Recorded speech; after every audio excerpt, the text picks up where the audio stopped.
E whaatala whātu I le mamanu o le tātou tunu o ma leo whaafonga le nei tai ang fau, whaamalo le whalau manuia, whaafitai le tuelo nā lufa malona angalelei, tai mai lo so I fua. Le tai au le neo le stofi o le aso tolu se fulu, o Januari lua afi lua se fulu ma le lima. Ai alo mai lo le tātou sanu ngalo tu, tai ia le sunga le whaafengainga pa stasione le asi, mai le kālesia whaapotpotonga a le atua Sāmoa Johnsonville. I usi mai lo le whaafonga.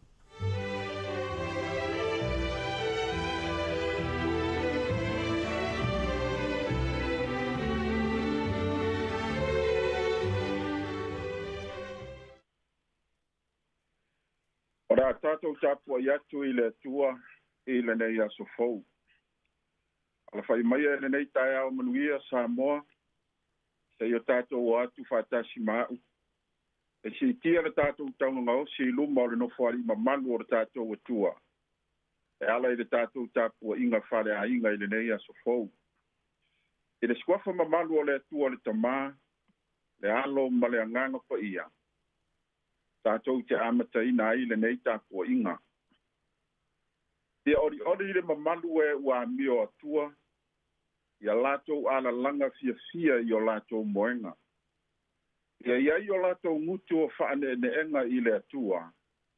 Ia iai fo'i o lātou lima le pelu e whaatau maai i tū. Tātou te talo. Ia ia te oe o le tie le nofo ali i mamalu, a toa ma le tamai ma moe na fasia. Le whaamanu ma le whaaneenga, ma le viinga, ma le malosi e whaababau lava. Wa le manga ngana le tangata, wa onge foi upu malangona, e tau whaamatala i le sili ese o lo walofa, i le neita e au fou, i na wa mato au lia manuia mai, le neia so fou i o wavenga. Patonga atua nganga pa i ai, a fio maia, li lingi mai lau wha unga mana, ina ia pa ia, ma malu ai la mātou tāpua inga a whaia nei. Whamanui e la upo la mātou whalongolongo i ai. Ona olo suafa i asu ke viso ua mātou tatalo tuai nei. Amene. O le tusi whirwhilia o le nei tae ao, ta iala ina i fo i le tātou sāwalinga i whe au mga nuenga o le nei aso. O mai le tusi ale mangalia Ioane lona mta upu e lima. Fia whaonga ina le tusi atoa, mai whai upu mua e whapau mai whai upe whāsu man fitu. A o manatu o fia whai tauina na o whai upu e sifur man fitu. E whai lea mo tātou matua i le nei tae ao. Pa whonga le au whai tauina. O na tali atu leo Yesu i a te ila tau. O lo o ngā lue lo utamae o mai i le aso nei. O lo o ngā lue fo iau. O na tali atu leo Yesu i a te ila tau. O lo o ngā lue lo utamae o mai lava i le aso nei. O lo o ngā lue fo iau. O le autua ma whaunga o le nei aso e whapea. Tātou ngā lue ma au na pea mole atua. A o maua le ola a le malosi. Ua mafua na tali atu Yesu ia upu i tangata i utaia. Ona o le whaamalolo ina o le tangata mai i le tā e lenga i pētesa. I le aso sa pati. O le ti ngā leo lo sai ai tangata i utaia. E le ona o le whaamalolo ina o le tangata mai i le sa pati. A ua ti ngā masai. Ona ua ave le tangata mai, ua whaamalolo ina. Lona moenga i le aso sa pati. Ona la lato mau e tusa ma le tula fono a mose. E sa ona ave ai lona moenga. A o le fe sili le manatu o tangata i utaia. O le tula fono, po o le sa pati, po o le alofa. O le winga i o upusia ke viso. Na ia whape ai. Ia e alofa atu i le li lo watua malo loto atoa. Malo wanganga atoa. Malo manatu atoa. Malo malosi atoa. O le polo inga sili lea. E whape a fo i le lona lua. Ia e alofa atu i le lua te tua oi. Ia peia o e lava i a te oi. Pamari e sui lana mau ua whainei mata matua. O loo ngā lue lo tamae o mai lava i le aso nei. O loo ngā lue fo iau. E lema whaila e le tula fono ma le sapati o na lavea ina oe. Ai ma whai e le alofa o le atua. Aisia, o le alofa le o le tamae. O loo ngā lue o mai lava i le aso nei. E le o se mana la o le tula fono, po o se mana o le sapati ua malolo ai tangata mai. Ai o le mana o le upu alofa, na tule iatu i le fofonga o ke viso, i nā tū ia i lunga ma ave lo moenga, ma e savali. O le tātou au tū o le nei aso, ia tātou au auna ma ngā lulue pēa, a o maua le ola ma le malosi. A whaila o ngā lue le tamae o mai le aso nei, ma aso uma o le tātou savalinga, o lona winga, o le fesili, o le ase tātou tali atu i a tamā, o le tali, ua te tau foi o na tātou au na mga lue mo ia whao ngā te tau lo tātou wola male malosi, tātou te tali atu ai i lo nā lofa mo i tātou. E ne matau pu atoa le nei o le evangalia Ioane i lo na matau pu e 5. Na mawai le wawenga na whaia i tangata mai ua tolu sifuru ma le balu tau sanga o polonga i le mai. Na matuanu ungu wai tangata i utaia ina ua liliu Yesu ma wha i loa i ai lo lato i unga. Pe a whai lato te le iloa na wha maua lalo ma salamo. A ta ua telefo i le fisoso ani mai o le mta upule nei. E au mai ai ni lu i tau, mani wha malo si au mo i tātou o tangata ua wha o la ina, ma wha keri si ano ina.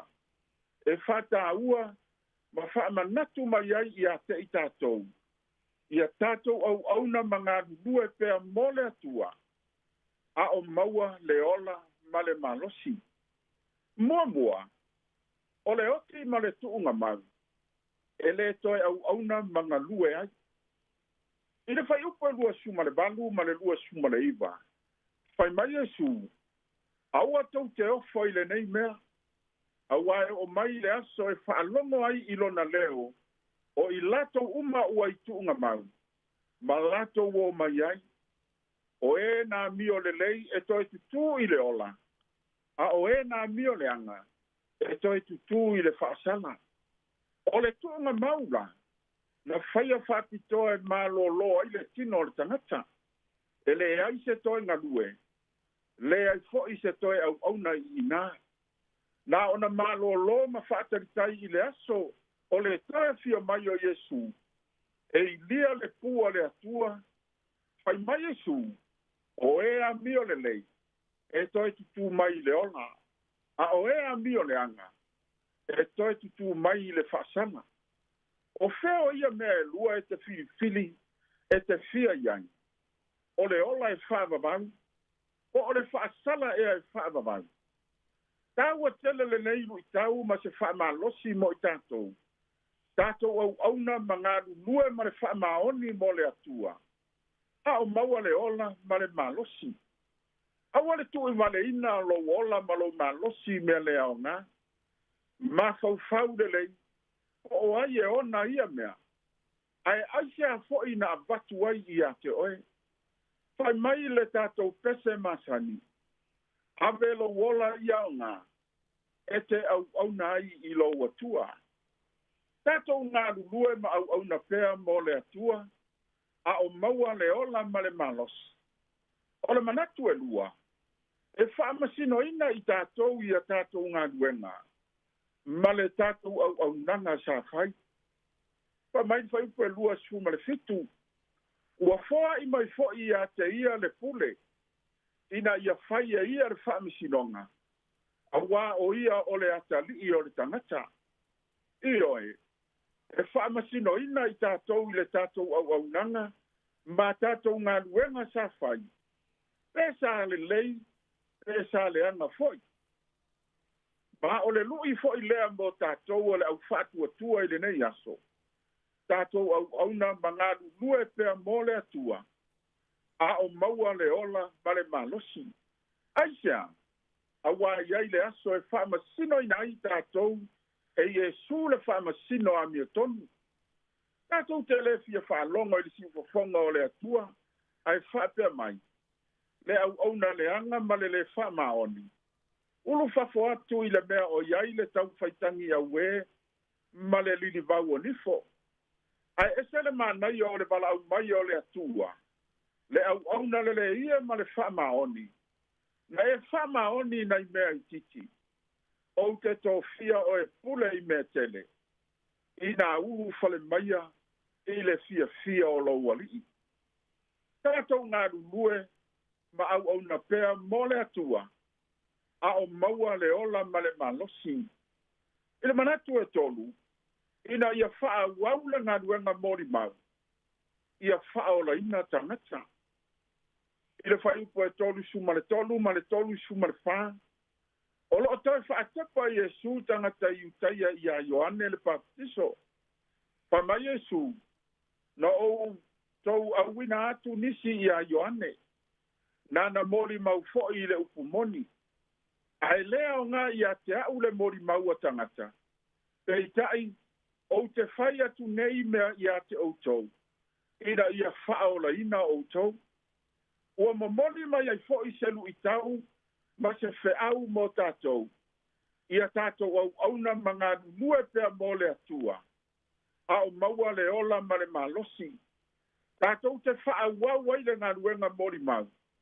Ina ia whaola ina tangata. A whai o ngā lue le tamae o mai le aso nei. O lo ngā lue ina ia manuia ma whaola ina tangata. Ma li liu atu ia te ia ma le loto talitonu. O le winga upo a ke riso.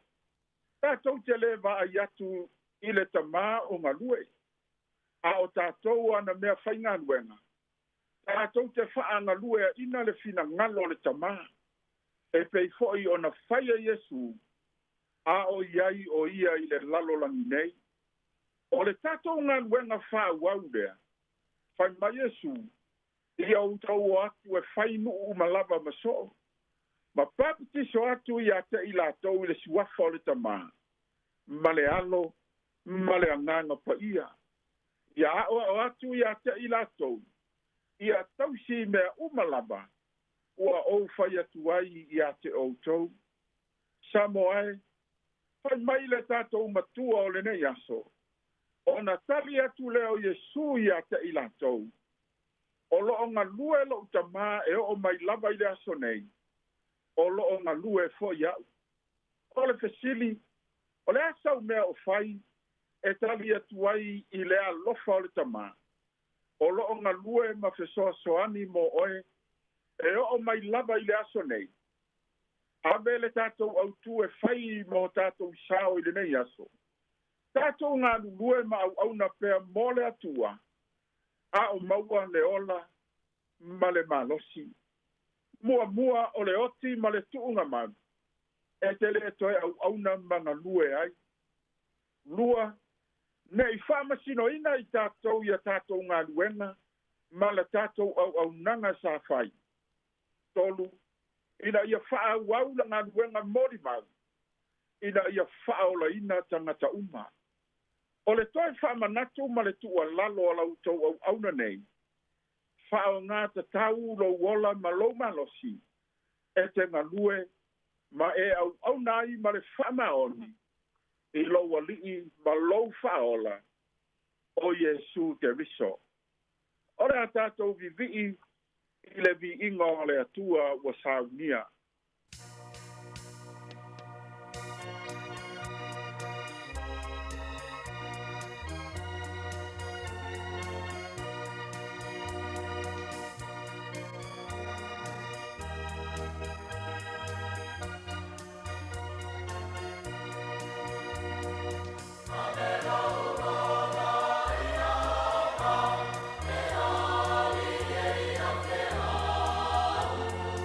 Amen.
tātou whai ui le tatalo.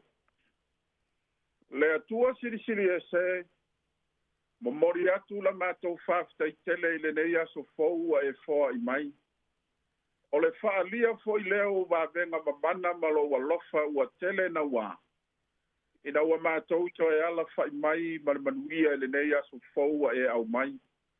E whao popo i aso whaita wina o lo mātou wola. O lau upo fo i sa lulu wina i le nei aso tamā. Ia abea leo selu i tau tā ua ma leo ngai o mātou o langa. A o mātou fo lau mālia i le nei o langa le tū mau. Whaftai i lou le lei ma lo walofa whai pēr mō lau whanau. E ui lava i so mātou vai ma so mātou whatamala. A ua mātou mauti noa ma le loto talitonu. E te leo tū lafo ina i mātou i o aoanga le lei. O manuia sa mai le aso ma le aso.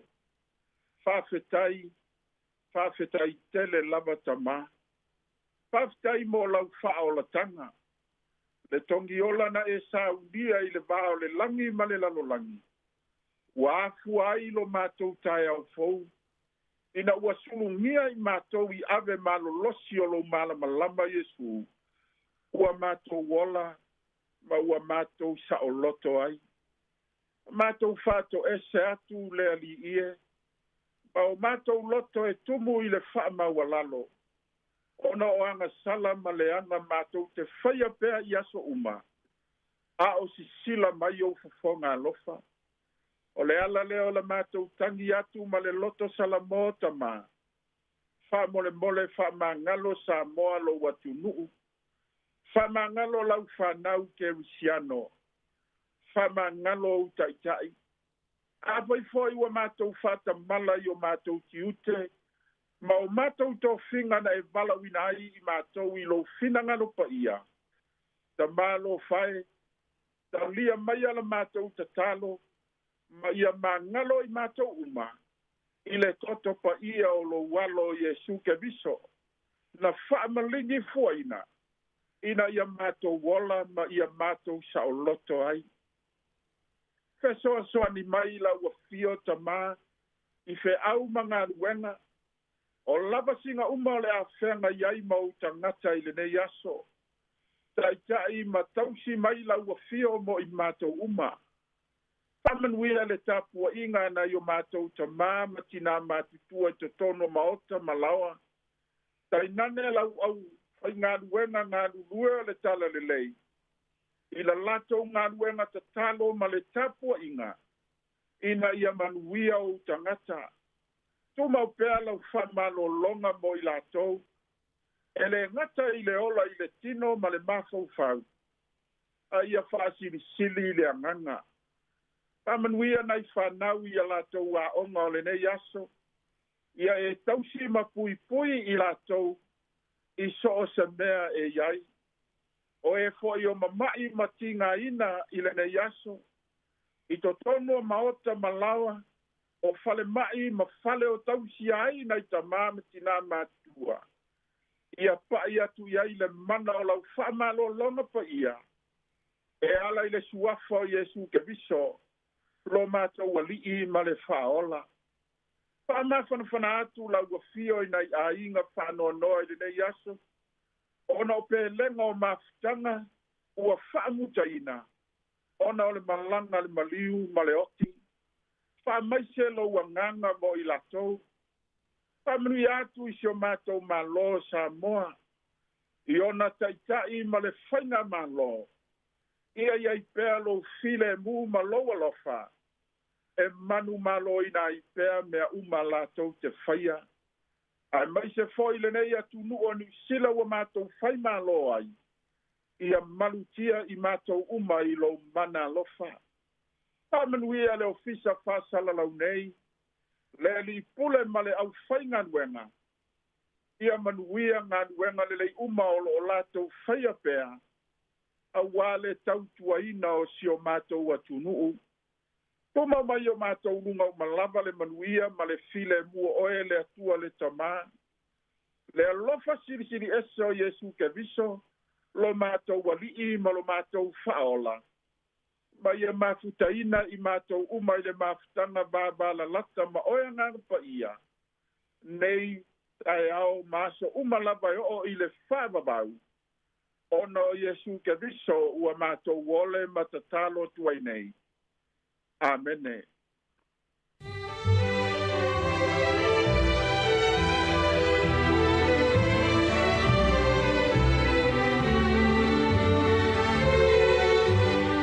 O le ngā whaafonga le tātou atinu ui le tātou sauri ngā loa tole nei tai au e mamole le ngā whaaftai tele lava I le sunga le whaafenga inga pasta sione le asi e ka le sia whaapoptonga le tua Sāmoa I Johnsonville mo le tātou sauri ngā loa tu mo le upu fola le nei tai au e tō matau ina I fo I ngā luenga ma whai wālo filima o le anga I le tātou atinu ui le nei aso I whaaftai tā pena I vi ia le tua I alu ma le mana fo I le upu le nei aso ia I fuafuanga le awhenga I le tātou atinu whaamuni atu fo I fuafuanga le awhenga iai whaatai fo I le tāpua inga le whaletua ma le no whaalo ia whaapena mamanu le kālesia whaatai tele lava. Luas fu 5 minuta te enei le tū lai fito le sifonga lau mwe Wellingtone o le inga le tua mai le Worship Center whangasolo I le tātou puklame le nei tai au tālo whalava.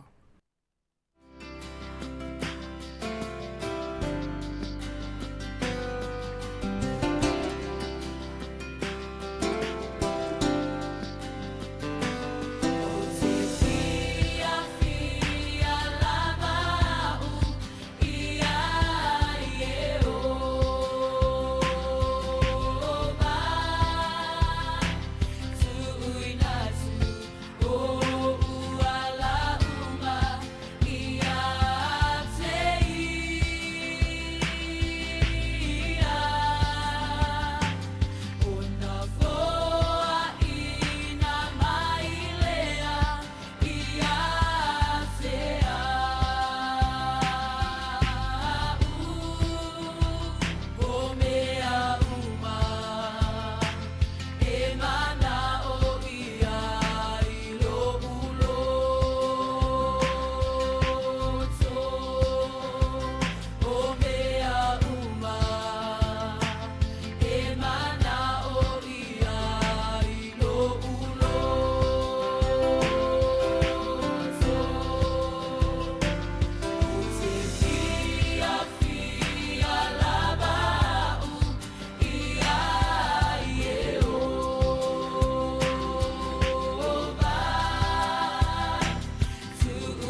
Ata o le taia, siu fofona o le laumua, aso ngafua i le aso foraile. Ata o le taia.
Whaftai le lofo le tua, wa ia whaopopolo le soifua lau leisi o tātou tinu. Ia mai se fo i se ola la whainga luenga se i tulau. Ia wa fo i whawina le tātou tau tua le iaso. Ia ma le tātou maastanga leo tātou oria mai.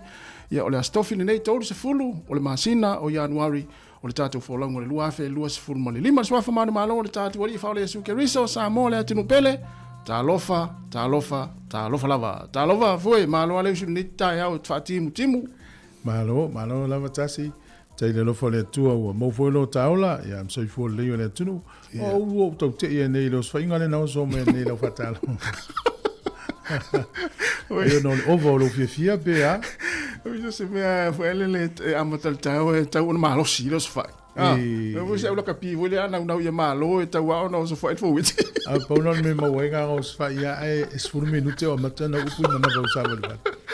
Mela na o te ia ni fatalo vatu so ia so ia sa o pe ia molto unha vole ole malfoni ia pa tu nga lu ato ia muli mai ti ia fa taile lo fole li tono lo manuel tatu tono le fo tatu fe lo ilungo pe ule ia alo ia o mai le taia ia manuel taia fa taile tu o mo fole timu tatu pitono ne Wellington ia Amatanga ni vai aso le napta ia i tātou a wolfa o lani a fifafo. Ia. Se te longo mai, ia te tonula. Ia lela umana, ia le whatimtimu lea leo o te tonu fo, te mola mnoi whaile a filato. Ia sa. Ia ele wha pio sefo ele sunu le tonga vau, ai. Ia. E pe o meo papa kiu, mtu lang wha penale whaifafo. Nga tonua. Ia o wala le lima. Oi. O wala whala wha o le piki mai nisi o whainga ruenga mato whainga fo. Ia. Mana yale na mana ya ale lunga wala le pisi ya e foi le fa tete foi ale halo tava le wa pi ta wo tu o Johnson via ya pe te va ya tu amata na pua o mai tai Wellington ya sa o on fai mari foi ale ta vale ya o le fa na tu na le ta ya o la tu nga ruenga o le mele o tau le mo tau mo al ta vale o mele o mo al ta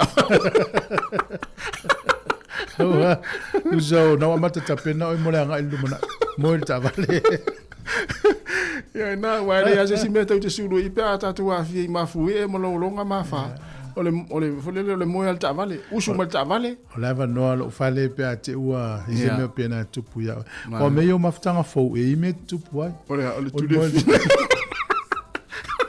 ole mo ta vale mena fa to ya o te fa longa ta tamale le la woman fa woman va tu umame o mai ta una fa ya o e ala ma fu mana ia wa nga vo ila fa malo si mo ta ya ya le o ta ma fa na ina uso ye ma mo ta Facebook ila tu sa mo i falta vale na po mo to ta vale ya ta tu wa fa tu ta tu no ni ta ya sunga fa fa ngainga ya wa una le tua fa ila ngol tala le lei a pea na fa ta lo fa i tai kalesia o tonu ainga o lo mafuta mai na yo tātou mātua ya waki fo le tio o tele o nisi fo na waki la to Facebook por YouTube le TV la po a ya mau to mai mo mai ai lo ma au le tele le ta yao ya fa pe fo yo fa talo va tu ngala wala tono lo sana te mafuta mai ai a ya ya tu nga wenga le yaso na na fa manatu pe tātou saunga le mu ya no fa fa asima se o le wala la to lo nga lue mai ana le ila va veao lima ono le na mata to tele Ia whatalo whatu mahalo al wha malosi i one atu nu pe timunga lo longa mawha e taua o na hoi whainga ruenga. O na ia hinga fo ni tai ao ia e wha mawhanwhana atu le tātou proklame wa misia fo ni mawhtanga me pere ia te utau ia loto telepea mwha atu atua i le tua. O rungo tātou upenga tawhailangi o lo mafuta mai aile to o tere o le tātou atinu o le Facebook o le tātou YouTube ni tai ao ia na whamaratu atu pea tango e tu whatu ma whaaso atu lau Facebook. Ia, apo o le subscribe fo i le tātou YouTube pia whapea te le subscribe. Ia, mai se rungo le tātou app le Sāmoa Capital Radio app whatalo whatu e tātou wong paanga ia o loo whaalongolongo me nei taimi o le tai ao. La tātou wad pese nei marasunga anse ko whare moe. Ia tātou te whaafelo ia tue le tātou atinuu. Si whanga la mua to e 2 minute tāri tūlai walu.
talo whala vau me whafonga le tana o le tau mō le nei tai au, pēna mai lo fisa le vai tau le soi wha malu ma pā olo i nei timu nisi o taimi.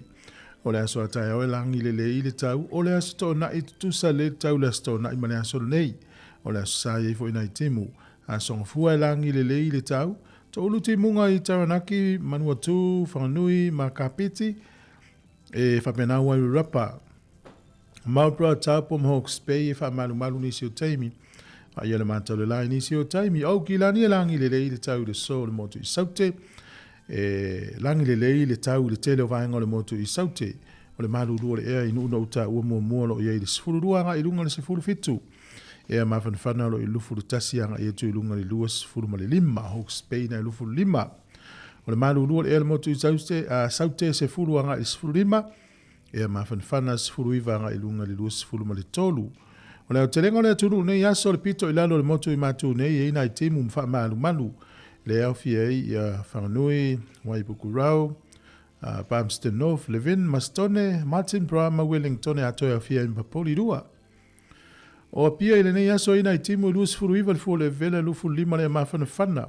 O le angoto i fo le lai le so Wellington e to e sifuru 5 minute le iwa i le fia fina nei e oso a ele la tai au i le lufu tolu minute e te aile ono i le tai au a tai au. Fua le malulu i Wellington manu tua o i lo i ono anga i lunga le sifuru ma le wha e ma whanwhana lo i lufu tasi anga i tu i lunga le sifuru wha. Talo le tai mo le au wha ngote le nei aso manu ia whainga whaiva Wellington pe le tai le te le titi o le sifuru lua i le au le nei sua le tai le afa le ono i le fiafi toi pe le tai le afa le sifuru lua na nei le po. O polirua, sua le tai te au le sifuru tasi le tai au nei, pe le tai te au le lima le fiafi, toi sua le tai toi lua sifuru tolu minute le sifuru lua i le po na nei. Tala nao le tau, ma le tala o le tai, swinga o le tupe, a mano le anga le lei, tasi tala New Zealand, maula o tupe Australia e valu iwa sene, o le tupe Amerika e lima sene, tasi tala New Zealand, maula o tala fiti, tala alua 5 sene, o le tupe Sāmoa le o tala 5 sifuru tasi sene i le so, tasi tala New Zealand maua le pā anga tonga, tasi te sima le lua 5 le pā anga tonga. O le tala Sāmoa le o tala 5 tasi i le so, tasi tala New Zealand, maua le tupe Sāmoa tala 5 sifuru tasi sene, mano le lofa atu por klami whaftai.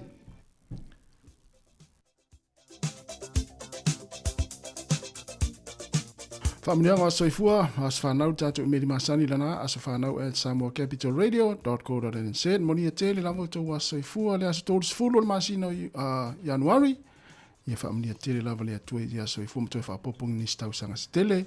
Ia, mafo i pere malosi, au hale whianga iai fi au mga ruenga. Sui ane loa malau tuspa ia, ma na ia le tai ao le timu, ia ili whai tau tuspa ia.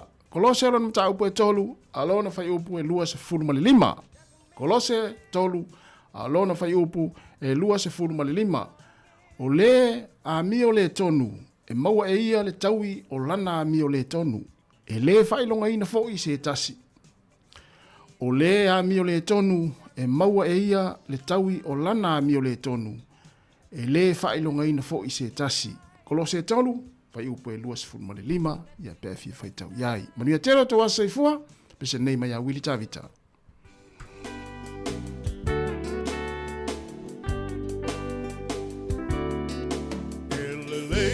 Sāmoa wana whai e le atua Ai se ai o le nei aso malona tāua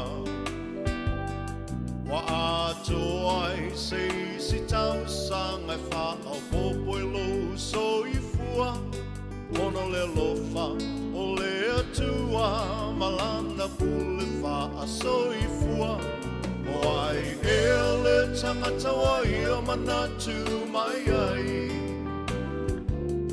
Le tele o nei tau sanga wai o foa i mai Fohi le atua le vi inga le wha manu ma le wha whetai Au au no mea matatau wai Ia manu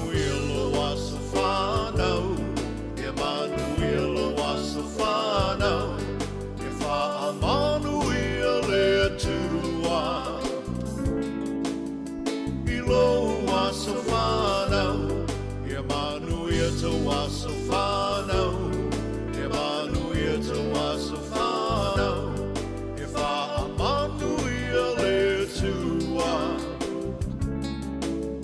I tau aso whanau.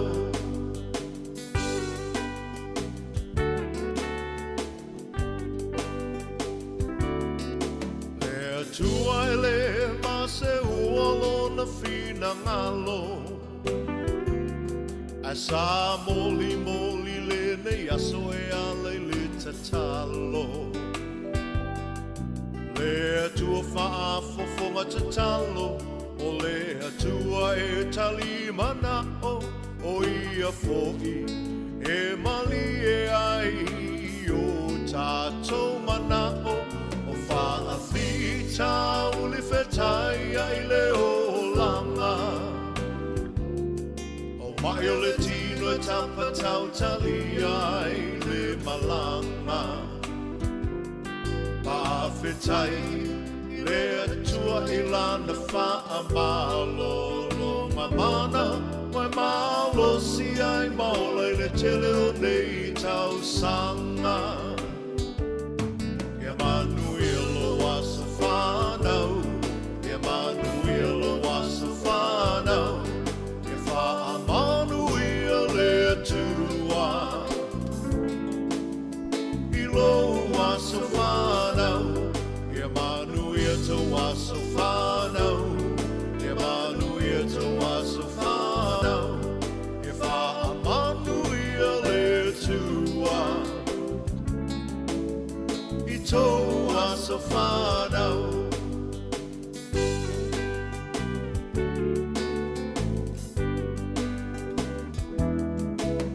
Ia fia la ia le tele o au me alofa E le aise me alofa sili nai le mana vaola O le fina malo le atua Tia ele maseua Awa e wha I fo I le moto Ai e toli fo I le matua Wai le tau pati mai o ai ngana lua Wa venga wa ai ia e mamana le atua Tatou tatalo ia wha o popo ina e le atua Si aso na se mana o lau atua ia whai a pelo fina ngalo Ia Manuelo aso whanau Ia Manuelo aso whanau Ia wha Manuel e tua Ilo aso whanau Ia Manuel aso whanau was a whanau E wha Emanuel e tua I tau was a whanau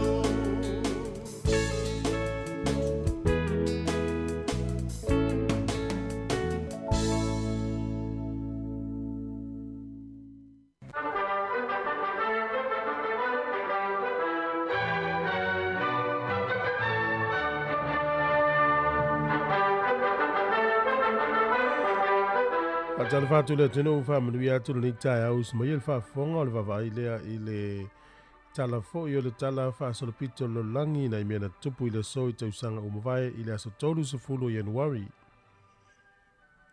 O le sol tausanga tasi valu tolu se fulu mani lima. O le urua I Palestine lea Amerika ua taumawhai seisi e tangata valeina. O ia lea o Andrew Jackson. Ea o le tangata mai e zuafa ia Richard Lawrence. E wha lua na tau mawhai e whana ia le Palestine o Amerika o Andrew Jackson. E le imanuia na tau mawhainga. Ia o wha mamunga lava ia. O ina amata mai na tau mawhai tangata vale ina Palestine o Amerika. E le ntatou loa loa vai tau le onu sfulu tasiva onu sfulu. Ia po le onu tolu. Ia le na afia le soifua o John F. Kennedy. Ina ua whana loa le tangata. Ia o le aso le nei le tausanga e tasi valu tasi valu ono sifulu ma le lua. O lo o whamawina ai o le urua i vaatau le Amerika ua whaongai ia ni ua mea e whai ma tali fo ile puni mai o sfa inga fili ia pe wa mata na fausia ile steel ia pole iron steel ia wa mata na fawina i vaatau Amerika o le va mua na le tau o le USS Monitor na tatala ile so ile tausanga tasi valu ono sful malelua. O le tausanga e tasi iwa tolu se furu tolu o le aso tonu lava nei na whaatautoa i lo hiti la Adolf Hitler e whai ma palemia o le malo siamani. Ia pio le aso na fina tōwhia i le Palestine a le wo mai nei ia u whaatautoa lo le tamanoa. Ia na ua esi le fieta la angol nei tangata nei ta isa wao siamani. O le aso le nei le tausanga e tasi iwa fasi fulu ma le valu. O le taitai fo i lea stasi ni tangata i tauta ua tono initia o Mahatma Gandhi na tangata wale ina le so le tangata suafa ya Nathuram Godse o le tangata Hindu o le tautununga Hindu e le tangata lea. O le tausanga e tasi iwa fitu se fulu ma le lua na alu ese mai ei Pakistan mai lalo le whaamalu o le Commonwealth. Ilo na te atu i na wāmana ia Bangladesh. Ia e malo o whaatasi manatua le na o le atunu ule na vailua ina le whanau mai e Bangladesh. E wāmana ia lola e Commonwealth Bangladesh e ita lom Pakistan alu ese mai lo le aso nei tausanga tasi iwa fitu sfurulua. O le aso le nei tausanga e lua afe ma le tolu. Whaatu la whanoina pe na wha le tū la whanoina i e Belgium. Ia whaipoiponga i tu a inga tutusa.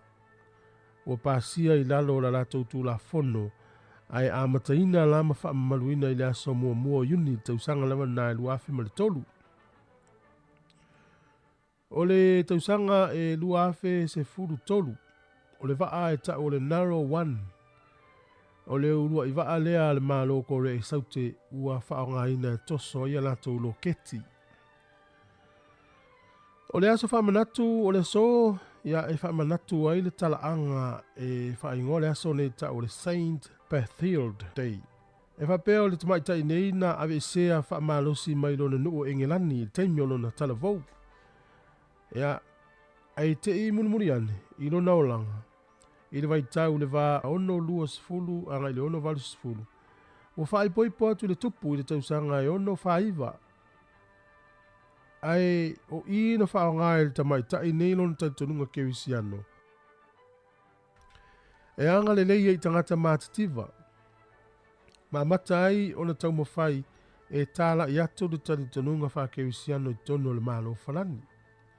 E manatua pēla o I le aso nei I le tele o tausanga umawai. O tātou talana e toi maua le whapoponga I le taimi whapenei le aso atai au whaaftai lava. Malo whaaftai le o toi 5 minuta na tale o le valu, tala mai Sāmoa pe a tale valu. Tātou talafau, si whonga la mua Wellingtone. Whai atu le, whai tausanga ia le ei tangata ia le pe o le saint lea le na tā ua ni tātou tala. Ono lua iwa, e pole ono, le matua, o levo te lea lea, se wa ilai tangata tauta ua, a lea i o mel tātou waitaimi, o lea e whaama wina I tala whaasuru pito. Ia, moni o tas, sao le leia. Peo o le tele o mena tupu, a vai fo ilai le, e nisi tala anga o le manolo peritania. Ia. E whaama toi a whaama umau, le taimi e le taunu mai e su lala. E le foi tau te vai tu spa ia fa mau mai wa o le vai tau sanga sa ta tova ai le amatanga le fenga tua e an wa I lunga tau sanga na pa ilo ia o ina sau mai lunga nga ilalo ia fai tau mena o melo ia Yesu to ia wa lunga tau sanga mata mai le tasi lua se fa so le utatu o le lua afe lua fulima fai tau mai te mina Yesu wa lu ia te mina profeta fai tau me nga ilalo ia e malo la monita au te lo to tele nei tato pa ngai lu tato laina ana I foi lo pa I fa filo e ti ai na fa talo fo maitas ia le fa tai fa talo vatu I tato pa anga ia no to fa mana to pia tu fa tu pe fa so atu tato Facebook ia awae mai mo ia wainga fatalo fatu le sunga sina pali a pali sina fatu a finga ia sila malo fa taile ma fata mai fatalo fatu fatu ma fo Eric o fa fo wina Tanielu ia malo fa tai o pangia Fritzen ia me se fo sunga Allen Solomona manuia nga bengo ni yaso mati malanga ma fatalo fatu sunga Saulo Sam Faea talo Saulo manuia ni yaso fa pe fo ile sunga ia fetu masina malo fa tai fa talo fa foi sunga ngia a ching leu fa talo fa ile sunga sa leonge olive malo fa tai lona lote fa tai tele lavle ma fa mai fa talo fa tu sunga Aaron Sila ya mal sunga ya Alessi Pelletti o Drake T Ray ya po LK fa talo fa tu le nita yao nu sola malo fa tai le ma fa mai mila totoa fa talo fa tu le nita yao Emmanuel Fiso manuia le nei aso fa tai le ma fa mai Katerina Amosa sunga Elia Luta manuia ngā luenga mta whaonga nei aso Elia wa Elia a ngā rue pe a lelu te whao lau mea tō masi a ai ono manuia lava le tai au la tātou o sina pese lea tālo le vadu whaafonga i tātou tala mai Samoa tālofa tālofa lava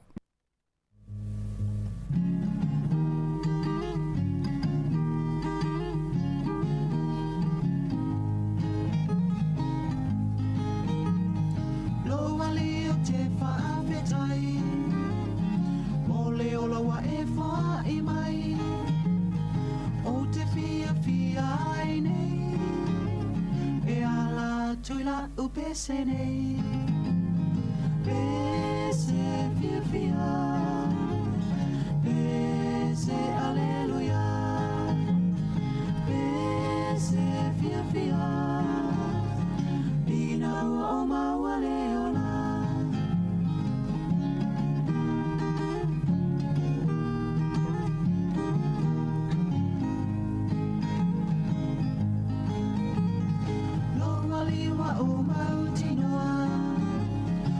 Sania maile amanoa Ona o fia fia ilea E ala tula upeselea Bese fia fia Bese aleluya Bese fia fia Ina ua oma waleola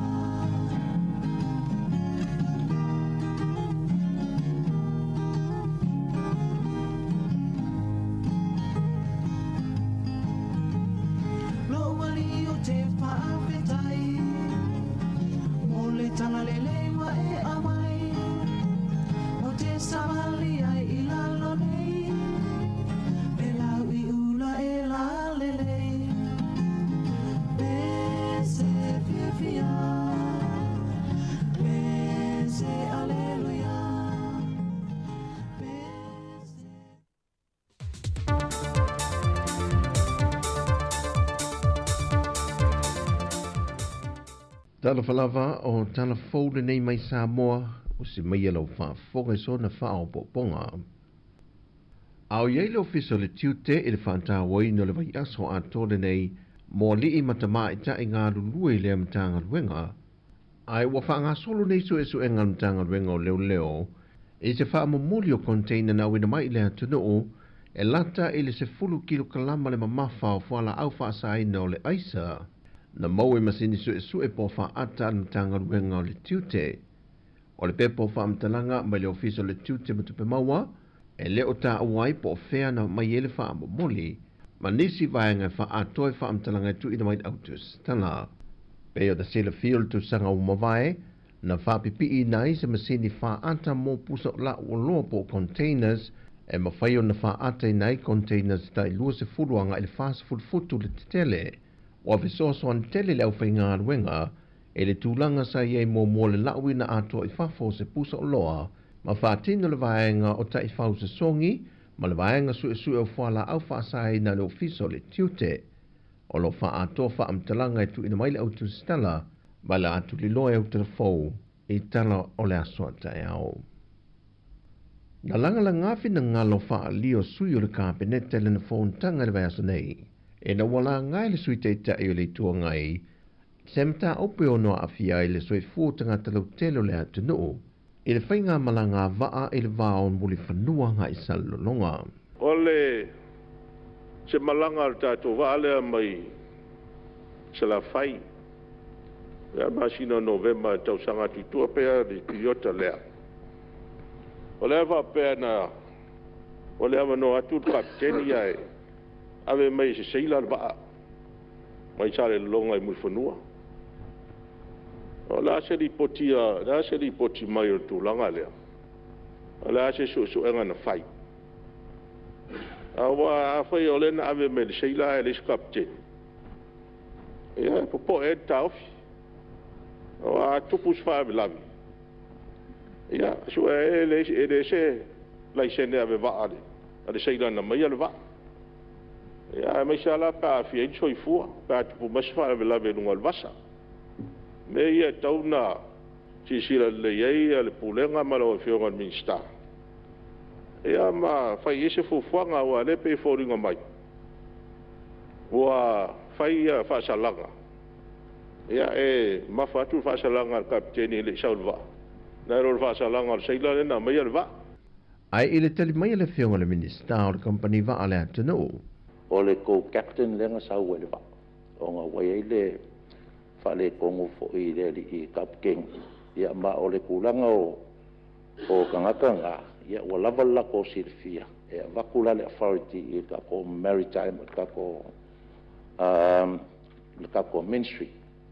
E wakua inga ale whakanganga pea whapea ua I se whale kongu. Ia mea voi o le alu wake uosu se mai e kapkeng.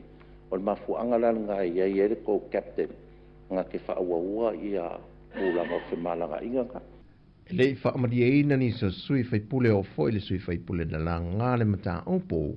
E le tali na tu ina mai le fionga le minsta. Ia lau sau no minsta. Aia vai e sao. No winga ngai tonu lava I le tau safety. E lunga al vasa. Mafuanga na no la ngai ni mta upu ai. E o le moli poti e pēna. A pēna whaasala umala ua. A vai la o le captain ma ko captain ai whaasala. Nā le mafuanga whaasala. Ai o le kulanga nga whaasala ai. E le I awakua se authority ale kako ministry. E le mea nga. A o le kulanga ia o le kapkengi ma le co-captain. E o la ua umaua qualify umba la ke avea le wa. Paua nga le mea nga misi a la ua. E le awakua se authority ale kako ministry of works ma le transport. Alanga le pe ye mali le fionga le minsta. Fesili le navatu. A mai se ala ufio. O le soifu o tangata. Saunga le mule sa no so le fionga minsta le AMO. Langa ia. Alanga voi le sa ia le sa no le fionga te tai le tonga I tai. Minsta pe pe. Alanga valor. La o fionga vongtai. O le ngo kadi ku ka ko va ai feo I ngai salolonga ma mutfangua. O kero kala ngoa kui vai e le skala mai fafo I kongo Sāmoa. Ia, le tulanga le o tulafono le tonu. Le nganga le tulafono le pi fata alo le tulafono. O pe pe le tulafono le motel ni. A o le ale tau sa o me motel tulanga ye. O lo fa fonga Sāmoa ma pe o le ia u fi va tulanga tona ye. No fe on fonga talai le nganga na. Le o a e le fe me tonu se I mai tonu motel. La mafuanga na le wala au mai e le ko captain e ta ua musfatang. La mena na reina le ta pas fatanga mai la o fionga e mai le va. Si le la ai. Ai ona o usau le va le tai au le. O le va le. E usu mali ono le va. Te a le ono la tal fitu to asau le va. E le se tai me to e wala au mai ai. Imtanga le la fa sa o minsta. Ele ia patu sfatananga. Ai ole nau o kapiten. E ile mai na mali ba ole. Na fa tope mensa olva. Ole soifua o tangata. Sa fa mo kapiten, ia fa sa Ole aunga anto felaflafo inga sui o le parlemene, ole sile tuto alea ile soifua ia saunga le mulea tunu. E fe malanga inga I lungo le waa, ona ele laluifo ole se lautangata e fe malanga I ele malanga tasi, I le wā o motu e lua. O tu ina atu se tālu sanga malintanga lwenga o leo I awhio ango santa puala mawhale antiu. E le pūlenga ma malua li imwhai pūle o I awhio anga. E na ia whesoa soa niane le ngā lwenga malua le malo Ona wa maua le matanga luenga o leo lo lau manu ia wha amtalanga e wha te tau le wa ia lea o le li o lau I titi tua lima e vahenga o ia fio anga. O se soli tu la fono mo tu e wha amanatu e le matanga luenga o leo le tau mo whai leo se tasi e wha alafi na lea pang tā. Wa ngai fo le vahenga wha apitoa malu le malo I ia fio anga mo le sa e lia o lea li o lau I titi. O lea ua atoa le vaiaso e le I maua lava talu na sola ese mai le to ese. Ma o fautu e na fo el komsina ma le mofiso leo le mamalu le atunu o so o se vahenga e va ai ia awane I tau mawhai e lata I ai pe tau mawhai e wha lata ai e longo vavil mtanga luenga o leo la tau te whaatino ina le ngā luenga. O lau I titi e tele mōlianga mātu iao lo mōli ai e leo se temi mō fo I leo wa sola ese ai malito ese mai so se sola anga lava na te whaatino inai nisi o soli tula fono mātu ia. O talafauia mai Sāmoa mō le ni yaso manu e tele lo tātou o tunu o whaasoifoia.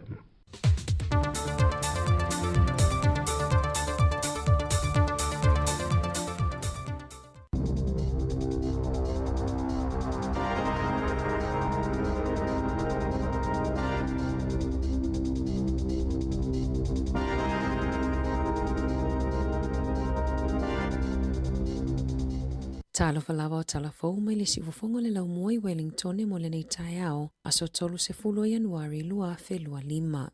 O le aso lua sfulu lua me ua whaalau I loa mai le minista o tupe Nicola Willis e whaalau I loa ai le talafa atatau o le tupe le lua fe lua lima po le paketi o le nei tausanga. O le talafa atatau o le tupe, o le ataula I tonu I le wha mautino ina le lei, o lo mawhai ona wha le lei a tili tupe maua a tangata New Zealand, e alai le wha tuputupula ia o le tamau a inga. Wha alia Willis, o le talo le tupe o le tausanga nei, o le ao fia I se isi la asanga fou, e lango ai le wha le lei o le tamau a inga, e ao fia I fo I taiala e fo I ailu I tau, ua lewa ona whea ngai ma New Zealand. O isi wha moe moenga ua fuafuaina e mawhai ona au fia I suinga o tu la fono. Tau la I lea I le wha asawina o tupe le malo, matuli matai tupe wha alo.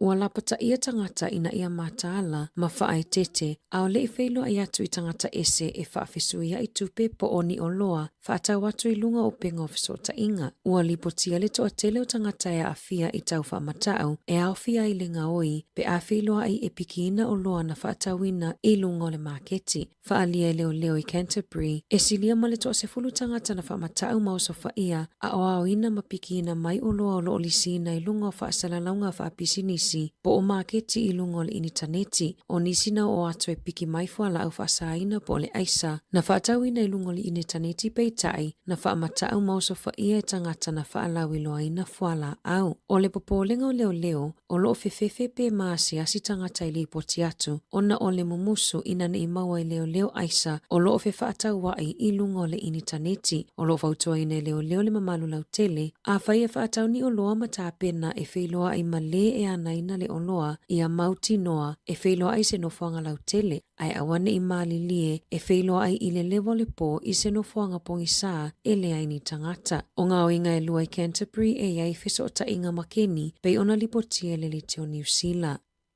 Ua whaamata o mai le malo se auwiwi po se tae ala whaapitoa mo le whaonganga e tangata whaingaluenga le malo o le Artificial Intelligence, le AI, po le poto whaafolinga o masini te konolosi. E te le la lama matangaluenga le malo e au fia I le ACC, e le ilevona whaia whaata ita inga I le whaonganga o le AI I ngā luenga e le mo o mia le whaafasanga ai matangata lau tele. O ia tae ala po o whainga whaavai fau e whaamauti noa o le lei, manino, masaonga le muai au nanga. O tu langa I whainga whaalilo lilo a wale saunga le mu matulanga la matia o lo o ave I ai le wha mua ina I ai loina ma le wha te lipotia le li teo New Zealand e ai le ai atatau a tangata whainga luenga le malo e whai ai whaatala noanga e winga I suinga mai I le AI I awala la tau te ngā lulue ai. O lo ona ia malo se le minista mo le Digitizing Government Judith Collins ina ia si itia le whaonganga le AI ma ua mali li le kapenete wha amala malama ma wha tonu folau le whaonga ina awanga luenga amatanga luenga ma ofisa le malo.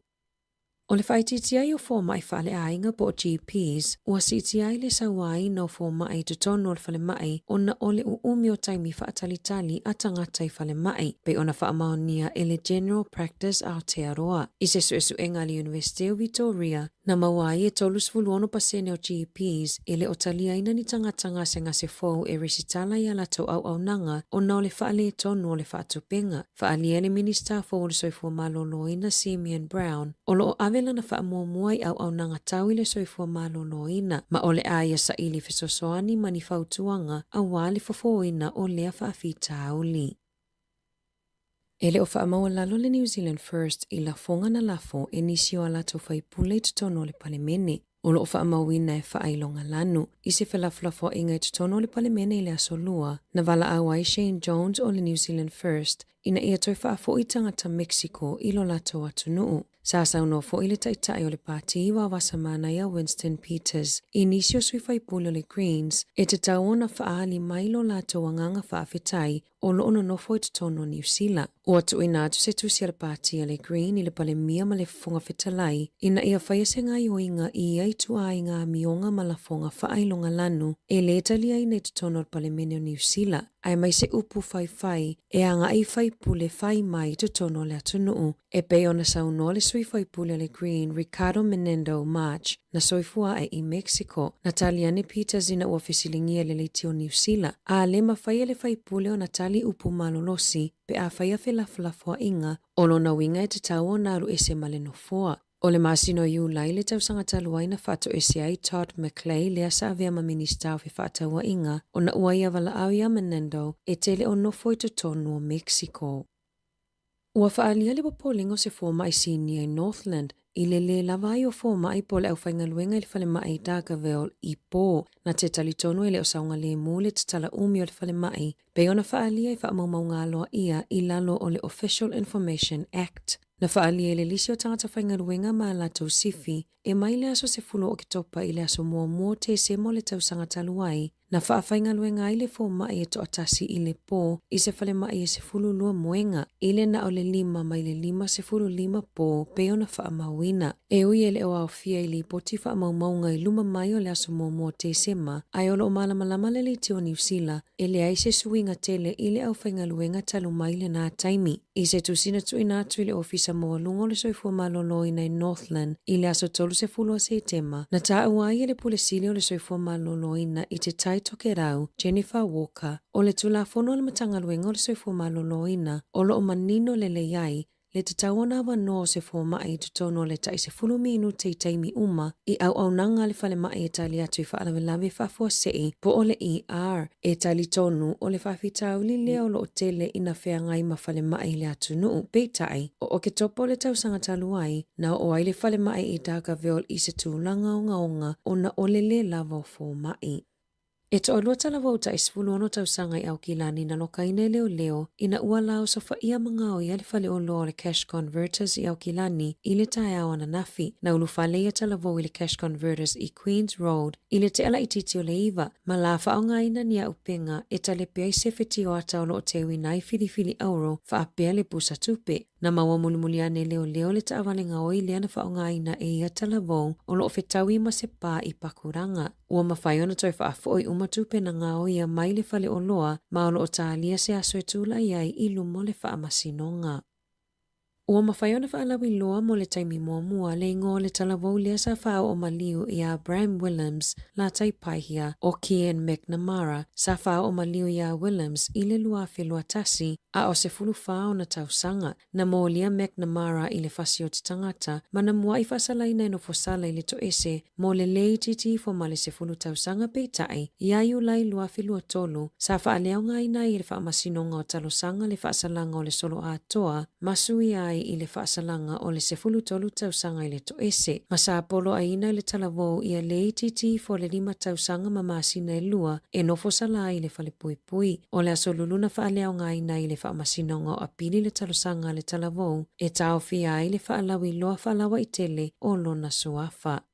I ta alonga, E le i whaingofia le whitwhilinga a le loka fōu a le Hurricanes, le ali o Zach Gallagher, le asata alo i le awa le Crusaders, pe ona ia tā ua i lungo le liti o New Zealand. Sa ia sau noa na whisota ia tu le whaia onga o le Hurricanes, Clark Laidlaw, i le tausanga taluai, ma sa umi se taimi o mawhau i le suinga. O na olona o langa atoa na soifuane i ka lai estete, na ulufale i le awa Canterbury i le lua whelua sefulu, ma amata ta aloa i le awa le orpeleki ta ito o sefulu lima i le lua whelua lua. O lana ta alonga muli mo le Crusaders i le lua whelua wha, na wawe na malolo ma aweitua, ona na wha amanu alia i le la ta alonga ma le Hurricanes. Tala fōia mai le siufofongo le lau mua mo le nei vaenga o le tae au.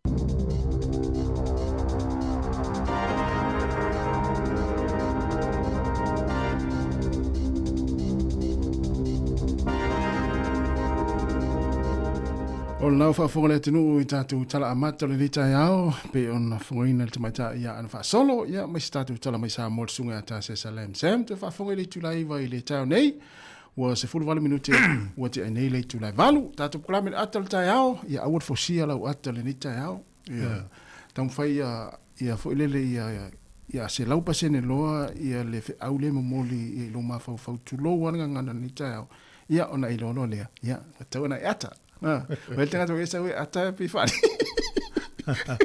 Al mo ini o mentua ile si le mentua na usulan pese mo ini. Ai pulani ulai manis. Le mse mai mo. Ma no la velo sponga no tutte le voto amata to ya on va now. O le vai so fo le so so lua. La so fa le fe puari. O le mo la no tana no i su yo l'universite Victoria le sunga ya fa alinga le ota. Pe o le tu o fa tana nga le ota pe nga le fa na mo le l'universite. Ya me se tamaiti ile year 12. Ina ia tāpena pena fo ila tau mo le tausang fo le 13. Tamaiti le 13 tausanga nei ia tāpena mo le ele tausang fo. Ia tamaiti en tausanga sfutolu tausanga tēnei. Ia lewa universite te menei. Wa ese fo ala ngono na tamaiti fo ia el kolisi. Mai se tamaiti wa el kolisi. Ia sa la. Faila to toni fo ma. Wa ese fo lisi o manga kolisi la tau. Ale va vena matua le tamaiti ti pea el kolisi. E alu al primary school na kolisi eva tu so le. Wa tama matua mateni matua. Mo ilele.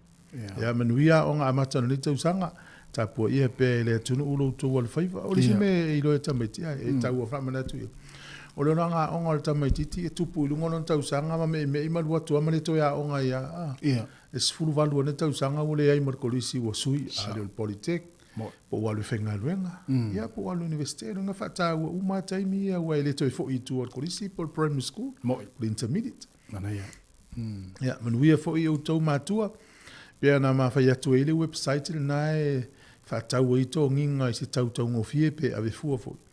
Le na ma watu e le song fua. Na ua uto sir fele la to sa ilina watu le o na ua waitau ina le tangu tate lo to nginga onga. A ye whatever na whai e tato li tior por kala mele o talo leina. O i le wani matu o ini tusia onga ni o fua onga manatu e fua i fua. Ia o le o whatolu wa lima le o whatas e te vili mai e whailoa i o na fua i fua le ma se isi o tato utunu. Moi. Malo, vatai. Tasi au le i taina le pese manisi o whalau loa e toi whamanatu atu. O le i eil tatou sa ili linga le whanga solo le vai asole nei. Mo. Ia mana ia lava lau vili mai o au walana e whailo atu. E ile messenger le tatou li teo le Sāmoa Capital Radio. Ia e ile tatou emaili info@Sāmoa Radio. E i tatou numela i e lua o whātolu walu lima lu o whātasi te vili mai nunga le ea. Ia mo le o whātolu walu lima lu o loi whae te tala noma i tua. Ia o mta upula nei e fia whonga atu tala tu le tatou leina. Pi o astofi a te len whatala noa ia o le atau le tae au. Ia o nisi o tatou o nanga pe o le pule ngā nuu a porirua. Nisi taimi o le astofi a te le o le aso lua na ea lulua i ma le por kalamel soifua malo noina. Ia o nisi fo i taimi o vai aso ia o isi fo i taimi por kalame whaapitoa e whaonga i le stofi. Whena e vili mau fasili la nei. O e whaafofonga i se leitio. Pe o leitio a le tuturi atu a. O whea o e whaafonga mai ai mai mō mai ai. E i se por kalame po oni por kalame fau e te whinangalo e tauna wawai tato leitio mo le anga i luma. O le isi fasili e ini suinga e te whinangalo e tatau o na whaia. O afuafuanga le tato litio. Lima, e se isi me te fia sau noa e whaalele ia atili ai ia whaasala launga le si ufonga le lau mua. Ia ai se vaenga te whaasea i le sesio lau whainga luenga. Ia ua tal noa mai lunga. Ia ave sao lau whaasea le pule le fionga whamsanga. I le lan telefoni leo le o lua tasi, lua wha valu lima. Ia po le emaili te alu.moresi@samoacapitalradio.co.nz. Ia pio nisi na vaenga mo le silifia le porkalami le tae au nei le la tatou utal noitas. Mana ia, ia. Tang fai e vili mel tatou telefoni. Tatou eva ma tatou tal noa mfali fo iso fina ngalo se awe te fefe te vili mai. Te fua alwe te mile na ia i Sāmoa. Tala le tatou reina ma avil fafsiri. Vili mai pe a fa pe e se imatu fa longo atu pe mana ia le usi fonga i lungo le tatou. E ila le wala mai o i Hawke's Bay. O le tina fa mai o le taimi mua le nei o vili atuai. Ono na Sāmoa le tatou fafsiri. E la la sto fa longo lo leo. Fatu o mai le mana ia pe to anga. Mai ia nei tanga to le pe fefe fa ngai le puta la fe ngai fefe fo le ia na fa ia na ua tu atu le ia mana ia lo vili me o te fefe fa masani fo ina vala au lungo tatou le tio. Tatou mafuta wa te mi o te i la te fa longo i meni o le tio tu fu. Au sa uni la wa lu lungo se le tio. Matua o le le o tala i tu fa. Mato a vidi le leina. Mato a o le la utala ya la utala la fai lunga fato a vidi le leina. E mana tua la taimi na e vili atu la matatute. Ya o mali o le vili e ila le taimi umi ai te le to vili atu po wa to va yaso pe lu va yaso. Ya o fatu le siuso ya muri anga tele fa. Po a mestamo tasi po malanga po. Ya fato lo la sa motu lo telefoni sa. Te sto il pili. Ja. Ja, wat dat heel lang vertellen was juist. Ja, zo je na, ja, is te mi pe tot fava yaso. Ja. Yo lo ma fo fa pe po malanga. Ja, pe tu langa non mutsira o nanga. Altiti sa. Ole si de fa po tato fa so tayo nei. Ja, fa pe le si va ngale. O ise swinga o fa ye o po lo ainga ona o fautuanga o se porkalame sa avatu lungo le tatou le tio. Ia. So lie tele ia fautuanga mfa manatu e masena avatu le tatou le tio, so o se porkalame. Ia. E la se swinga na e faia. Taluna e whaalongo e fautuanga mai e wha manatu. So i fua manaloina, tula fono, a onga. Ia. Ia o fe malanga inga, o mea malama le watu lungo le tatou tautu. E la se swinga na e faia talua ia vaenga tau. Amul mole, ia. Le sina fesili ua whaopopo le tātou porkalame. Ia. O le fesili lea, ua iese swinga, e whaia oe pale a inga ona whautuanga. Ia, na, whaamon mole, whaaftai lava. Ai, whailala utala, ile review sa whaia, ele fionga le li pule, po o le lua afe man le fitu. Na o, whaalongolongo ta usauna nei Wellington, o whaalongolongo le tio, na o vili. Ia. O vili le review na sa fai le fionga le dipuli. Taimina u te yalu le jio. Ia. Manatu sa fai le mana ia mai le woli ia le tamai le o blacks me foi fala u le jio. Wole le. Ya lofa o ne o. Ya mai tali le fionga le dipuli taimina ia tamana fiu tuli. A video tu foi mai tal no le manager. Ia. Ya o pio le sina o manatu sa fai le taimina review. Ia fa fonga mai ia tala la venor tato leina po Australia te iai. Ia o le o fato le lima lo fatas. Ia le la vatu le ta sa ilia tu codes fa na te vili mai ai. Po au kilani ia o tonu ai oni usila o fa te vili mo mo. Ia. Tonu lima lo fatas. A fa fotu la Australia manu ia Amerika vili mai tato tano. Ale fa mama fa le tala no i tonu Wellington. O e fa longo se le tio. Ia. Ia o fato le lima lo fatas. Ia, malau mai. Se matu whanau longo pe mana, ia rausi ufonga pe leo taiana. Luas furono minuta tene le valu, tatu was whawhianga mai la webese al matangi mai sasae.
Whaasila si langa tā ua. E tusa molo mātou tu langa e vea ai ma ofisa whaasara lau. Mātou te tausisia tu la fono o sau nia e le Broadcasting Standards Authority a whai e fia whaia sau whaasea i se mata upu na e whaafonga iai i le Sāmoa Capital Radio e le tau na lafo mai lau whaasea tustusia i le tuatusi Limatasi Man Avenue Porirua Wellingtone pe ole i meli mai te alu.moresi@samoacapitalradio.co.nz e le tau na whaia i le tonu le luas furuaso whai ngā ruenga talu na whaia le whaasala launga. A whai e le o whaamalia ina oe i se whaai unga o tu inatu e ma whai o na tu ina sao lau whaasea i le te mana whanonga kai pāho po o le Broadcasting Standards Authority e maua nisi whaamtalanga i le wha ngā solonga e whai alo ia lau whaasea i le openga te whailangi bsa.govt.nz whawhitai. Malo whaftai ule o toi luas fulu iwa minuta na tālea o lei tū la iwa ia leo taratu tātou leina te wala mai ai tolu lima lua whatasi whafua tō Wellingtone o mile o wha o na wala mai lea le tolu lima lua o whatasi. Mano lava ia o tālia in tātou wala au mo le tātou whamoemoe le tātou litio ia pāanga umalama le tātou litio ale whaina e vidi mai ia whai mesau commenti lungo le tātou Facebook ia po le messenger le tātou litio o le Sāmoa Capital Radio Messenger. Yeah. Ia o nā fo le tātou emaili na o le info@samoacapitalradio.co.nz pe o le si vāna muni o whafsili na vatu pe isi swinga ua e whaia molo po e whai polo wainga. Talona e whafonga i whautuanga ma whamanatu le latu lungo le tātou litio. Ia ua e whaelata lau le au nanga whalsoifua manonoina. Le tele i o swinga le lei ele ngata ua whai nei i ai whai fo i Sāmoa ina i ainga pe amalanga i whamanatu ai le anga tele o le mele o le tau mawhai mea inga oa sua malie pe a whai e lusu whai pe a whai fitu aso e whai ei. Tasi o lo ieli whasa launga le pe na watu fwoi ana nei tātou talfo. O whawhinga tāla vai nei tangata to e sueni fo mai whale a inga. Ni GPs ia po general practice. E o ia ieli stala ia masena ia inga fo. Me foi lana o le whamanatu mo tātou ua. Awa peo na ele le ilau fo mai whale a inga na ele stala i oi. Ia whai le ilau fo mai na. I te ua ese oi malatu whamumonga. Ono le ua. Le si me foi le leo tau whai ato tongi ia pili ia fo mai. Wa isi au nanga e mwhaina tongi mulmuli. Ia atu putele ai ua na te ua whai na ilau le stala. O te le suinga taimine ua. Te loa o le fia tu tanga te vai fo mai le stala i GPs. Ia o le moni ava noa. O tumu tele ia lato wa lavale wa tele lau whai tanga tau whai ele fo mai. Ia o la iti fo mai. Na o le lei. Ia o le tulanga na ia mana i mo e ta ua mai ngai tutongi. Mana ia le pia luai o le i o le whale mai ia po lau fo mai. Ia pia whape whenga tau na tongi atoa le pili pia whape umana siaki. Mana ia le seki o se peifolele automatic. Tamakoi tai lima tā la e alu vai aso. Ia toi alu atua. Ia lau matua owa i lungare. Ia le peime, ia le tupe. Ia whaingo fie fo wala. Fo i vai atu fo mai ma le fo i pulenga whawhale mai. So le leila le tangata le tongi ngau vai whapea. Pei fo i o mea ia wa onga. I wale fo ua la ea onga whanau. Mana ia le whai o se account whapea nae. Fo le automati alta i lima tā la. Il vai aso. Ia te le papole a tau tongi le fia se lau. Ia le pili o le tamama le teine le kuata. Tāpai whapea na. Malo. Peo le Universite Victoria le whai sa ili ringa o lo maa wepea mal tolus furono pasene. O nanga ne general practices in New Zealand. Ele o te whakatanga ina ni tangata fōboni a inga fōu ele stalatu.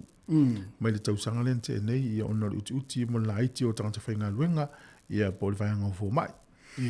Ia, o le si tala ne ina u whaitau e fōi nei tai au e mana ia fōi le silifia. O le whainga le o le ambulance le o le St. John's. O le wala tau o atu sau le le tuatata i lo fo i o le whai St. John le vaenga le o le e la tu tangata volunteer se o fua lo la tu teimi o la tu luenga e vili nei tangata matu e asim whatata noa i ainga Yo. Mana yo. Yo, ya e la to fo e fatainga e se ala unga luenga e te alu e volunteer i. Fa mai pe o tual sfuri mai le lus sfuri minute tala no ai. Fa nga le telefoni. Ya fuola te mine o telefoni ya inga o le o to ya ini telefoni falli na telefoni veve. Pe yo le mafuanga ina ia tala noa ma so soani nei tangata ia matutua. Ona no futo tasi lonely. O le se sila te mafuta. Ia ai o tala noa i pe yo fa momonga i fai tautui. I fisili ai po pena mai oe o a mai lo vai aso o me na fai. Fia nei tangata matua pe avili atu. Tato fo ila tama natu fu ena. Ya lele. Ya mo tato wala. O le o telu la. Ya, to tam fai mai tato wala le wa to wat. Ya, o le o fato va lima lo fatasi. Ya, ano lava. O va enga e tal no ai fa fisili. Fata ta inga o le o vili atu. Ya, o tau dia nei tangata ya no fo fale. Ya. Ele se tala no ya. Ai vili la e tangata te vili atu e matua sa o mai. Ya. E te fiu e fa motul tala no. O le tangata la e tangata fa pe o tala no ya i. I tangata fo no fo na lato. Ia nei tangata na o tangata matutua. Ia. Ia nei hase meo ia ina le tal noa ia ia wa atat fo nei tangata fo ia o fa tu ngata sa va vali fo le o ma o fia la to o langala ia ia ole no futo tasi ma fai ia tal noa na o ia ma o le sona mana ia le mai e peona e fa ta uvo le vasone o ki o le tio le fale wan mata no malisti na fa mai sna matua mai o ia ki ala na le tio ia le tio lu mo le mkuka le tio tua ile tua le mkuka le tio lu mai no na poto ia mana na tv iso se me fe lu ia mai o tiu fonga la mo le fa long mai pese por calame ia le tai to lu ina ia le sina sa o tatu le tio ina ia inga ai e le futa tu le iloi le tangata matua ia se fai mai asi fai ma vili ia ipo o mai oe o me o fai ia la o e te fenga roenga le St John o le we vili mai te o asi mai ia o le ala ni fa fasili o le te fasili ia o mo tal no atu ia e o sil mo o mai oe ia le manuia fa tai ta o me o fai nei tai ia o le mata tu le po kala mele le si fonga la mo ma to ne Wellington ia la o na mai le fa un le vai aso te nei na alu le lotu na motu ai ngasi oe ia na mai foi fa na we asia ia tata no ya le ia o le taimila na la tu fisili le sa mai o ai ia na tu ese me o tal no mai ia na lo fa lo wa foi lo mo se sa ai me te le fia la we o vai lo tu se ko ka disi Zala te visila oh ya mai la le ia le fa ingol vai so la wo ya so le ole fole tu ole te utupel ma to e kale sia tu mai ne ilunga kasi mo le sile fiele tu no ona ni le fia file il fa mo le fa ye tele National Library ia afa pe avanoa ia nga ia tu ia ona la fa di tele wata ia il vai tau te siva va sfulu mana ia e fa ta no nga le sa fa ia tu il verso nei me sunga ya suliano vea e nan fa ta no il telefoni si wata na maua mai tai le kale se me tisi le wisiliana taunaki na ia nana tau sa ili po i tonu le tonu ata ia na foi le su yo tatu li tio ia wena ni le fiafi po le ono ia i tai le National Library i Wellington e tatu pa anga masani le te role mata mai le na foi le na lau atu le sunga le pule le swafa le version nei le na fatal no ai masuliana vea o le faltura ia ma fo Eric ia sa o ona i nalo na ata i fo le na lau atu le fingo le pule le version tene ia sa o ma fo sa ia le kalesiana i tau sanga uma vai le ala mai mo mai ma fo o lo peia o ta ia nei so ia sa o la ia le si o le fa lau telena no ta pulenta ta no ta si mulina na vatu ia po ini swinga o faia o embo lo ainga ia ona o fautuanga fa manatu le la tulunga por clamer si fonga lo mo fa te inga le e se le tasi o tama na vala mai na ta o fila na ulo tapa ona por kalame al so fu malo loina na vatu lungo le tatu ritio ana ia e ye stasio o tamana ma malanga whaatasi Sāmoa. I le aso lena uanua. O te ia la, lo te leilo. Ai, o le ofulona ofu hurricanes. Ya uso so to va sanga mata matole malo. Ya matal no lo. Ya o le tala la le si uso on fai mai. Mai te lo. La tu le ya matoli fa le lo mai te lo e le tu. O atai la tala le na luata no matasi me yo vai la o ona ye la utono tino. To le masenta tal no me na. Atua mai. E va ai o fa longo ma to to a pe sa o le ta no la o li. Vai la o ona ye la utono tino ia wale tau te lo uma ia o me o le ama malo si mfola o ne mai la o le tata nona mau ai malona manatu ia wale to fai ala vai la o ona ia fia uma me uma ia o ona mai sole o no fomo ma fa lu tala na pe sa le le ia la wali ia fa mai ia la o tu ia pe o tau tuai o no matu si ia fa tai le o tu ia o le me si lina na o ngas fa mtalanga na vai tu ia tasi na fa te tainga e li fai mai la nunga e ana fai mai ma tau ni mala le fai lo fai mai ia la tala tu tato le ina la tala tato pese ia se vai fo ia tasi se fa talo fa tu nei va tato pa ngai ma futa mai lo tala pel tato le ina te vala mai ai tolo lima lu fa tasi fa talo fa tu sunga ese moe ma lo fa tai ali la luta o two of them ia mai se fo ile sunga ula lia le ala manua ma lo se fo mnuia katrina amosa fa talo fa tu ma lo se fua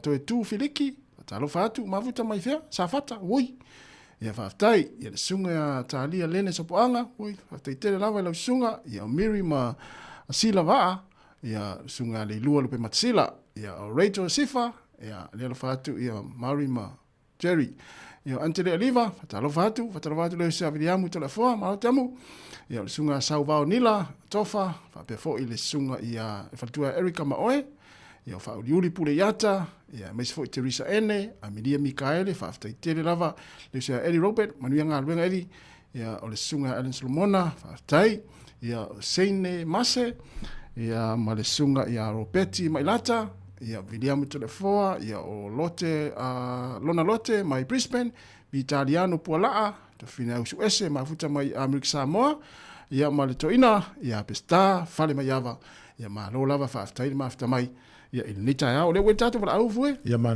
no so fu ta lo fa alo so fu foi malo so fu alo fo ile ma lu po ka fa ko i ma ka ma lo so fu o le sa no fa mo lo ko ile po ka la me manga ia Aulenga ka malanga fa ka si sa. Oi, sele.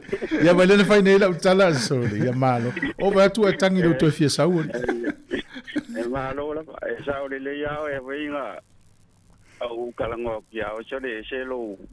E se ko ilo ma ke poko dia o ke le lo ke le ya sole se lo ma ke poko ma e lo me ku pu nga ka la e ka mo fia me fa pe. Malo la le ka longo. Malo fo ile fa ku. Afitai. E ala, na o ngale na fautuanga man fa manatu na avatu I lo vo iso I fua. Wale bango fa longo le lua po kala menga ia o fu fa le fa pe sa ola wuri. Wa ka longo ku ia mangule ai so lo si ma lo si de ia ka se pe se fe aku. Ka o mi. Ia esa. Nala watu. Me ko inga inisia so ko awa a fai a ko inga ku ia alongo inga I wa nga me vole fa marko ku. Ia sa ole leia. Tai le tele oi. Ona la wala le te fa ngai na ile la wala le te fa longo mai fa mole. O le la fa longo la au fale io la for ka vale ia sa wa fanga ia de la sa fanga ia le aki la o ka vale fa longo ko ia. Oi. E to fieni se fa longo ile fale pa Kilitio. Ma ke fa longo ia ma lo ko. O ia to lua. Ma wa fa ngo ba ko mikia. Ma wa la fa longo ia. O le winga la sa no nga tata no nga le we tu ua vai la au ona ia lu tono lo tino ta lo fa fo ma tanto litio. Ia cha o le ia o. O le ia o on va pas ma fo va ia I Leo nga vo nga po kuanga po kuama yai. Pa te ya ese di lo le ku le kai mingi mamangu le a po se on se ku. Sa o le vau le 5 ma le 11 masalo po se me o le 5 lua o kausanga nga ngo whapelo a o kaulonga la vale ia esa la sau la sau lo lau whaasoa nei teimi ua i se swinga o lau whaasoa taluna tu ua vanga i saru i lau seilen o kele le aunga whaasoa ko i au ele a se ringi la ka ki ai ko kongui ole akaunte o wapi ole menga sa wala fia ole menga sa ri ai ko pe ia aga wa ele mi jal pa ka ol fangui sa un ko le fia mai ya ale ya se me sa wa sa ol fat se vanga se me ai lo wa finge ya pa kwa pe pa lolo ala la lo maftanga mo se o fa tu e swinga le we temi nei taluna tu ua ia vanga Monsieur Wai. Ajo ala le ingala. Wa ola ko elu Sāmoa ya ke o ke chaua pa ku ala so nga fu di melo ku nga wa yang ku ai. Fia la so. Ka winga o ma ka winga la vale. Ia. Ia ma ko nga o pa se o wa nga ku kala le rido ku fu fa ngorong so. Fafitaia. Ia, o le si ofisi foi le lo so fu maloloina o te lo la ngona o ile suwi. Ai, sa o le ia. Te le au ala malo si me kaya o. Ya, o lua foi ala male ku ya me fa penga ia o lua foi male lo fo ile. Ia. Me ai foi la ko ia la uki. Ia sa o le.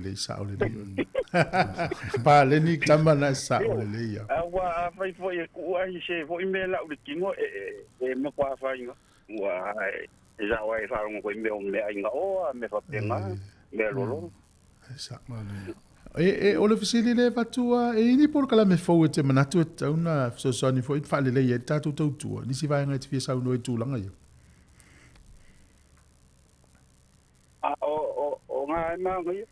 Ma ngai ali mele ka ko le kio ke vivia o ke fa longo ka ko le kio i ko kala mi manga sa o do ya mi sa o do ka ya le jiringo u fa ka ya i ka ko le kio le a mai ku langa fo i fa porki ya le me jiria nga ngo fa ka ya u ya o ke fa longo ya aftaila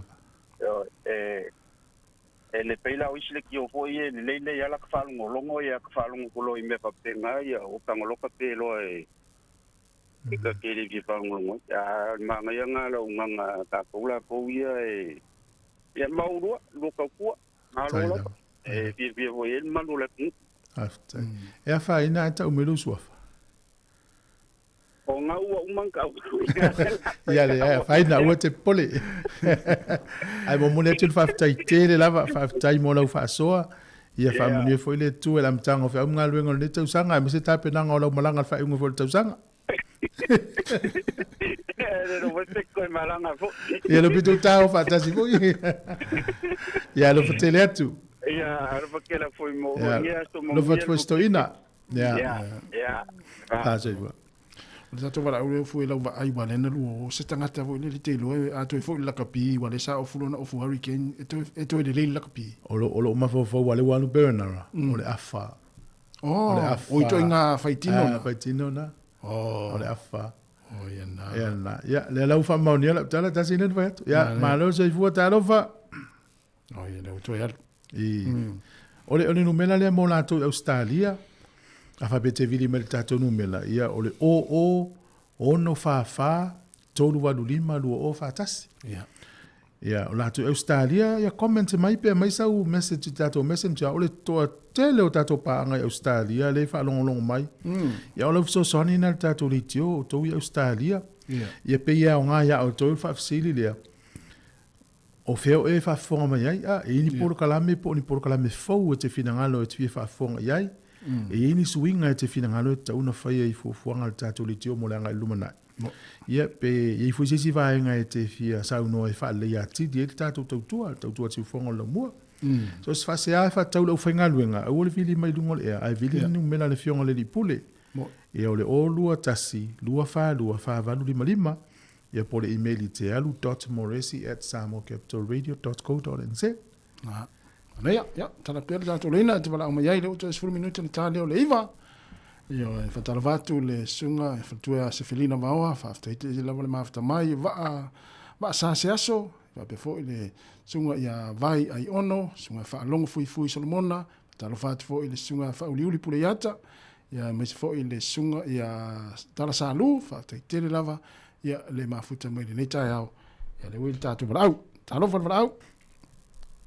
Ia soifua manuia lua vase lua tufue ma tasi malol tautua. Oi, vase fue. Alo lava, fua. Ah, me topo to. Kula email ya kula uia a. Le wa mo wala email. Awale mele o wala u fafsile ku pe lo sungale. Ese man manga yo po kala mele o sankisi a. Ia. Nga po ngangi. O fafsile la po ese avango ko fa nga po kala me. O uma kwa kele ale. Le au ngā teila o mea ngā, o mea ese kongo mea ai ma a, ma mai la au ese ia. Ese le ka ua e lau whanongo longo po kalamere ngā. So, o le mea ngā le whaafsile I peise siava ngō luma ngā I e whaua o le po kalamere ngā, ua orkele ale mea le e pefola o le angiangi o green tea o ia mau mea a, e le le alo ka mamala mai mea ngā. Ia unkai, lo wala ka ika whapalengi la ka ia, lifestyle vonga nge soifua nga fa soifua maloloi sa le wo ai wo man fa mawina la email ia te lole la tu fo ile di fioni pule ma ofisa ne tal no ia ta fa mali nei le va nga ma nei tele ia nei va nga we la nga la fion la so ia fa kai awa o fa lo o mai ko va nga fa lo ai o Facebook pa fa pe wo ia ale YouTube ko on fali ia mala au ka ban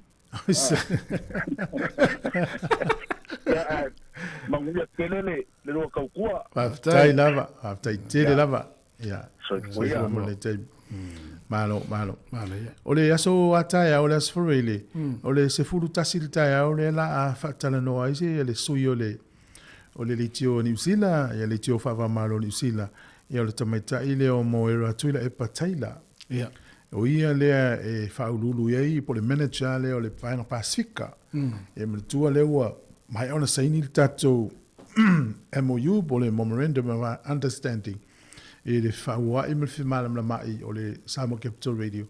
Ia ma le Radio New Zealand International. E po le Radio New Zealand. Ia le whetu wha ingo ana whaamitalanga ma news. Tai aula sfutasi o le whatanoa ia moira tu le e pataila. Mana ia. Tātou li tio. Ala talpese. Se whonga neo lomua. Toi fitu minute. Toi ono minute o na tāne o le iwa.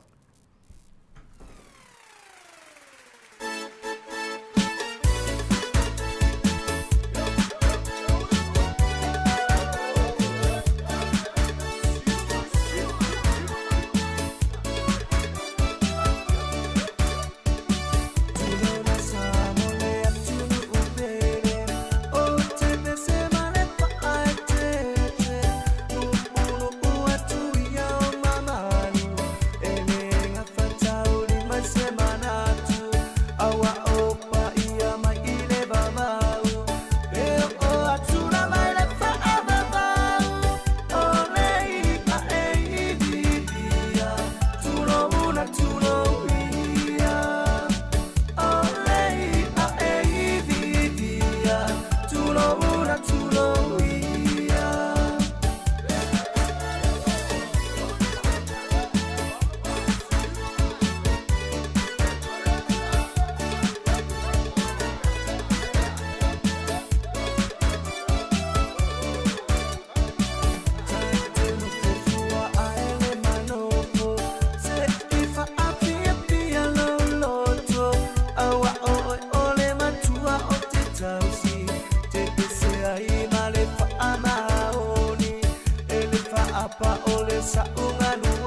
Whawhenga mai le Mount Whau tu lona Sāmoa o te 5 minuta na tāleo le tulaiva whataro whatu sunga whaalonga fui Solomona ba ve po i le sunga i a le vauto lei ia ele whina ngalo le vauto lei le o mai ia pe mana ia e eise a whaitu la fu lele o i taluai la ono le asto na i le statu tau tua ia alon whina ngalo ia mana ia pe a i statu proklame Sāmoa mo nei whanau ia ua tapu ino la tunga ngana Sāmoa a whaitu la ia malo mo Silvia foi sunga le vao po o fele fa forma ye o Melbourne Australia o ia le vao ia fa forma ye le Apple Sāmoa Capital Radio ta o le ngana Sāmoa ia le app na mato i mau uma ia le fa le o mata itusi o upu e me faina ia lu tu ngona telefoni ia na ye foi talo le ri o po le vi o Sāmoa o le tele o fa mtalanga na itu ton ia le whaonga ino le whaamamafa, mariko maliliu.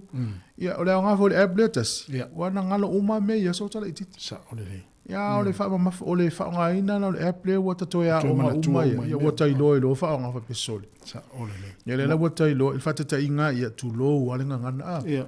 Le upu leo le, Sāu. Ia. Ale ni il whaamamafa ilunga. Ia. Awa pela o etasi. Ia, whatu. Ia, susu mai inei tata ofisa. Ia. Ai le tu ofa mafailu al mato ise al upuna le tu lo wala ngana ma fata inga sa olanga manino le mal mai le upu pe na ma me tu ko maliu ma fa ma te ma o mai ngol tatu apple na ngana Sāmoa al si fonga lo mo ela no ana phone ngol app tu lo telefoni so stay me tu o le ngana ma fa ngai no tusi avel fa na ana o vai le si pa langi na ngol TikTok ia wa o fainga ngan Sāmoa ia ono tatu app Sāmoa Capital Radio fa ali mela u fa na ia mai vai foi la o el palangi le ia o lana ngan Sāmoa le app Sāmoa Capital Radio ia le sina tau tu tatu ritio o le statu tau tu e luas fur fai tu la tatu app na Sāmoa Capital Radio app por kala me ia la tu nei e tu el watu na nei le fiafi le fitu ia ma musika so flo i lusu fai tu la e fenga lunga pola ki la le app na tu Bluetooth speaker to fenga lunga fa fia lo Sāmoa Capital Radio lo fenga lunga tono lo ta vale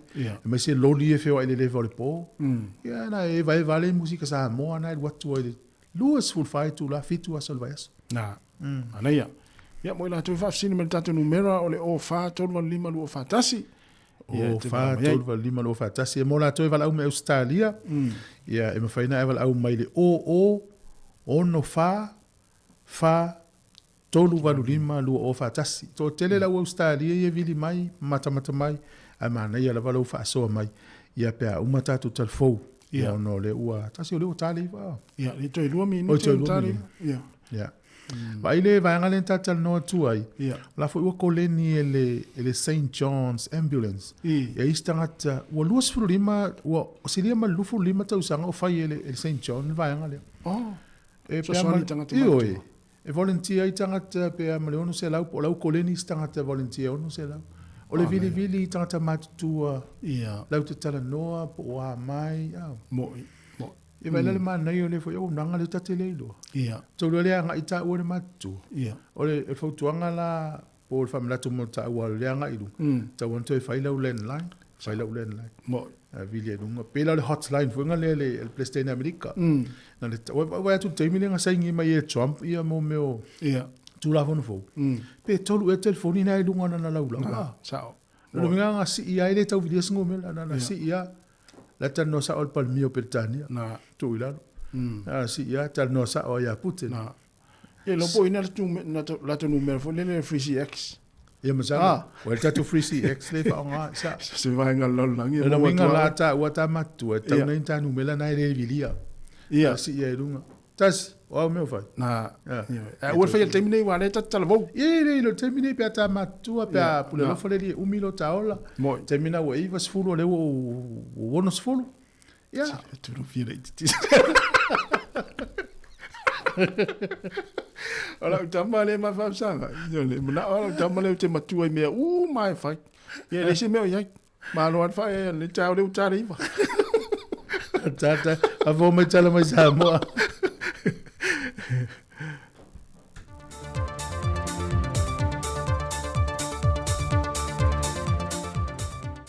Tala falava o tala fōle nei mai Sāmoa o se mai alo whaafonga so na whao poponga.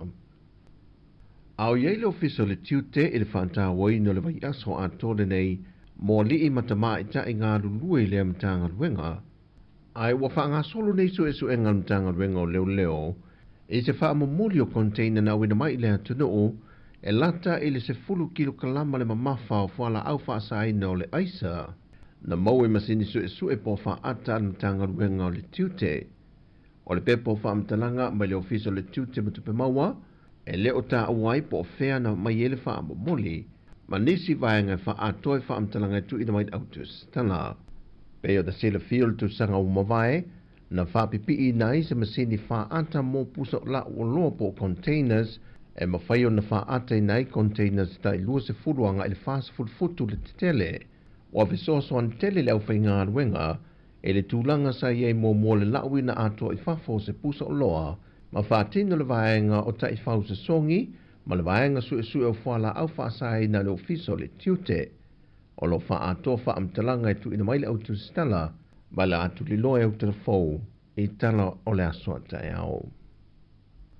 Na langa la ngafi na ngalo wha lio sui o le kāpenete le na whauntanga le vaiasa nei e na wala ngai le sui te tae o le tua ngai se mta ope o noa awhia i le soi fuotanga talau telo le atu nuu i le whainga malanga waa i le vao muli whanua nga i salolonga.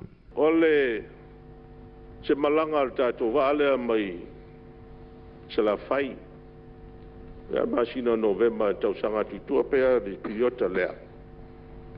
Ole awa pea na ole awa no atu kapteni ai ave mai se seila al waa mai sale longa i muli whanua. O la se li poti mai o tūlanga lea. O la se su enga na whai. Awa a whai o lena ave me le seila e le skapten. Ia popo e taufi. O a tupus wha lavi.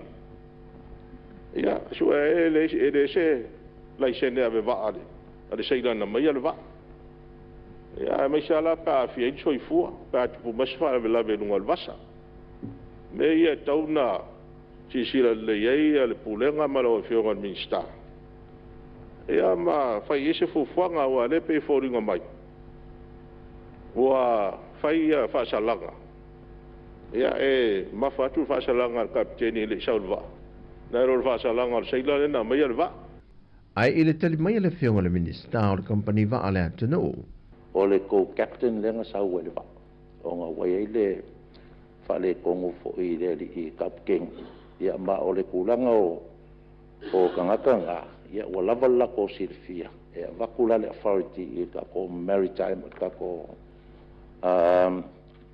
ministry e vakua ngale fakanganga pe fa pe wa ia se fale kongo ia me foi o le alo va ke o se ma i kapking o ma fu angala nga ia ia ko captain nga ke fa wa ia pula mo fe malanga inga ka le fa mariena ni so sui fai pule o foi le sui fai pule na langa le mata opo ele tali na tu ina mai le fionga le minsta e lo sa no minsta e vai esa no vinga ngai tonu lava le tau safety e lo ngol vasa ma fuanga no la ngai mata opo ai e o le mo li poti e pena apena fa sala uma la ua avai la o captain ma ko captain ai fa sala na ma fu anga fa sala ai o kulanga nga fa sala e le i avakua se authority ale ka ko ministry e de menga a o kulanga i o le kaptengi mar ko captain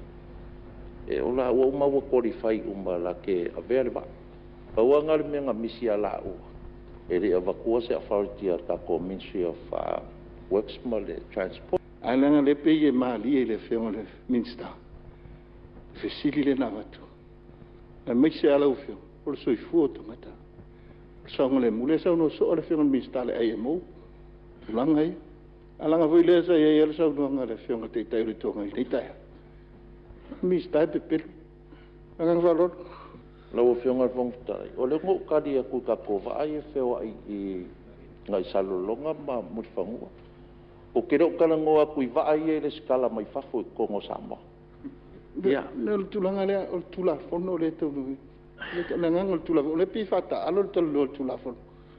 O pe pe le tula fo le motel ni. A o le ale tau sa o me motel tula ngai. O lo fa fo nga sa mo ma pe o le ya u fi va tula ngai tona ye. No fe on fo talai le nganga na. Le o a le fe me tona se mai tona motel. La ma fo nga na le wala au mai le ko captain eta o musfata.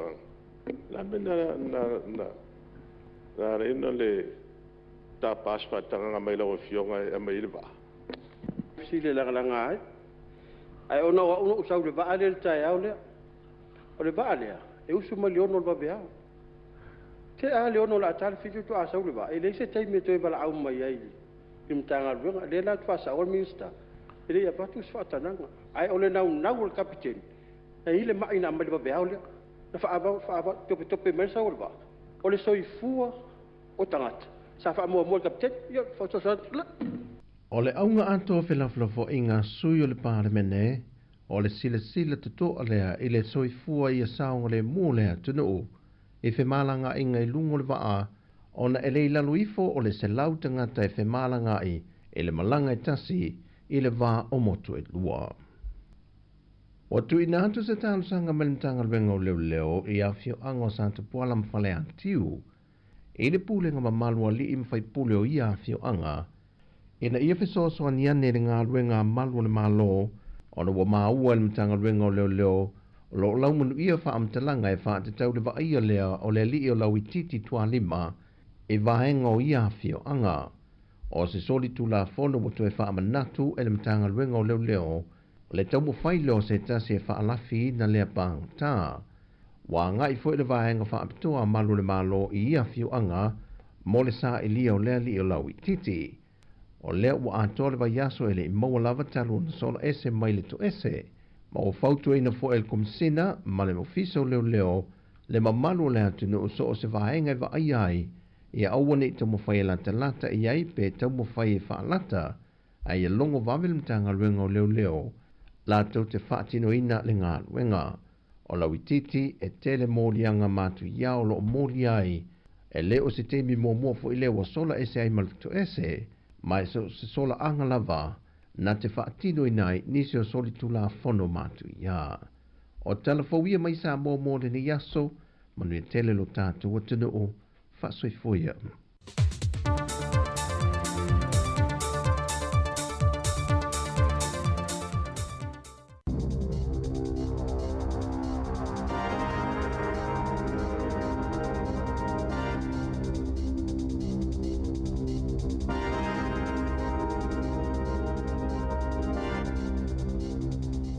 Talo falawa o talafou mai le sifofongo le lau muai Wellington mo le nei tai ao aso tolu se fulo Januari lua fe lua lima. O le aso lua sfulu lua me wa whaalau i lua mai le minista o tupe Nicola Willis e whaalau i lua ai le tala whaatatau o le tupe le lua fe lua lima po o le paketi o le nei tausanga. O le tala whaatatau o le tupe o le ataula i tonu i le whaamautino ina le lei o lo mawhai ona whaalelei a tili tupe maua a tangata New Zealand e alai le whaatuputupula ia o le tamau a inga. Whaalia Willis o le talo le tupe o le tausanga nei o le aofia i se isi la asanga fou e langolango ai le whaalelei o le tamau a inga e aofia i fo i taiala e fo i ailu i tau ua lewa ona whiangai ma New Zealand. O isi wha moe moenga ua fuafuaina e mawhai ona aofia i suingo tu la fono. Tau la i lea i le whaasauina o tupe le malo matuli matai tupe whaalu. Ua lapata ia tangata ina ia mataala ma whaai tete au le i whailo ai atu i tangata ese e whaafesuia i tupe po oni o loa whaatau atu i lunga o penga o fisota inga. Ua lipotia le toa tele o tangata e awhia i tau whaamatau e awhia i le ngaoi pe awhilo ai e pikiina o loa na whaatauina i lunga o le maketi. Whaalia leo i Canterbury e silia ma le toa se fulu tangata na whaamatau mausofa ia a o au ina ma pikiina mai o loa o lo lisina i lunga o whaasala launga whaapisinisi intaneti po o maketi I lunga o le intaneti o nisina o atu e piki mai fuala au whaasaina po le aisa na whaatauina I lunga o le intaneti peitai na whaamatau mauso wha ia e tangata na whaalawi loaina fuala au. O le popolenga o leo o loo fefefe pe maasi asi tangata I li poti atu ona o le mumusu ina ne I maua I leo aisa o loo fe whaatau wai I lunga o le intaneti o loo fautua ina leo le mamalu lau tele a whai e whaatau ni o loa matapena e whailoa I male e anaina le oloa I a mauti noa e whailoa ai se no whanga lau tele ai awane I malilie e whailoa ai I le levo le po I se no whanga pongi sā e le aini tangata. O ngā oinga e lua I Canterbury e ai fiso o ta inga makeni pei ona lipotia le litio New Zealand. Ua whaamata o mai le malo se auwiwi po se tae ala whaapitoa mo le whaonganga e tangata whaingaluenga le malo o le Artificial Intelligence le AI po le pota whaafolinga o masini teknolosi. E te le la lama matangaluenga le malo e au fia I le ACC e le ilevona whaia whaata ita inga I le whaonganga o le AI I ngā luenga e le mo o mia le whaafisanga ai matangata lau tele. O ia tae ala po o whainga whaavai fau e whaamauti noa o le lei, manino, masaonga le muai au nanga. O langa I whainga whaalilo lilo a wale saunga le mu matulanga la matia o loo ave I ai le whaamuamua ina I ai loiloina ma le whae tete. Li potia le litio New Zealand e ai le ai atatau a tangata whaingaluenga le malo e whai ai whaatala noanga e winga I suinga mai I le AI I awala la tau te ngā lulue ai. O loo na ia malo se le minister mo le Digitizing Government Judith Collins ina ia si itia le whaonganga o le AI ma ua mali lia le kapenete whaamala malama ma whaatonu folau le whaonga ina awanga luenga amatanga luenga ma ofisa le malo. O le whaititia I o fōma I whale ainga po GPs, ua sitiai le sawai no fōma ai tutono le whale mai ona ole u umi o taimi whaatalitali a tangata I whale mai, pe ona whaamaonia e le General Practice Aotearoa. I se suesu enga le University of Victoria, na mawai e tolus fuluono pasene o GPs, e le o talia ina ni tangata ngase ngase fōu e resitala I ala tau au nanga ona o le whaale tonu o le whaatupenga. Whaalia le Minister fōu le soifua malolo ina Simeon Brown, o lo ave na whaamuamuai au nanga tau I le soifua malolo ina, ma ole aia sa ili fisosoani mani fautuanga a wale fofoina o lea whaafita auli. Ele o whaamaua lalo le New Zealand First I la fonga na lafo e nisio ala tau whaipule tutono le palemene. O lo whaamauina e whaailonga lanu. I se whalaflafo inga I tutono le palemene I le asolua. Na wala awai Shane Jones o le New Zealand First ina ia toi whaafo I tangata Mexico I lo lato atunuu. Sāsau no fo I le taitai o le pāti wa wasamana ia Winston Peters. I nisio sui whaipule le Greens e te tau ona whaali mailo lato wanganga whaafetai o lo ono nofo I tutono New Zealand. O atu ina atu se tusi a le pāti a le Green I le pale mia ma le fonga fetalai ina ia whaia se ngai o inga I ai tua I ngā mionga ma la fonga whaailonga lanu e le talia I nei tutono le pale mene o New Zealand. Ai mai se upu whai e anga I whaipule whai mai tutono le atunuu. E pe ona sauno le sui whaipule le Green Ricardo Menendo March na soifua ai I Mexico. Natalia ne Peters ina ua fisilingia le litio New Zealand. A le mawhaia le whaipule o Natali upu malolosi pe a whaia whelaflafua inga o lona winga e te tau o naru ese male no foa. O le masino iu lai le tausanga taluai na whato ese ai Todd McClay le asa avea ma minista o whataua inga o na ua ia wala au ia Menendo e tele o nofo I tutonu o Mexico.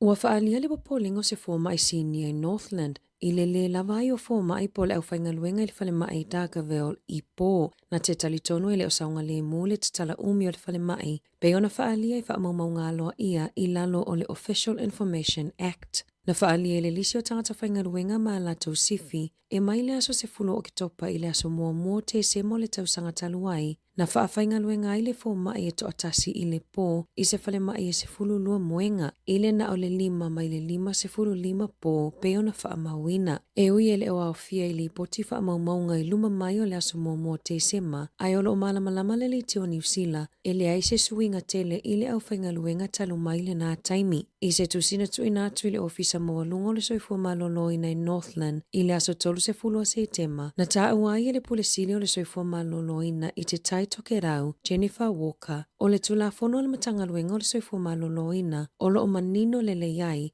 le te tauana wano se fo mai tu tono le tai se fulu minu te taimi uma I au nanga le fale mai e tali atu I whaalawe lawe whafua sei po ole ER e tali tonu o le whawhitau li leo lo o tele ina whea ngai ma fale mai le atu nuu peitai o ke topo le tausanga taluai na o ai le fale mai I daga veol I se tūlanga o ngaonga o na ole le lava o fo mai. E to alua tala vauta I sifulu ono tausanga I au kilani na lokaine leo ina ua lao sa ia mga o ia le fale o lo le cash converters I au kilani I le tae au ana nafi na ulu fale ia tala vau I le cash converters I Queens Road I le te ala ititi o le iwa ma la fa o ngaina ni a upenga e tale pia I sefeti o ata o lo o tewi nai fili euro fa apea le pusa tupe na maua mulimuli ane leo le taawale nga oi le ana fa o ngaina e ia tala vau o lo o fetawi ma se pa I pakuranga ua mawhai ona toi fa afo I umatupe na ngā o ia mai le fale o loa ma o lo o tālia se aso e tūla iai I lumo le wha amasinonga.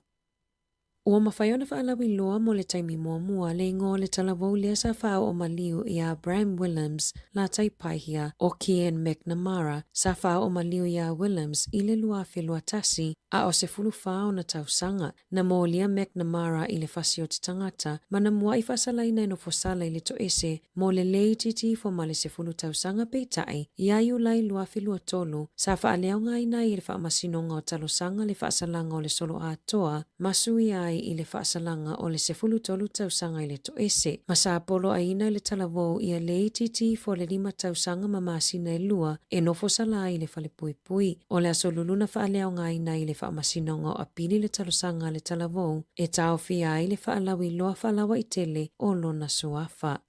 I taalonga, e le iwhaingo fia le whitwhilinga a le loka fou a le Hurricanes, le ali o Zach Gallagher, le asa ta alo I le awa le Crusaders, be ona ia ta ua I lungo le liti o New Zealand. Sa ia sa unoa na fisota ia tu le whaia onga o le Hurricanes, Clark Laidlaw, I le tausanga taluai, ma sa umi se taimi o mafau I le suinga, o na olona o langa atoa na soifuane I kalai estete, na ulufale I le awa Canterbury I le lua whelua sefulu, ma amata ta aloa I le awa le orpeleki ta ito o sefulu lima I le lua whelua lua. O lana ta alonga muli mo le Crusaders I le lua whelua wha, na vaveo na malolo ma aveitua, ona na wha amanu alia I le la ta alonga ma le Hurricanes. Tala fōia mai le si ufofongo le lau mua mo le nei vaenga o le tae ao.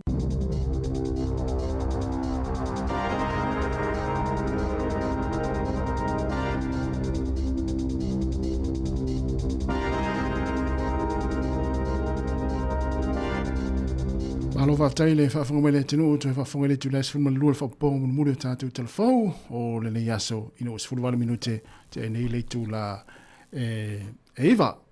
E ilwa inga lea na mai ana I tātou telefau le tae au. Ia, e le o se vaenga a fuli le whatu atupu vaenga lea tau whaamatau ma o sa whaia tangata whaatau I marketi lungo interneti. Ia e sa o le lei.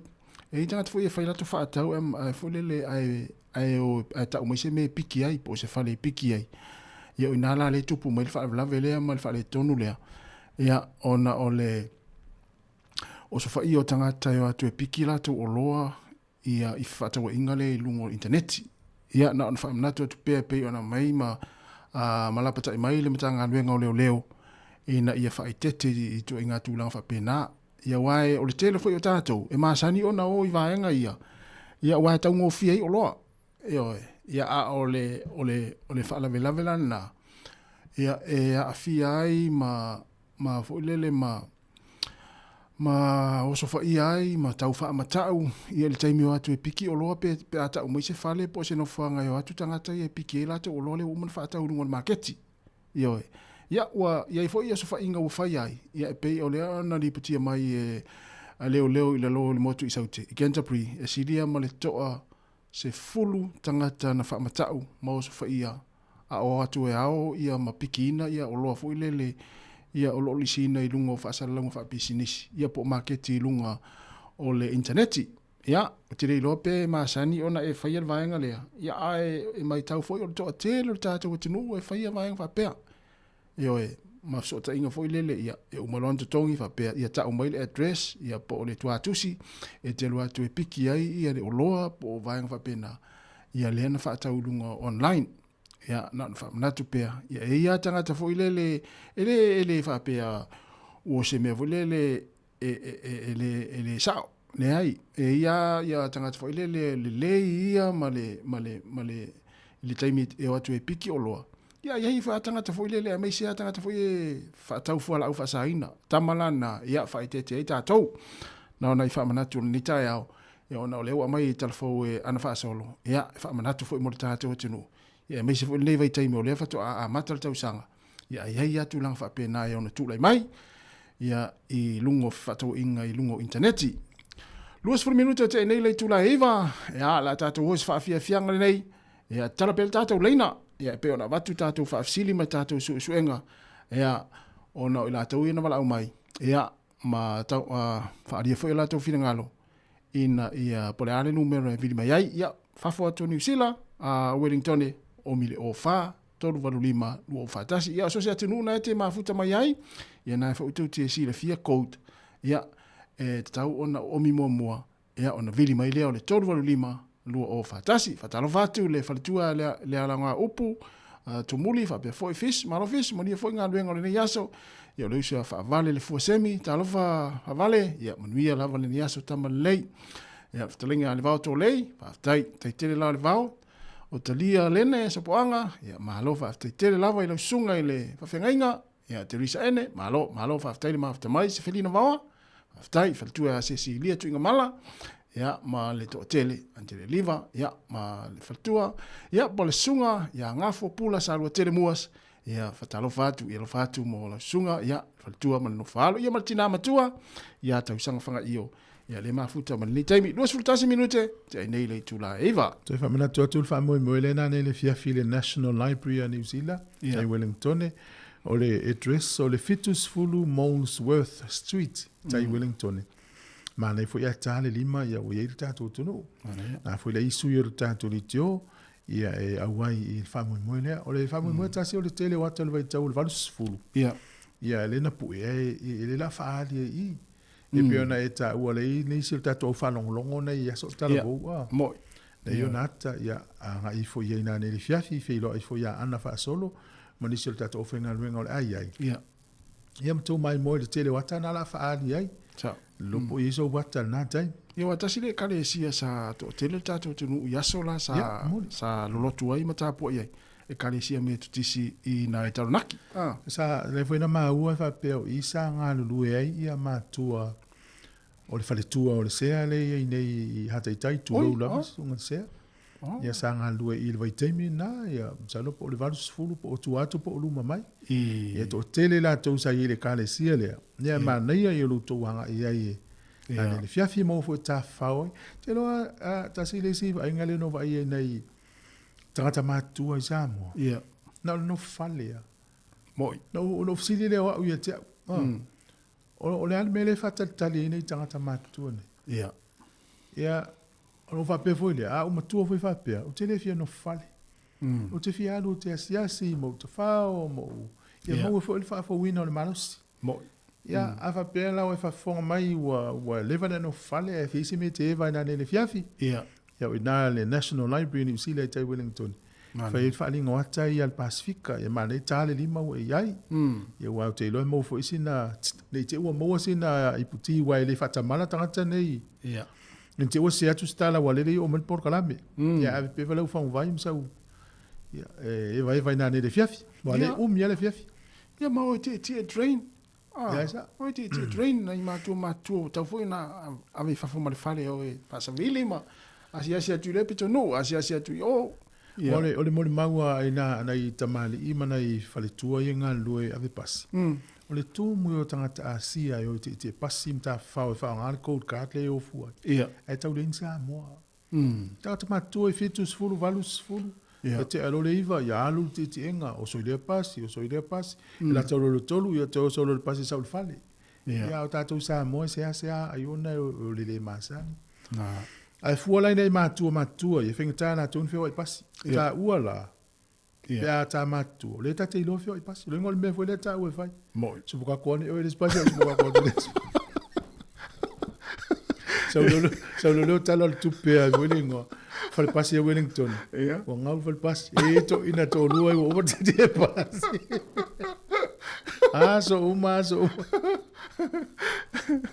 Ia, mai o le pasi le aluanga i o i le vini.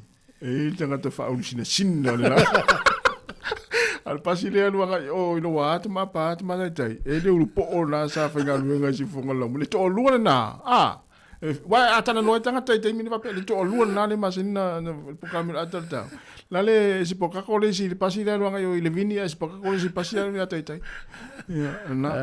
Tinga vea tu e tu le whango te ala tau sau mo le whango te iru mo le pasi. Ia la tāpe se vai foi. Wala o mai tātou tanoa. Sili na. O e whanongonongo i se le ti o tatu. O e whangaina le ti o e whanongonongo ma si whango lo mua. Fia tonu le te wala au mai whafonga mai ai. Pe te mai mo mai ai. E se porkalame po ni porkalame fau e te whirangalo. E te fia whafonga ai. Porkalame fau. Ia e ini swinga e te whirangalo e tauna whaia i fuafuanga le tātou ritio. Ia, e se vaenga e te fia sauno e fia whalei atili e tautua te whonga laumua. Ia malu siri muli na. E ini swinga o e whaia e oe polo ainga. Talona e whafonga i whautuanga ma whamanatu e ruatu urunga si whonga laumua. Ia, o le teimi le urufu fitu milu te ute e leiva. O wha te urufa lima lu o wha tasi le tātou numela. Wana mai tātou taltana no, le mana i al timu talana. Wetwa unita wala mai tatu we vai mam tatu fia talo vatu tai malanga ya tapsoli le mayama ia o ele pulo tapsoli o tai malanga fatalo fo sunga nu se mantafa wale o le sunga fale afa vale le fuasemi avale se tamale ia tape mafua ia po mafua ia o le faltua Cecilia o le vao malova tai ia la talo tatu besi ia 2 minute te ai nei le tula e iva. Le matangi me sae.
Fu Maria lo pese le matangi mai sa ia ma pese le teine o Corina i le leita o mana tu ar pese le ya sola i Sāmoa i povo i le fatua o ma tu ali se tupe ai a wai lo ela wali le fasa la tu e pi ya sola ma tu a feita tanga le la fo tu ni tu no ma tu ali se ai ni sto nga fo ai pa o tu no ma Corina sa o le pese tu ai ia na mai mo mai stasio ia po le uso fo io la to fai pese le so ia talia lene so poanga lo tele atu pasta ia e me so futua ia o to pese le la fai pese le tag mai sa ia o te mana tua fo ia si tamo corina fa no tato di tio le umaliu no o te fai tai le tio fe lo ia ese fo ile lango le tangata di fo lo mo ia ai ua fai langi fo longa au i lo la tangata tu sia le pese le fa tu po i lo tangata tu sia le pese si ta utu le jaso ale la tau fai se kita to interview i lungo le sum ia e mai mo le tu tangi mai sa ile la to fa tar no ta to iti ma nei ia te tama tuai e ma nei ia fa tal no ma si ta tu lo ia la tu pese ia le telefone no su isi o mai pese ia sa le ia o le tasi o le ua mata ona vai malo e si itia le si ilunga no mela o le sao o ta vale fio ai New Zealand o le tele o awala ia la si ia o fima Wellington o le somo mo yu la ia fa maluai ia te vai tu i awala ia o nisi awala ia ta te iloa ia o isi awala sa lima sfulu la si ilfitus sfulu o nisi awala sa unos sfulu si ilfitus sfulu o isi awala sa valus sfulu la si selau se lau kilomita al sawa ya so vai atu la inicia la wala leo Ferguson Street le o le State Highway numero 2 Ferguson South sa limas fudu le la si lunga al fitus fudu isi wala Wellington e au fia Carterton to Greytown valus fudu kilomita la si se lau kilomita se yo ola i lata ia January July ina toi fa ilo atu le te ilo ele ya lo tamana fo vai ngale vai ya wala te le tau ni fa ilo lunga la wala te usala sis na ya e tata wala ule wa tam fai mai oi te mana ya ta lo fa wala ia fa kalo ku de na fa lo mo di malo Ako mnia leo. Tai lava leo o mai to pitonu malosi. Ia o monge fa ai go vide ko ngati so ku ya ana ma. Oi ma Malo se ko monge e tu. Mo tu sang fo. Io. Ku ko le. Po kala. O su di beka den ku si el pese de tu ho. Ya sa le alela io e. Na ete mau mai tatu pasal lunga. Na lo la kawaka. Ta. Wai sa o ke vo le fa ir ka ko review de sta usanga. Le foi ngo video ko ma foi ko le. Se ba nga foi le i de mele o news e fa iba ba. Ja. Foi den so de van we was full sukas. O de o foko wa manga ye mele o ye fo ole o ma ko nge mango ma ke le ma wa ko le i le kio yo la wala le tfanga ina o le Facebook ya o le YouTube e por app o te mana ina tfanga ina fo tato e le mango la fa nga app le ba ye ko do si fo ya o do fo li ya sa le yo mela e mga o mi me o si ba ye ku lu au le ma ko umale si mo o le mo ki fa nga ko le mela ide kaya o e po kala mela ngo fa ko o malo wa le o ko fa imaya ya le e a mo se e ma ya pa e desi pokala mi fa le kong pokala me nga fa o mo ye talanga fi no video ku fa ala fa I ude e o le mo se ngo ai wo mo anga wa nga fa kutala ya la ko ku ya tala ka mo se pesi o ya ana ya o video ku ala umar ke ni ko kene la ko ye nga bana wa ku il pokala me nga me ho le o nga de le se me so de nga fa ka Isa le loa fo ile I me fo de le loko e wa ka ko e lo fia ka ko pe fa le fisi e de la pala ko e fo ye fa ti se ka fa ka e ke si le fia I fo dinga body language fo de ale nga e fa o ka se il fa menga le ke mga oi le ke mga ia wat fo e wa sa pe nga fo sa mo o tu fo matasi o sa mo e mo ra sa unga luenga de malo ko ke fa le training i ba yaso e ka ka le ma ko sa ko ina le o fam kwai mutala mai ni ya mali ina ta pe ma ko training ke mina mo nga lu nga e bu sa fa nga e ko ina le media tu la ina mala mai o mai ko mala mala o ngolo nga lu nga le malo e ke le ka fo nga e o fo ila le mele o e nga lu nga fo ile le afa pe ke e ke salu lapi e ai ku le i fo le ka lu ya lafi o nga lu nga sa fo nga lu nga e ke salu fale e de fa pe a o le mele tendo system e ke ro amerika nga me al ko nga me nga sa si le sik mai kai fo le pe a ba e ko la ku nga wo o le nga me fo so mai o ke lafi ya ele o se kadina le me o le fatti no o nganga e so se kai me fa ile fa pe ke o yo le me o le o ka a for fa ko lo man ko for me nga le fer kala e le ko ina nga la ku fa le medi o le la sa u le ke nge fo e tani ko ina fa no kala al ke ta lo fa senga fa mai lo kala al ko ina e ke vai mai fa pe si senga e al pa sa alu lo ke nge le fa le pule ko ina le fa ko ya fa ko pule la na ko la fa o vai ta lo fa senga e me ko ina le fa pe senga fa ko ko fa si skala ta lo fa tama e ban ko ka ko yeso nga e ka ko me nga pe fa pe nga fa no e fa winga nga ka fa no por kala wo de a mission de wo ko e ka di merga e ki si mga fu ai fa ila fa ka pe ya ni e wo nga le nga ka le fa ni ki si ke lu so ye wa ke la ko ka di le mai ko na o fa se nga sa mo le ya o ka ko pokala o le poka la mele nga ka ua le sui uso le o le mele o le fasa ingi le nga foi e tafima si nga poka la manga ia wali lo poko inga i tafi po le ua lu sa mo pia poka la misu nga fasa inisi poka la me ka ua nga e le poka la me foi le foi le sunfu malolo inga le ka kinama ta ua ye me o kama kira ki fo e make ngi e sa ungi fai fanga sa o le ya o ngo ka ua me nga o le kama ki ke e fai le ai nga me fai le ko ile man mana mai su nga le ti ku ro wa sa e ka ua le o po kala me nga o le mo le au lai ki e ka pe pe nga ile le ma ngi ke le fa fai fo me la o nga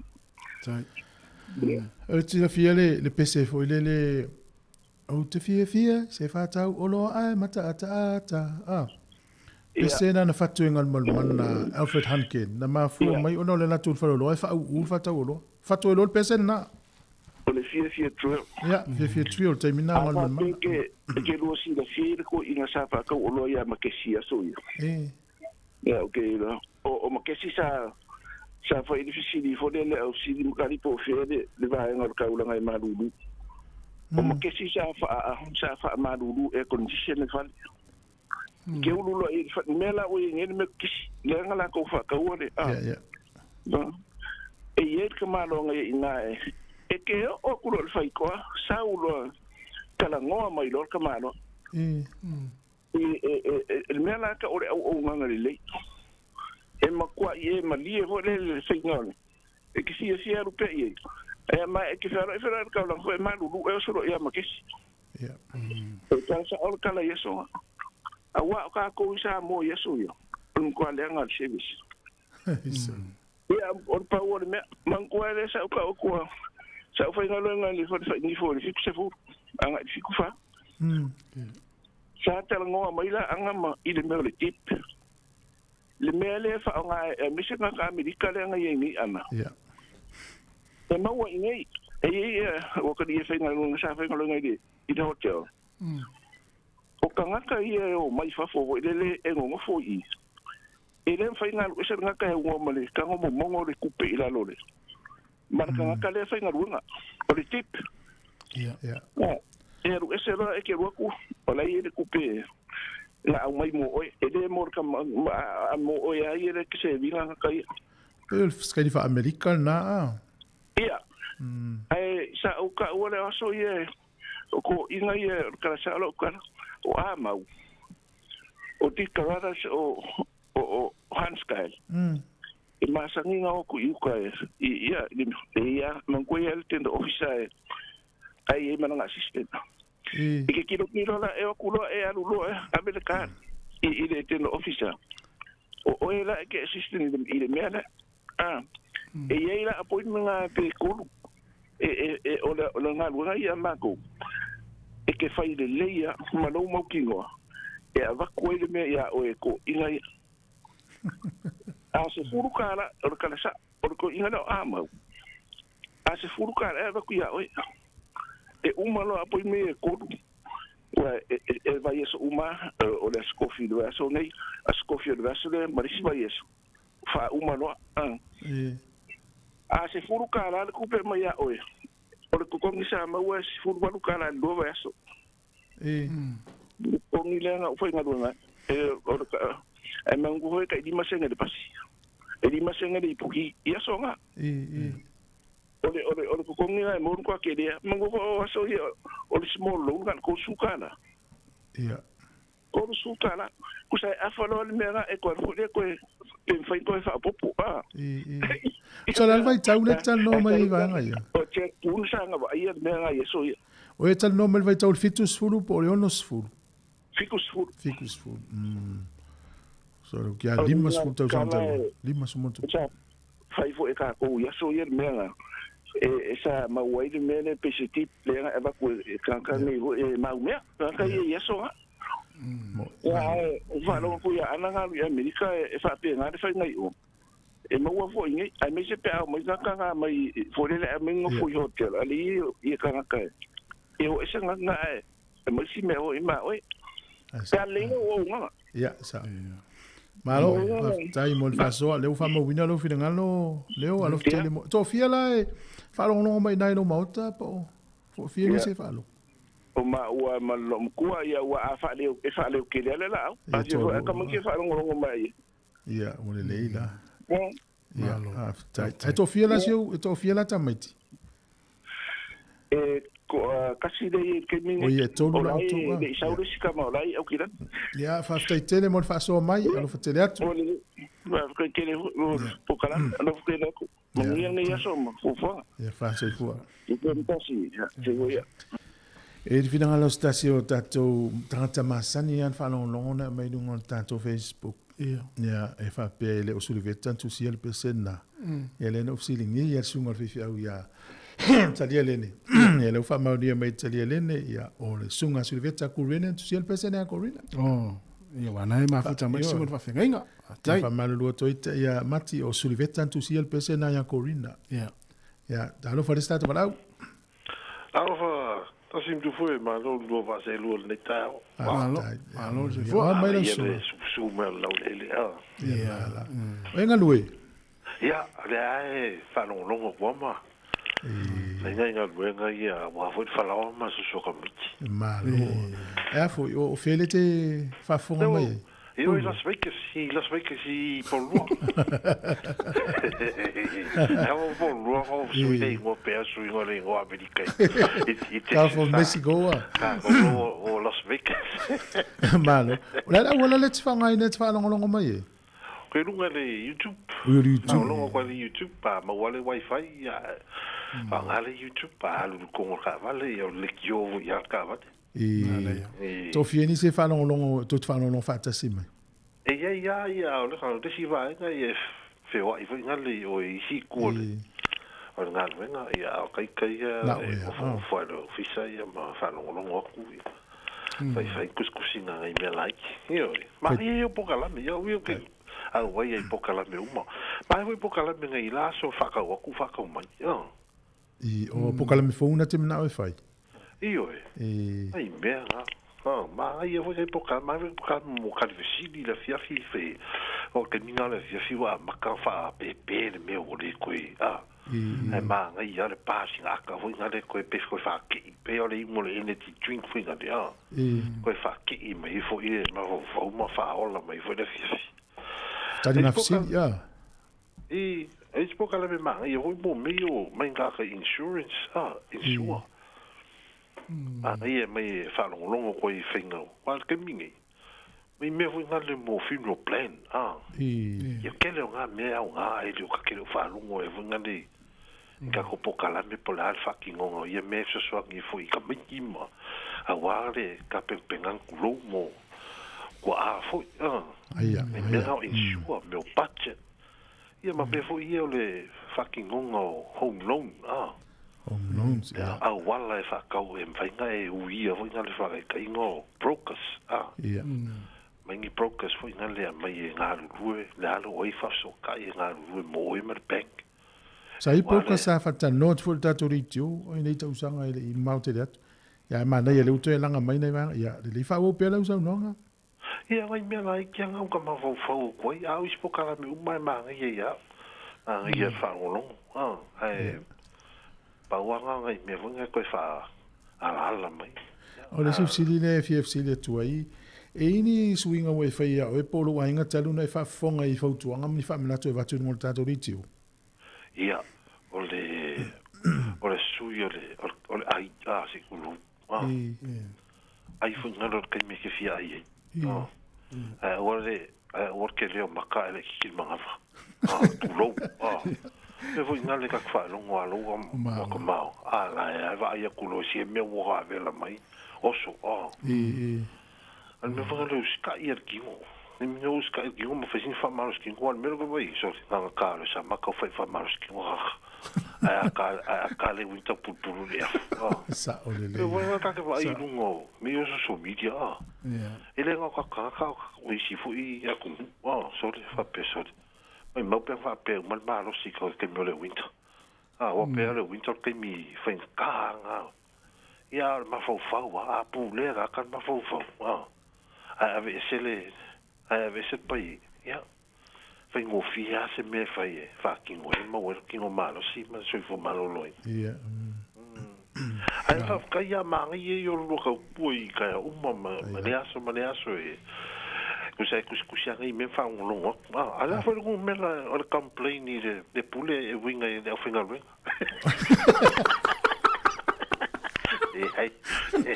ma le fa si ya ke lo uso le na due ni aso ya fa mo ngi vo le ku nga ringa ku ne va aso kai la mo lo o le fia complain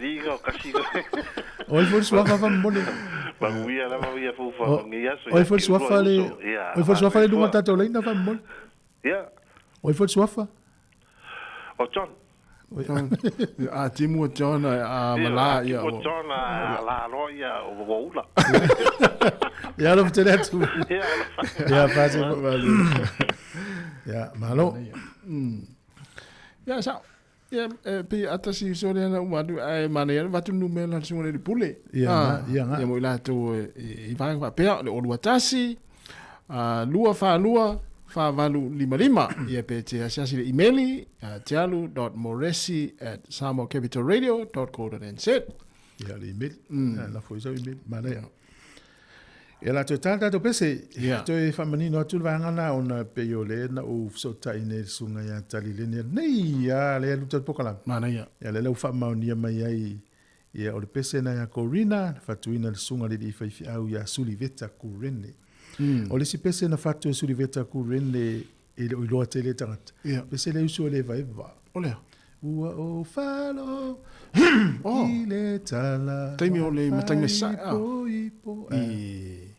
ave o su riveta sa matanga sa po taimi na ngol tamol potin la na yetu si el pese na le la wiloa fi el tupula pe vatenga pe o ile te Sāmoa ale o levan ta apenas fa moi ati o mo tu tala e usu lo pesena o falo mo ile tala wifi poi bena ta ula fai si o mo ile ta mafuta bena to fa no malano esa via ta tu ju pesena E foi até. So le o te no fono na o le pese ana te usu. Au ele te mamo foi. Wa te i mfeinu te ua tu i na. O le mesi nga sual pai pa. Ya. Atu spese. Ya, se fatalo fatu vanga le fu wa si mai. Ya, so mai Eden, Glen Eden, au kilani. Te vin pina te vanga, fa te tere lava, ya talia lene, te lava pasta, ya o le sunga, ya fatua finga we isila, malo fa taile mafta mai Alfred Robeck, ya o Fred Live la wina, ya malesunga, ya kele au vale, au sange, ya masunga pe telo alo sio fa mai o ipali Indonesia, woi. Ya, le wedi si malau de tom fai mai, talo fa malau. Talo fa tas matufui. Oi, fua. O leva fo yaso, talo fo fatua. Tau sala au kilani. Malo la vale. Tawaka. Ai la. Manu mai manu to fo. Ya. Manu le. Lua fe lua lima le wa. Fafkai wa ko kali mai fanua ya le. Le wa. Wa tai lava. Talo mo tapoinga. Ya. Ya, sa no mai. Ole le ka ko review o le ala wala le tfanga ina te fa fonga me tatu tu ma tfua ya o ka ika o le Facebook lava Facebook to fieni si to te fa longo te metasi e ko lima ma ko fale ya e o la le il speaker le Facebook ya fa o po fa ala me se o ia wa Facebook ke le o fa ya ai malo ai Sāmoa Capital Radio. Oh, isso fa tai lava. Malo. O nei fa silia na vatu nei pe ni por kala me fo e fina ngalo le tunu ue. E mo nga ilu mo tanto litio e a fina ngalo tau na fa e ini swinga te fina ngalo yai. Le sfisili ia e se si vai ngate mena tu fa le ya tili tato fa salo. Ia mal vai muli. E se swinga mo fa e o pole a inga foi tanu na fa fonga i fa tuanga ia mana i fa mana tu e vatu ngol tato litio. Pe ofisili na le unga ye le so swinga le foi tau sanga matfu mal fa alo lava. Ya, fa fitai e o me mo mua ne i pa u ya te o le nga la vol ka ko por kala mele o le atal tai au. Awai pi wa e mana ya ile foi le pola la vale tai mi la vale ko ainga motion le te malifua e ma o el tai ya tala el tai au pe ke lo la ile se kupe atapia awala nga nai i ole atai a makaile asoi ya na solo le leia ho ile ole alole mo fo la nga ole la paua se sina fautuanga fo ile ai fatol wina pe a maua ma ngai fo ya a faia ai ke o ese company po se pisinisi e alo no foi tato por calame e sponsoring singa sin tato foi le giveaway se si tai out e ne po se vouchers full ta la ala e mo wai ngai nga me mo nai au fa longo e la faile o se fesi di manga ia foi le lo sunga o ia ma wai au le ia mon ole sa fesi le to va mo le la ngo ke le na tale mo le lo po le confuse la va lo site po fetuna ia o fele tani le sa wai le o misi a por calamele sa faile lo ia foi le o foi yo tu no fo fa matai ke ia telefono ia po ia au matang ia ele o toe fa o wina le por kalamena te minei ia au te lo wa le la tu fo ila lo fina ngalo ia utu la langa le ngol por kalam ia le nga tonu o le man ia o le wana vote lo si la fia po le ale man ia por kalame ai ale suki ma le kare tau tata e poi saula man ia la sta mali inga he's a cheerful person. Le leite le no si ufonga ki livai le por kalame pe serious lava metal criminal. I said man I don't know that guy much, but that's ia suanga al vatele toi foi mai ia posesi foi tamali o na tunu o te fia whaketaina tula mai por kalamele o asesina mo ngase ngase. O le vaenga sili na u whawhetai il whainga por kalamena o le lei o le selecting o pese. It's relevant. Ma na ia tele le poai lava le tiute au te inoa o le voi e pea le upu voi le e follow lava ia le au whainga ruenga il me whai utaita. So esele ma na ia o le selecting o pese. Fetau i le leile atmosphere voi le o mata upule o whai upule quote whai fe au e whai le ia ma pese ia tu ia. O le alu iluma isi a tatou por kalame ia. Le aise tala tele na o le whaafetai tu lava whaafetai tu fo i le au whai tala fau. Ia ana ma Velina. Lawano. Le mea la ingo stay a ma focus a nga I kako news la nga ile le tele nga ngana whao ngā. Le leile nga ngana whao ngā le boring le kili vanga o le news le umi le pupu but select le le teine tu lo fo ia fionga te mai tai. Ai select le le teine ia upu whao ngā mala mai le kalama. So anauna ma vea pe o lai whao ngā le au vai ngā. Ia wa pe fo I nis taimi le fionga ia la wano. Oh no. La wano hua. Wa matua fo ia I le ngā luenga whaasala nau. Mana ia le polkalame o le lalolangi. Ha? O aso uma? Aso nei. Lalolangi aso nei. Ana ia tato polkalame na. Mo le si vanga se le fia le fo I wa langa al vanga le pese. O te mi umana vai sa uni le sunga to ina mana lo ya research so le tel polkalame le o le assessing. O ia au mai pese. Tu se fa pe mal to in o pese ia fa ngai la polkalame. E longo mai le stofi. Ia po le sfai le tai o po e longo mama o mai ya. A sa uni lo la fenga luenga. Ia e ta o mai foi pese ni stay me fili la fenga luenga. A fa tai le te pikia mai fo ta vai ngata ua le matfua. Ma lo la. Se le mana ia mai se la vala tai mi wa fai le pese na te le lo o ke lo el pese le fa casa te le lo po lo fu pese na usuana e lo usua fai e sue. Ai se le in a wrap up ai le por kalame. It's very Olo te tala noa voi lea o le suio. E foi na yamata o mastanga o tangata o a fianga tu mau ia mai rato ua. E se le majority la vai si ke le langala o le mea te whaiai e anga o ko ke le wha le ke le. I le whesalua I o le lima I lunga o le. E o le mea la o te whaiau ke tango voi lea viu le episode na play le ia I teimi o maftanga.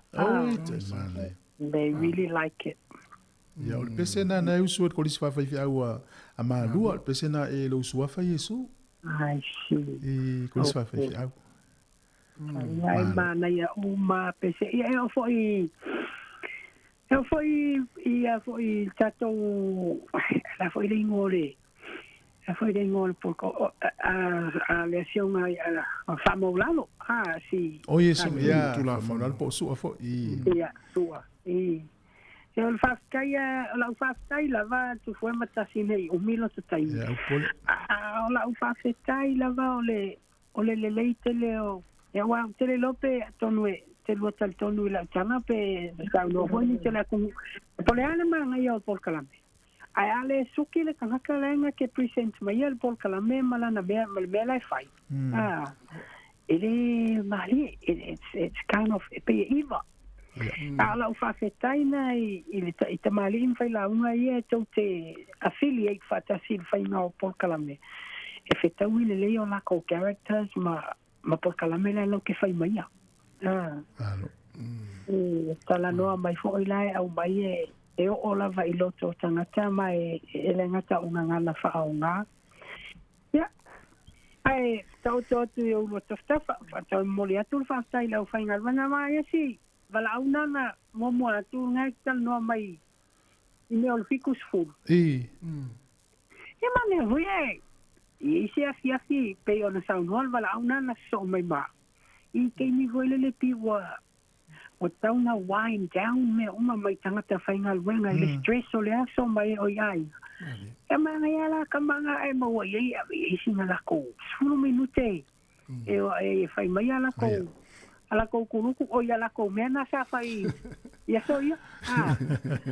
Ua leu whamauina umalo whiringalo ai sa o lelei. Ma lea toi whalongolongo I mena tupu iaso ia. Ioi. Taki ai vai iaso ai ia mai me mo. Awala ia me wha popo wifi ia la ua ia i kanga kai la ui rosu. O la whalongolongo o mea mo ia me o moiso. Ia tai ia sa. Ia ngai o nai kala noa a nai mo ia evidence. Mai te longo fiel tal noa pe tal noa si. Tu la fale asi. Te mali na na umatu. Nai kala noa mai lona experience I mea sana whaia. Ala ia ilo na o ngā wai sao ia. No mo mari kai me ngā ia makesi. Sa whainga luenga il tofina o lo kamau. Ke fifia o kia rie o ke whamarurunge ea mai mawaila o askuri mina. Whawhetai. Ia lo te le atu. Whalongolongo atu ma lo lava. Ia, whawhetai matufua. Soifua ia mole taimi. Ia, soifua. E fo le pese matufua nai te lua whtangisi a maru matisila pe ata. Ia, si. Pe koe le pese matufua le te lua whtangisi a marilua pe ata. Mana fo ia tane steim. Ia, o le wha ua pere tatu pokala me se afar sifulu. Vili mai tatou leina o whātou luwa lima o whātasi tā ua i o tau whina ngalo. O le au manongi o le lolo. O al whina ngalo le fionga le li pule ma le tatou o whainga luenga. E le li fisiri atu e maiso tau sao ia tatou pokala me. E pe ona i fisiri nai whātati atu mwhailo atu. Ia, e pei o le... E ni pokala me, pe o se pokala me fau e te manatu e te fie whaafonga e le tatou li tio. O ani suinga e te whina e te tau na whaia e tātou riti o moreanga e lumanai. E isi vaenga e te whia saunua e whaale leia tili e tau tua tiu whonga o laumua. A ini whaasea e lau whangaluenga nei ia vili telefoni leo le orua tasi.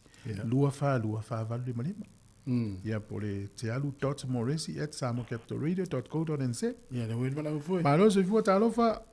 Ia sei fo manuia no no se rua le nei tai fo le ngan leo le atua. Ia, le ma lava se fua. Tai. Ia. Ma ele. Pano no ku do si fonga ningai ka wa ki le lua la le lei. Ah, tai lava. O e fa fo menga luenga po le fale.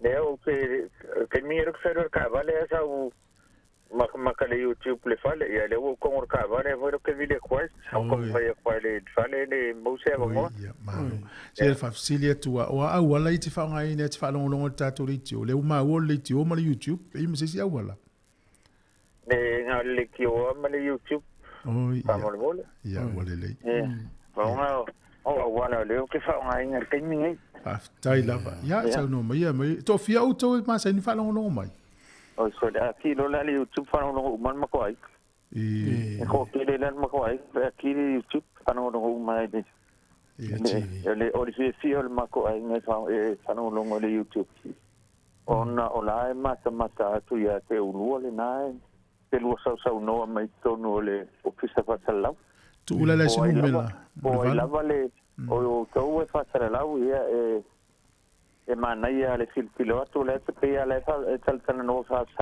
e malo o le ase nu mela tu valu pe se fulu tangata fa mo le ase nu mela e o se me o le ono le fit ia tu el fit ia valo ia o me lo fina ngalo pe o fa fsili wa vatu mal fa lo fa ftai tele la ia o le a fo o le por kala me o te fi fa fsili mo po pai ale por kala me fo le malo tu la fono terminei ia msalo tali tu lo fiong le pulele ai lo to fa il terminei okay termina o to fa o kala me silo na mana ia on e mana tu fo io le tele o tangata e fi le por kala me ha ona o disi le malam o disi fo io tama o lo fio ai la to fa na wita vale ia nana fa pe to le matiti o so tu fa ta o ta matiti le se ai o le por kala me na e fai ma fa fang volele in tama matina o lo no fali o ina fa na o lo no pono fa so le tavale ai le se to le la vele e lo e tono l'insua le le ngo e te tu po se fara la io nai po kala me mata ngo fiare na sa mara la mai nai matua ya male manai tai me foi o fa si fianga e le tai me le o to o e fai se to tala no anga po se to fono po se puti ya nai fale itu foi le e atai pe o telefo ia musica ile stem nai fale itu ama nai ava i tau voi aso marolo te leo fale itu na sau pe te lo musu meu ma nai ia mole nai i tanga sau mamatu au por kala meu mai ela le foi le akale tai au ma le fatini la foi le fia o por kala me mua le na le ma nai ile si fonga le la mua ia ma pena foi e mana ia uma eu foi malo ina fa na tu mai na tina e pe time ne o tina la va mai tanga le te foi malo ina time ai ia ai o lo mana ia ma tango fie me uma ma lo tau tua ma lo fa stai lo to o nanga ia si o te lu to tama o te ma to te fa longo pe ma o fa longo pe itaiao o to a ki mai le tio to a ola mai e uma lo tenga lo to tele ana fa pesta si auto ia o le manu le ti la va ale fa sala la unga si fonga le lo mua o le fa fia fa tonu ma wa e ma sani no ma to fa longo ye ile e fa fia fa tonu ma wa ia o lo wale vai nga o te no to tama inda o le tenga yo lo fina ngalo se manatu avatu ona e a tono foi e mau mai sitai ia ai pe fa folinga foi le e fa ya situ nga o le funga le o le fa tonu ma wa ona o tamama tina ma tutua ia lo fa fonga ai le ia ma se me o fa le ton manuia me uma le anga le o le tu e la to o nanga le talo ia o tupu ina o to le tu e le upoleola ia wale tau tu ina le tu nu e ale le wale so salau ia ona paule o se kam talanga ia so i forma ia manuia nei ta o le anga le Yesu fa ftai tele o te loa e ma sani ona fa manatu o te le o manatu se aso ona fa ngai upuleo le o i mal fato o pe upuleo o fese matu ia to ma maf o le upuleo va to manu lo tele tio fa fia fa iloa o le lapatai ia for one ia ma me o lo set fa lo ia e pe no fa malu lu tu mo e te rifetto se fa talanga ia ave fale au ia ave fale o tu finando ia ai foi la sia so te o se tu pe mau tu ina vili mai tu fa mana tu me fa ftai tele la mo la fa mana tu man wia tele la so msivi ia fa stai man wia ina ia so le tu ia te unu la so ia ia me se voi ia de songa tia kono ia tasinga la paulo to tia kono esa tele la msivi ia lo tele lo vatu ia lo vatu ia fa tala riseli na fa elon tofi ya wa ia alu lo tofi au samo ai fo i mai nei ia fa se sila la lo tu ia le man fa tofi tato te akono no fa ia le wa fo i muti akono o le vai ngale ta u si ya suna i tato to lo matu so le se le matu ya upuna e lua pe fa nga lu maliti o le o man fa ton ia e matua i le mo fa yo no to fa ya tu ya wa ile tu upe e tele na fa pele tale fa yes ele o ya tu pe fa to no o e fe tele tato e fa ita a upe ma sen fa nga to no le manulo ti tato le tio o le fa fia fa iloa lapata ia lapatai o le upunga o le forwon lapatai ia ma le tūlanga tau wa onga e pe o vaenga na e wha e mai o i o lava i le tātou mission statement ia o na saua i lole i lalo e whaatau lau la tātou ngana Sāmoa mai se tātou tū manga ma le tātou tununga whakewisiano le tau te pespese ato i tai au ia a wha a pe i se aso e sasi ato i swamtala ia wha malu lu ato le tunu o le sasi ai le eise nganga o le tātou pokalami o lo yel tato mission man tato vision e te ina inga lunga si fonga lo mua ya o le sunga fa lili tui fuere pa sini mai pokola me fa tu malo lo manu malo fereni Masalo le na maua i le whai unga tau sanga le te le le wha atata tu le fiong le li pule. Me se por kala mua le sfai le te nei. Na sa whai lo tu le fiong le li pule le swinga le langa il por kala mile le i le lautina. Ai tu fa fonga mai tai o le la fa manino tu ai. E ile tai me tu fa tasi uma tu fina ngalo yo na fonga tu le mafona tu le fiong le li pule. Nisio swinga mo le anga ilumana. Ai mai se lan por kala mena le lau. Le ue il swinga le o uma fa tatia uma foi fa ilo atu. Ai tele yo tala i tatu li tio na sa uni e fereni le por kala me tau sanga mo vai. Le fa ya mata tu ya na ya tala na le lau. Te lo fo stai me le sola tatu se stala. Mana ia. Te manatula leua mai al tatou porkalame. Aftai tele lava mo le, whawhonga mai. Tasi o le lava vai tatou whawhiwhianga. La vai whawhiwhianga, na so le mal porkalame o le... Ei le porkalame le tano tu le fiong le pule ia malesunga ia suliana vea. Ia o nā nei le fiafi le la whewha moi lea. Ia o ai lava Sāmoa wanoa tāle lima wa iai. O le Dressler nā o le National Library New Zealand. I tai Wellington. O is tātou walau tasi? Ia, mana ia le tong whaimiri tātou tunu. Tāro whalau, whaftai on sai mai. Alofa. Ia, maro sai fua. Maro sai fua, la sua tasi mai se foi o le sua le au ia tu foi. Tai lava whele sau lau walau. O te alwa tu nei te i Oxbay, o Perise. Perise, whare te tūlu. Ia. Ois, malo Perise. Malo, manuia tau son fo. Malo, la maudia fo le tau sanga fo. Fia lava pe comment mai tai au, tato whatalofa. Ia, whaftai lava, ia. Malo lava mo le pokalame ne tai au, ia, whaftai fo i. O le ai whalongo atu ai. O ngā talu ai, o le... Kaninga ke kala ile le kiola o le konge ile ivalua. Kasi ia. Ia o le kainianga o fai wo mai ile sifonga la moa. So, ai te no foi Hawke's Ia, le ai. Tu foi la sunga o au sa lo kunga ya tole ala misa sa ma lo kuinga. Ia, so sa ola. Ia, le wa ma sifi mai ngai nei te le wo ngi ka sanga kanu ma sifi mai. Oi, ia sa ola. Ona la wala le tfa mai na. Na wala le tfa ngai ne tfa fonga mai ai. O ke whalongo aku le YouTube. Oi, ia wale le. Tō fia o tō e whalongo mai ei? Ai, kalua i o ngā ma ua mato i na wanga i ngā mawhanga wele i o mai. Ia. O le o ma ua ma whalongo longo ai mai se lava le atau tai au. E tō urunga le TV? O se porkalame e makua i makango fia lava i a me se o ma kongi wa makukua. Ia. Wa isi ke mi pe le fifia ko ingan lom tua Ia sa. Ti bona le e mga wa ye fai a kilo le atatao. Ke vai la ngo fo ma kai lava. Makua fia e o fole ya wa talu ai Pe yo le o si tinale nga uma kungi. E foi le fo tanga kai fai por kalame. Le matsango fia. Talu ai la o lu sunga o wa levanga lu fa kasi.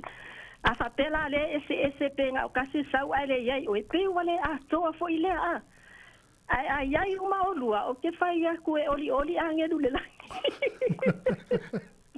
Talo fai ile ma nai o le porkalame o se porkalame si lo fia yai taiao ia ma porkalame uma elela se porkalame o fo ile o fa pe o fai ya ko ke manga le ma tango fia uma porkalame ai pe o la ubilia tu o nga fa malo fa sky fo el chaukua mai le ngā kai meo o mai kai mingi e le ma whainga o alu ese mai se funga la mua o se reki o e makua fia ke le iai o ngā resi mea o mo meo o pesenga o au ki fia ke le mele o pese o au le sa o pese inga wha iri le amatou i polua kua le vanga o loko i ngama kasi ngā meo ki fia ia le si funga la mua o ngā o pokalame i pesenga fia ke le iai ia Mare si me waleva e ile me waleva o fia ka waku waleva o fia failo fa skai le wa ko fo i mai la sunga tu fue e ta waku o se ele o se me fo inga le fa penga o sa se pepa o le me monya tu punya ya ka ko mi sila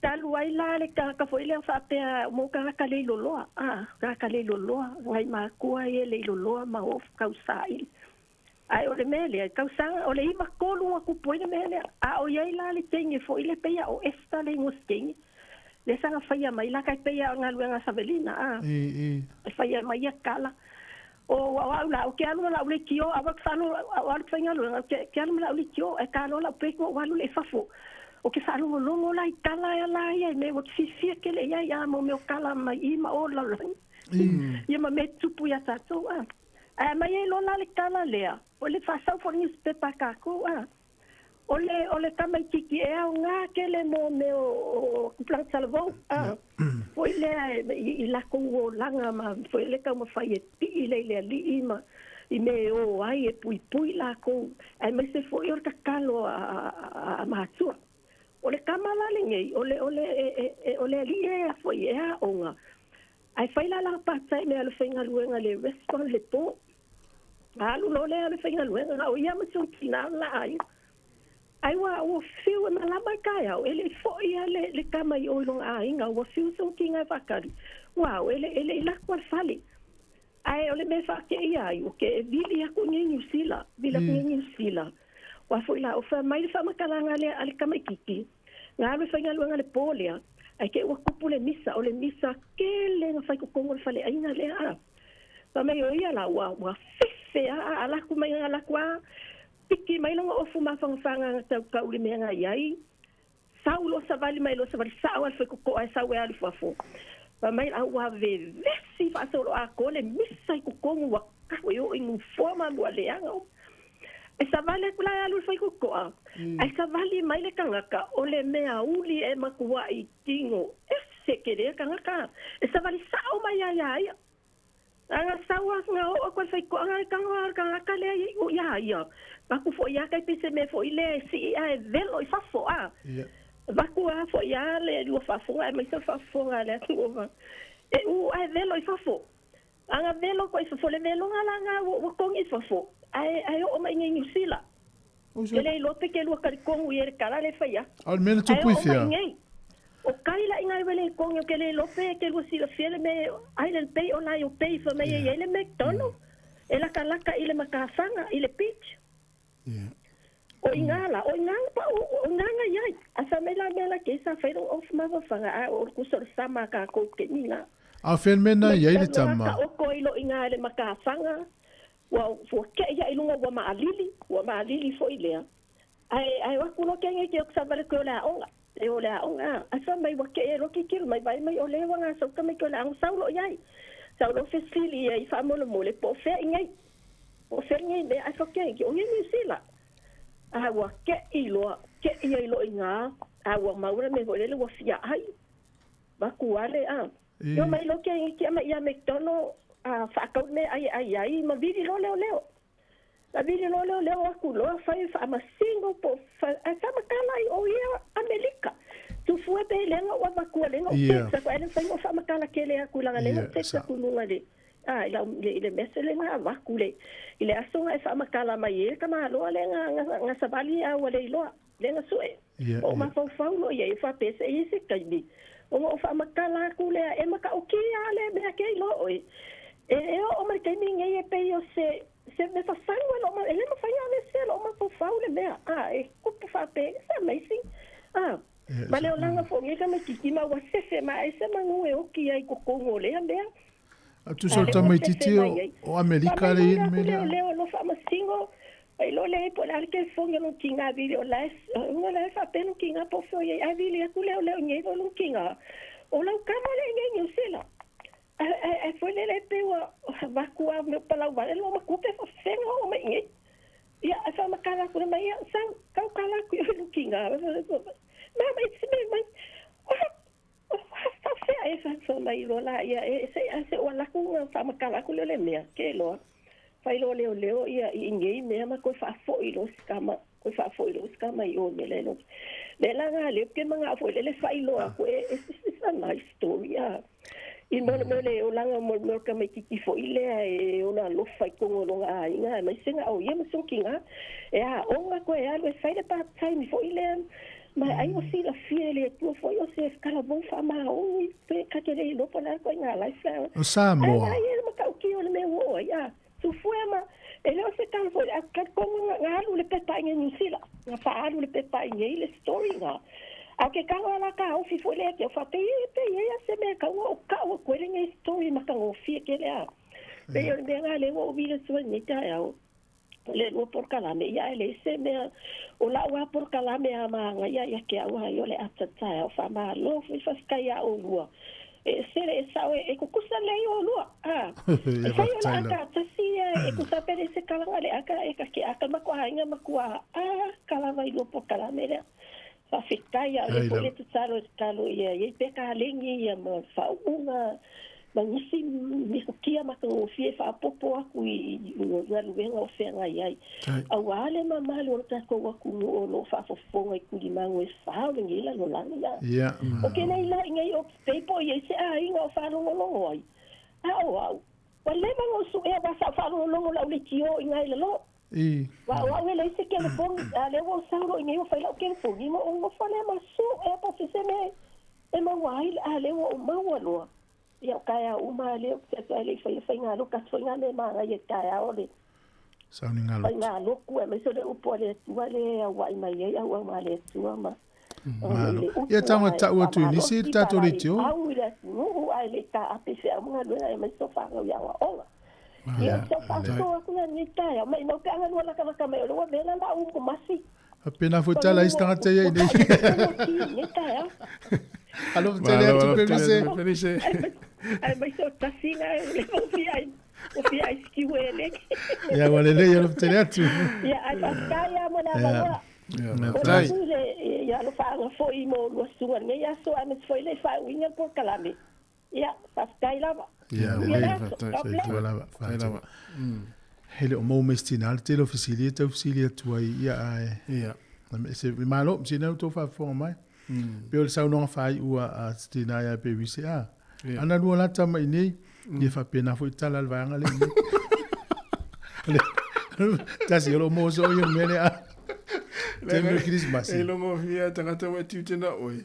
Wala o mai lo ala lata mai. Yes, Se na tira via ya na. Lei. Deu te dia.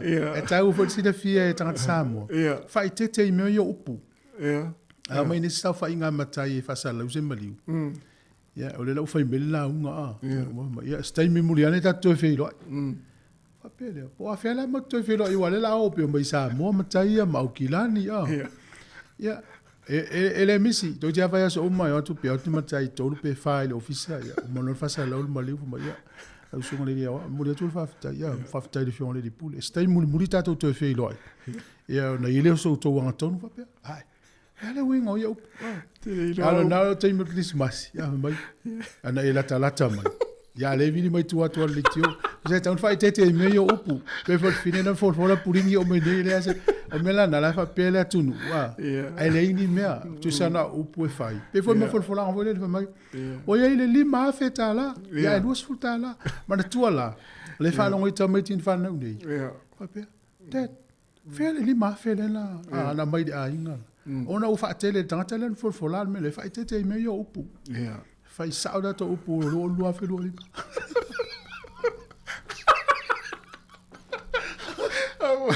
Ya, me ya lo fa to ba. Fa barulho. Fa barulho tá doido. Ah, você ela foi isso. Ala tali wo le fala la me fo la lo sa fu le ta ya. O mana ya la sa kwa ti di bebe si le be. O via so atu a se wo musu se. O le o me la mai. O via tali atu ale upule na fai mai ai. O le fe lo. O mana mtu ve le pese vo le ya ta tu fe lo itarzanga. O le winga na upu na tu la tore tu nu. E punele stupendo. Ya, le voy malak. Talo for malak. Ya, malo se fua. Ya, fa malu dua tu. Taki a fua ngai ko. Malo se fua. Kami ka kofe, no?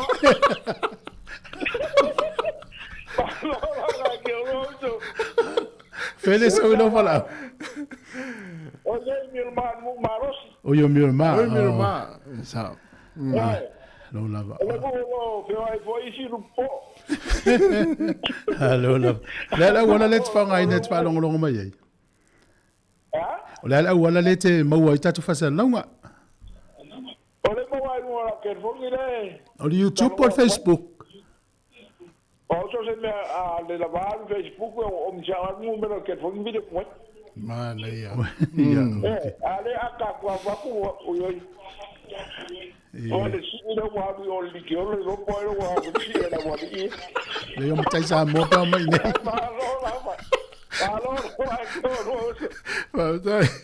Ya manien ne yaso. Esas cambia o ku ga vai va ku ko wolofa. Aso ya manguel kayo. Auria no malau mai. Pe fo nga tau fiaru fa tau. O to no fo. Yo to no fo. Ola o le wa. Lesi me o le o I to la unga pe to su.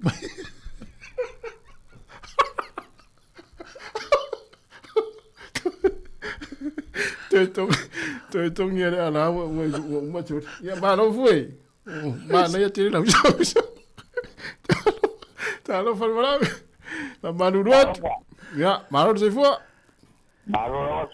ya o lo đây ele sa wil fal au ya fele te fal au mai mal fa lo lava ya o le lo ni o to u au kilani ui sao te talo fa lo wa mal tau na ya wa o William se o sana ren ke nga ma ko le kio ai ke o mal ke ni o ka ko fie ma ku so le ma ngai o ko kan ai mai se au ru e ke lo se no Kamale o tasi malo pala. Oke ya. No vale. Para wala ki ku fui. O mai le mau ese si kamale o tasi so. Ai to fie ku pulang la ku. Mo sa ji. Sula e ku de mo ko vie kele masters. Aquí sale master ai wa kamale.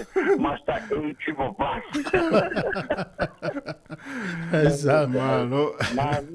Malo ka kuwa kilo o mo ko lu ma ku ya so ma YouTube por ya so la causa que ma ko dila o lu ma pu malo que mo fo la ti lu ma ai mo fo me la ko sa ko lu mo fo le o que akala o que fa eso o la akala ka ko la pu mi yo le si ku o le lu riaf ai o mi go le me que hago un video yo que acabo de decir que chico oye que yo me voy a fuar o no no no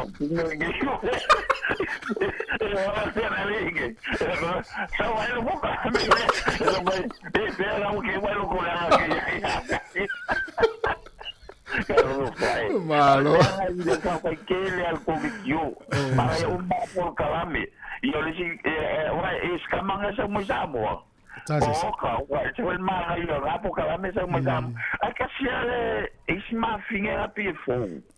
Deixa pouco a mim já só eu que ele vai ficar e eu ia calcular é que fica que ele encarecido na ele moche fia le voi por lá se winga kala te le winga na la wa fam kala wi pi fa ke le pale on mai ya le mang wi le mang ai fa po kala me ale winga la kala le aka bi lu po kala me ga ise wo di ai mu se kama ona le fa masivo mai le so po kama Jerry ya i ma ga yo ye po kala me ga so kama krisi el ma ga yo la Orang siwa Ipe fato a mo sa no si vai I al fari. Mo de qual forma que quer com com é mais cheio rua. Camalo pati sonal mo ko ai mas. Oi foi sua fa fa mon mole. Ai mo ia querer lo po clame. Oi foi sua fa.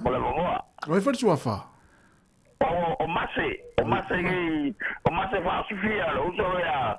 Tau vi va sufia. Ui, malo. Ia whaiange lau tama la uso lea manoa le teope a whiwhais whātanonga. Ia, wale nei, e se wil mai o wilili ala ia skaria. Ia, alof tele atu. Ia, ka kere mo le mahoa, ia soi fua. Ia, wha soi fua. Alo. Alo. E nu mela na tatou pule fena e so ta e pia ini vaenga winga la fenga luenga o le o tasi lua fa valu lima. Yeah. E po le email te alu.moresi@samocapitalradio.co.nz. O le afo. Tasi o le wata uru mel por kala mel fa mo na ne le fiafi. Yeah.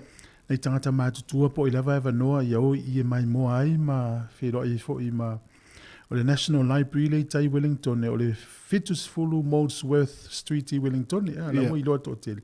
Poro ka la mela lea a tale lima wei tātou tai po le afo lima o mana e tele. Tu sol toi kuata i le ono. E whai il wha whiro ingam whai te talo. E whai lo sina saunonga pu upu. Ia se tasi o sui fo i o le library, O le ono e a mata i lo le slideshow, whaalia i ata i tuwai o le vaitaimi o le tasi iwa whale sifulu. E na le tolu sifulu minuti umalon na, ia whai talo whai lo le iputi. Lo inga pea na o le itu la le umi o le whamoe moe. A wha lima pe tā lima wa ia. Ia vai vaitaimi mane o Wellington, a whele National Library. O e fo ina te whainga luenga. A whai na i ele vai tauna le valu sifulu po na i o mātua sa lolotu i le metutisi taunaki wasiliana. Ia hawhi mata lopo na e maua i na atau na i o mātua. Ia so i ma le tele wata tuwai. E te rola tufu. E ina i whanau fu leo lai tau sue atau la tō mātua. Wole ei wafiwe sue ni ata i aso la. Ia le no a whapea sa la lotua i lava i taimi ia mana ia leanga ia e. Peti ua mua nei se ata sto ina masilo matua yo. E te ilo tasi. O whano noa i le soifuanga de te ilo tau sanga mawai le ni camera. Ile o mau atau na i tato great grandparents. Nisi au mātua ele o mau. Nei vai te le o le me po ata. Ia whai ngofiena mau ata ni te. Ia o ata tuai la ia nane le fiafi. Ia uto e whasitsi la tuai le whamoe moe lea. Hoi. Ia mane o le ingole o whamai ia sunga talia sapo aranga e sui el pokalame. Pero este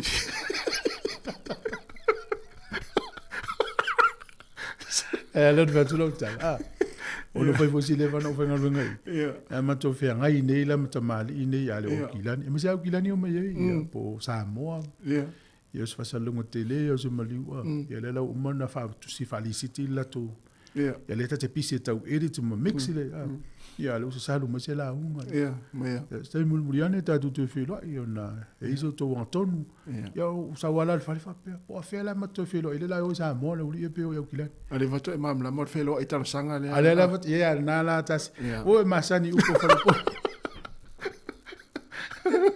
o busu ala wali ia le sunga fatu tala le ulu ia o mai masion fa tua ma whalonglong mai ngor Facebook i Alaska. Mana ia whatua terisa ene, ia ona ia masion tina matua, ia o Kiri TV, lo ngor YouTube, ia mai mo mai ai, mai nai Australia. Malo. To tele la Australia, comment mai pe la forma le messenger nei vaenga, me se lavan. Swinga oi mono wainga talu na e fa fonga si fonga lo mo ni fautuanga mani fa manatu. Ia o ani por kala me fo te manatu te fa fonga yai. O ani si swinga te fin mangalo e whai tatu ritio, o ani vaenga e whaelele ia te le tatu tautua. Wha mai a tai au tatu sai le ringa e mo mia lava le tele on tau finangalo, la fo mai le messenger pe ele fialu runga le ea wha molmo. Ngana ia. Tu wha tasi lea ia na whai leo na maua ise ata, ia ngai e tatu tautua lua whilua lima mare ngai lunga. Ia. Malo. Ia e tua. Ia le tua fulu. I la tua tu le master o master. Ta mes da to bese. To fa hangi solo tato ela utambale ma fa sanga ila ngol por kalame solo ia o pese le na mana wa isi o solo ma fa sanga fa tu ma tu fa ma tu ainu le te vina ya fu le te os friday pese le ia tau songa ma fa ma tu fu ia ma to ainga e fa tu ainu i lu flufi ia maro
Di fong malia al falatua ia matafua fa matua inu ia mo le pese na fia i lava le tero tātou fili se fa i poiponga.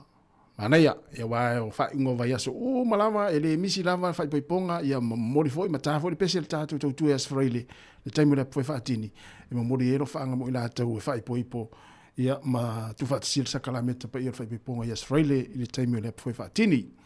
Ia lo fatu mo tatu tinu o le wa mai tatu programa atara taiao o le wa te ala afo se fulu mo to lua se fulu 2 minuti na tale o se futasi ya ta futasi ona to tu natura programa ya pena tano to le fengo le pule ya ma le sunga ya suriana bea il tale tu la futasi ya le fa ngani taimi tatu we ma futa tu ai fa fianga se filoi se pa ia le tu la futasi ya Talo fatu inisi o tātou tenu le o mafuta mai nei taimi, ia whinga via isila, whaaftai tele lava, ia o le sunga fatu tala le lei ulu, ia mafuta mai Alaska, ia oi sole, ia marwharitue a tai lua, uli, malo whaaftai tele lava, ia lo whaatele atu, ia mo lua man no whaalo, ia inai Alaska, ia la ititi ha, na e si le fia si o whatua, ia la ititi ha lupo. Ya lo tiratu fatu mo o rua mane no falo sunga Samson felaunga tala fa soni manuel ne yaso inga luenga o le sunga fa lili tui fa tele lava ya le mafuta mai manuel fo le ne yaso sai pele fui mono ma fo Eric fa tele lava ma fo ya o ele ilo wata i le yata ya le o ia terminate fa mo la fia na nei le lopete wa i ma fo o le mata lo na ta yaso la o le titi ya o le sunga ya fa manu amosa fa tele lava manu ia fo le yaso i fo fuanga lo fenga ia inga luenga ya fa talo fa fo i le sunga al faltu ya Teresa ene ya mai se ya le sunga e le o ya vaonga tasi maringi talo fa le sunga le pese a tasi amringi ya mal sunga ya tani talia lene sopoanga fa tele lava ya le langa upu tomuli pa tai mafta mai ua toi luas futasi minute ona talo lea o le tu lais fumartasi ya le tata oi fa fianga su filoi tino ma mea fa tele lava le mafuta mai nei taimi malo fo nga lue e fuanga manga luenga o lo ofenga yai ya musika se filoi el sifanga la mua toi luas fu minute tali tu la e se fumartasi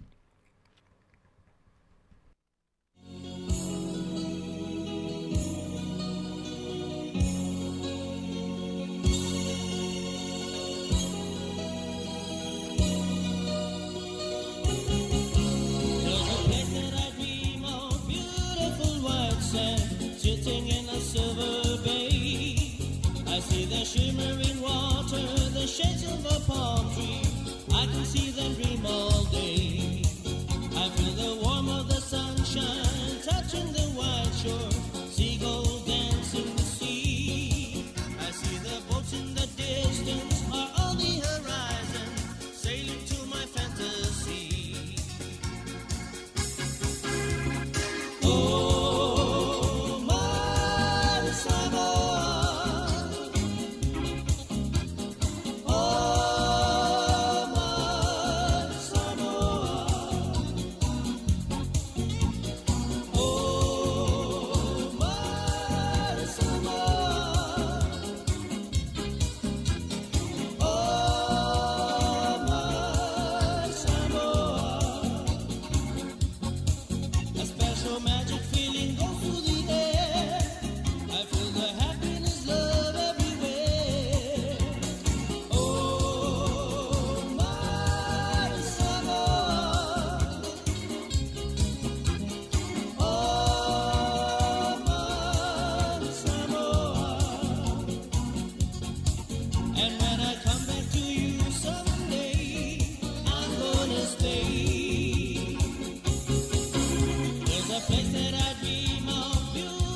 A special magic feeling goes through the air.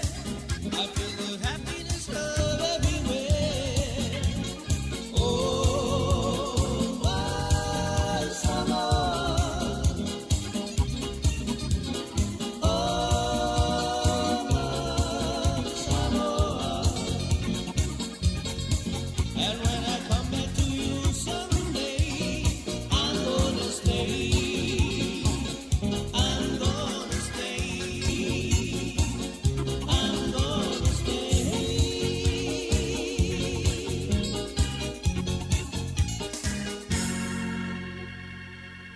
O le tautua le si ufafonga o le laumua o lo iai fo i le langolango a le New Zealand On Air.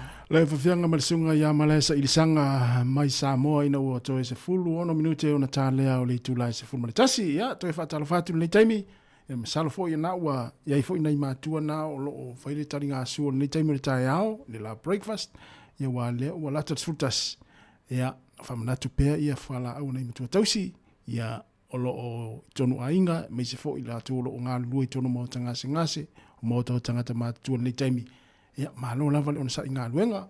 Pea fo i nai te mafuta mai tono lo ofisa, o lo e mai mua mai ai le Facebook, ma le YouTube, pali si fonga la mua, alofa te le atu le tātou poklame o kompani, ia o whalenga o si oloa, o lo ngā lue mai ai le tātou tinu, so se ngā luenga lava, ia ele ngata i le te tonu o ta avale, o lo ki mai lau le tio, le o taxi, vaenga le upa, ia o le taxi, o loli, o pasi, ia maso se ta vale afi lava o lo tō mafuta mai ai, alofa te rea tu le tātou poklame, ia na whamanato te pēr wale mai tau atu o le surunga le awala i tātou nei Wellingtone, ia whamua pēr tātou saunga le mū, ia uare whewa i i ngā luenga fo i tāwarea whili taimi, ia ai lera whaasosoro tu whawhia whianga ve pese, whatalo whatu fo le sunga Alfred Robeck, ia o le pese nā me le sunga malesa i disanga i pe ona mai atu, ina ua se 45 minute, toe se 45 minute, ona tālo lea o le tūlai se fulmaretasi, ia manatua, tātou whale lo wa le fo na ngai tātou le taimi nei o tau maftanga o le tae ao,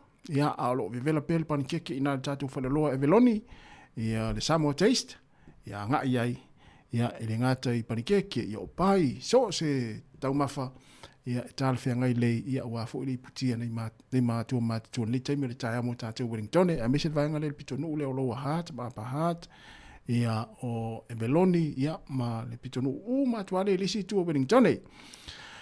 Ia malo lava le mafuta mai, tātou mafuta pei whaafia whianga sui filoi, le tautua alawala leo le sifonga la mua i Wellingtone.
O te whatalo whātumu lo whalalo le whawhonganga le tino le nei tu aso, tae o le aso lua, whatalo whātu i le pa i maurunga o tō mō mai te whasalaunga po le alawa le ala leo mato o wala o mō mai whasalaunga le tio, Facebook o le YouTube o le app, ia po lunga foi o le website le Access Radio po le Wellington Sāmoa Capital Radio, ia o nai mō o mai tato whasalaunga. O le polkalame te o nei o mawhatasi ma le songa ia Suliana Vea. O ia o le Research Librarian Pacific. Ia e lela avu ele awa noe whamanama to ilanga nwenga. I le sivahenga o whale tusi a New Zealand e whaingoa o le Turnbull Library. Ma tauri e polkalame ma tausanga mwai sa tautanoa to i matapu. O ia ne sau le National Library. Al tae o ne ia o le Turnbull Library. E ngā roi whawarua. A iei fo la tau polo ke te whaapitoa mo tangata Pasifika. A mesi la tau na awai sau ni ngā lotu i le metotisi Wasiliana i le Taranaki Street. Ia e o e le mātala lela whaamtala le nganga tonu al po kalame. A iei le la tau whaamoe moe le whaine le astofi mo tau sa a ngai e kalesia le tasi iwa valsfulu ma tau sanga tua mai, luma mai, po luma atu ma tua mai. Ia mane e fo il wha maul ka lena mo le astofi ne ele, e fo le lata wha singa le fufu mo le National Library, a le la matatanoa tiri atu iai. Talofa, welcome to Sāmoa Capital Radio. I should say malo lelei, Suliana. Now I know that you're a Tongan lady, so nice to have you with Sāmoa Capital Radio. This is the CNN of the Pacific. As you can see all the cameras around you. Thank you, Talofa. Talofa to everyone listening as well. Thank you, Afama-san, for having me here on the program today to talk about my event. All right. Suliana, usually we give the opportunity to people like, especially Pacific, tell the listeners about yourself, because we also have Tongan people listening to this radio program. So you might as well say in your language. Talofa lava au malaulelei, ko hingoa ko Suliana Vea, ko e kumatua ko ana mo Te Piloma Vea, hao mei haapai, whailoa loto whoa, mo kano poluk tamai, beo hao whae mei a hao mo kolomotu ai tonga tapu. So hello everyone, talofa lava. I'll speak in English now. Yeah, that's it. Thank you so much for having me again, Afama Sanga. So my name is Suliana Vea. My parents are Ana and Te Piloma Vea. We're born and bred here in Wellington. We used to live out in Miramar. My father is from the outer island, Ha'apai, which I think is the most beautiful island in Tonga, from Whailoa Lotofo over there, and he has Tanok Bolo, which is Samoan, related to Samoan, the flesh of Ubolo, Tanok Bolo, he's from there in Tonga Tapu. And then my mum is from Kolomotua, which we call like the old town in Tonga, and Ahau as well from Hihifo, so she's on the west side of the main island in Tonga. And yeah, so I'm born here in Wellington, and yeah, my parents meet here and married here in Wellington. So. Well done, thank you for that. And your role? Oh yes. What's your role in the Turnbull Library? So I work in the research inquiries team in Turnbull Library. So in our team we have different specialists. We have the pictorial specialist, the person that looks after research inquiries for photographs or images or prints, drawings, paintings, kind of come under there. We have our manuscript specialist. That's the person that looks after any like paper material such as journals, letters, diaries. And then we have our Māori specialist. So she looks after the majority of the Māori inquiries, all inquiries Māori. We have our oral history specialist. So she looks after the all oral history material or relating research inquiries relating to oral history. And then I'm the Pacific specialist, so Research Library in Pacific. And then all materials relating to all questions or inquiries relating to the Pacific, they come through me, and then I have to get back to them, reply to them. So what's the common request from specific people that call your office? For Samoans, the common request is a lot of the books that we have, and they want copies of them. But because because it's still under copyright, they have to get the permission from the author before we're allowed to make copies for them. So then it's hard for them to try to track down the author, or if the author is no longer alive, who's next holds their estate. So that's my common from the Samoans. It's either about land, questions about land and about their family, or mostly wanting copies of the books that we have, because I think a lot of the books that they're after, we're the only ones who hold them in the world. Only one copy. So it's not available with the publications, publishers. Or they have it, either there might be one at National Samoa University or somewhere else in the world, but a lot of them want copies of different books that we have from and Samoa the request language. about the land. Yes, the request about the land. And what are they after? They're after the title land court documents or the title documents, but we don't hold that anything for land and titles that went through the court. Archives New Zealand. Archives, so that's different. It's different. So where is that based? So Archives New Zealand is, at the moment, the new building is getting built behind us. But at the moment, the old building is on Malgrave Street, just around the corner from us. We're on Aitken Street. And where are you located currently? Turnbull Library? Turnbull Library. We're in the National Library building, because Turnbull Library is under the National Library of New Zealand. Okay, under. So we're under the National Library of New Zealand, so we're on the corner of Aitken Street and Malgrave Street. So you're all more on the same place, in the same place? Yeah. So you don't have to call the other part of the Yeah. We'll go, and the new building is getting built behind us for Archives New Zealand, so then we'll be close right next. Okay, let me try and translate what we just said. Let's see if I can remember what. O le whafonga fo le tunu i o le tato po kalame whainga ne lua, tau whai o le tato malo suliana vea, o ia o le research librarian pen whailo o Yesu so I mo tau Pasifika. I to tonu o le whale tusi le whaingo o le Turnbull Library. Matulele le vatu sa tala noa tfo ima se sui o le National Library, i le masino mail tau sango mwai, ne sa so ni tato li tio le lato po kalame na whaia le ngana temi o le ngana Sāmoa. Sa wha le mo wata vo i le ini leo o le tasiva lua lima, ma le tasiva ono lima. O atala na whaalia i te whaipo kalamena. O le National Library la, le whale le le mamau ese ma le whale malu nai talani o le palemene I tai Molesworth Street. O le le whale lea, o lo iai fo ila ma le Turnbull Library le, o fisiri po whila to o ilalo la whonga ele la, o ilalo. Il whonga whale la ilalo le National Library, o le ia le Turnbull Library. Le lana fisiri nei na whailoa nei e suliana I o se tamaitai tonga, o ina whanau ni Wellington ia ma e leo whainga ruenga I te mine ia na tanole o na mātua I motua e fo I ai fo I tono le motua tonga. Mai o le ngā ruenga la ia le sa ofisile le role po la tono le ngā ruenga e olona whaia.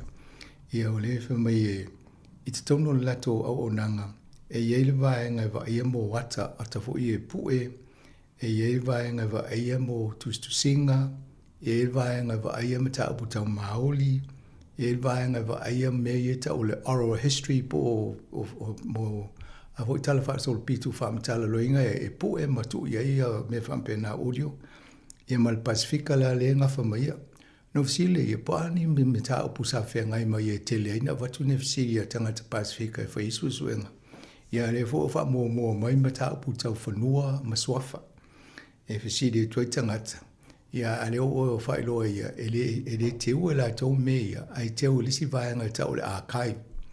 I te tonu la le whalele le National Library ma la tau Turnbull Library, ele si vaenga la lo whau ai o toi ti maia. Nai tau le archive e tuu mo ele te lo mene.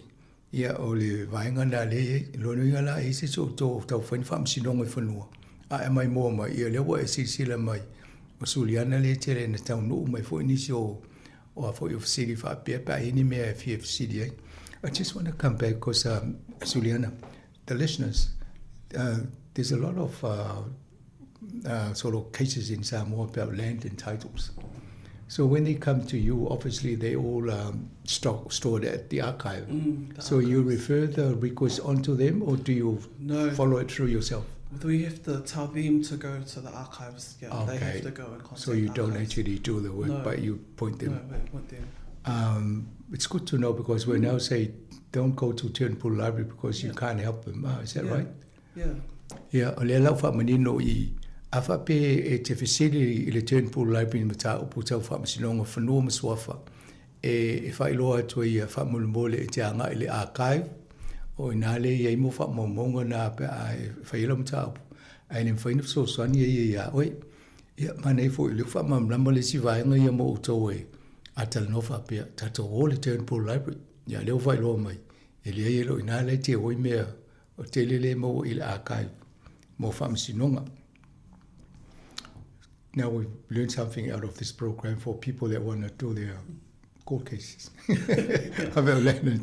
Like we might have a little bit of information that could be because someone donated their papers and they mention like a court case in their personal papers. Like I know we have Albert Went's papers and he mentioned some court cases, but that is towards his family and and that's restricted, so you'll have to get permission from him. So it depends when whoever donated stuff to the library, you have an agreement with the library and you decide, it's up to you. You want to open to everyone to come and access it, or would you want to restrict it and want people to gain permission first before accessing it? So what arrangement is there if after Albert Winter dies? It will I think will go his estate. Right. Whoever's in, yeah, So the next provision will be in the estate. Yeah. Or I don't know what his donor agreement was with the library, so he probably has it there in the library. Thank you. I better tell the listeners about this other exception. Yes, yeah. Ele si vaenga lele sa tala no va pe tia le archive. Ale fa lo mai fo suliana. E si taimi mo ni si fa mo ngai ala to. Amisia ia mo manuscript pon to sing as stasi lele na mai le swa for Albert Wendt. O ia le na vatula na ia tu si to non to sing lo ia fo ma vaenga tau fa msinonga o fanua. E mawhai o na maua ina ni se wha mamo. Lo inga la wha pesa i la ingo apa wenti ni me wha pia. E maua i tu singa apa wenti. Ia i tonu o me ta au fi la tau. E mwhai fo na maua wha mamo wha pena. Lono winga. E mawhai a ano ia suliana e whesiri ai. Ia a wha pia mai e le ai. E maua umai o le akai. Ia na sule o. Ia ai fo ni me ia ia. E mwhai ana fsosoania tu iai. You mentioned Upper Wind. He was my English teacher in Sāmoa. Yeah. Good English teacher and good history teacher. Yeah, awesome. Yeah. So the photos, the event, perhaps describe the event that and then we'll go to some of the details, Suliana. Yeah. So on Thursday, I'll be having an event. It's called Ans Westra in the Wesley Methodist Church. So Ans Westra, she's a photographer from, she migrated from Netherlands. So she's originally from Netherlands and she's one of New Zealand's distinguished social documentary photographers. She's one on for her photos of the Māori community. And there's a bit of controversy there, but they are beautiful images. And then she has a lot of images of just the community all around New Zealand. There's a lot here in the hut and unfortunately with her photographs, a lot of them are not named. There's no details at all. And so when I came across some photos of my family members that are a part of the Wesley Methodist Church, they just have reference numbers. So you can't even look for Wesley Methodist Church at that time to find the photos. It doesn't even say where they are. So I wanted, I found the Tongan photos, the photos of my family and from the Tongan congregation. Then I found photos of the Samoan congregation. Then I found photos of the Fijian congregation. And then later on I found photos of the English, because there's 4 congregations there, the English congregation. So I came across these photos before COVID, and because of COVID and all the restriction, I couldn't do anything about it. So last year I thought I was like, I have to hurry up and do something about it because people are passing away, and the knowledge of who these people are, everyone, is not going to always be there, and it's important. I felt it was really important to have these names on the, try to find out who these people are, and then have their names put onto our catalogue with the photo, so then if anyone wants to look for them, they can find them, and the future generations can find them. But yeah, so on Thursday, so last year I did 3 small private events with the Tongan families that I found in the images, and the Samoan families and the Fijian community. So this year, this event I wanted to open it up, make it a public event, and allow anyone and everyone who think they might be in there, or those families that couldn't make the event last year, give them an opportunity to view the photos. And if there are any names, there are still some images that we came across later on that hadn't been named. So if anyone knows who they are, then they can talk to us afterwards, and we can put them. Are there photos earlier than the 1980s? I am not from Ans Westra. Yeah. I'm not sure. Her photos tend to be from around 1980s, maybe like 70s, all the way till till later on. Okay, thank you. I'll try and translate all that. Ole vainga le taltanoi nei, ole whamoe pēna i lana ngā luenga. Ole na tauia i ata o tangata o lato ainga sālo lotu i le metotisi le i Taranaki Street. O i ata na tauia i na po e le vaitau sanga o le tasi iwa walu sfudu. E le tangata e ngō ia Ans Westra. O Ans Westra o tau se tamaita i po e ata na malanga mai i Netherlands ma mauni i New Zealand. I o le nala ina pu e ata nei, mai o lana ia la ngā ruenga sa ilinga o tangata lona inga na taua i ata. Ene o whaingoanga le mele na pu e le ata. No le ala o nofo i mga lue o lana research. O le o ilo o i le whalisalea me tisi i Taranaki na pu e ata. Ia mamawa ilo ma tangata o nisi o tangata o ainga o tonga. Wa uma o na tusi ingoa o ilo e la tau ma wawa i ata. Ia leo wha solo wa le mo mai fo o ina ile e kalesia lea sa ye le ia tangata tonga sa ye fo la tau au lotu. Ia o tangata Fiti o Sāmoa ia ma le au palangi, tangata palangi. Ia lea la o ata ia, te lea o ata o lai mo wai tangata Pasifika. Lea lai wha ele por kalame lea stofi nei ina ia ile National Library. E wa aipe lo e nisi tangata i tono ata ia. Ia ona so swani le ia lato ina ia maua ingo nisi. A tono tau sa ili e whanau po whanau i seo ngātu polanga tangata nei. Ni ata o lato to a i teimi, le fo i vai tau sanga teimi na i New Zealand. I think what you're doing is very important for the current generation. They're probably wanting to see some of the photos of what their dads and mum looked like when they're in the 1980s. And they'll be surprised when they see the handsome young man or handsome pretty young lady at the time. But now they're in their 80s, I guess, and some of them would have gone to heaven, and some would probably gone overseas. So that's a big task that you've got trying to...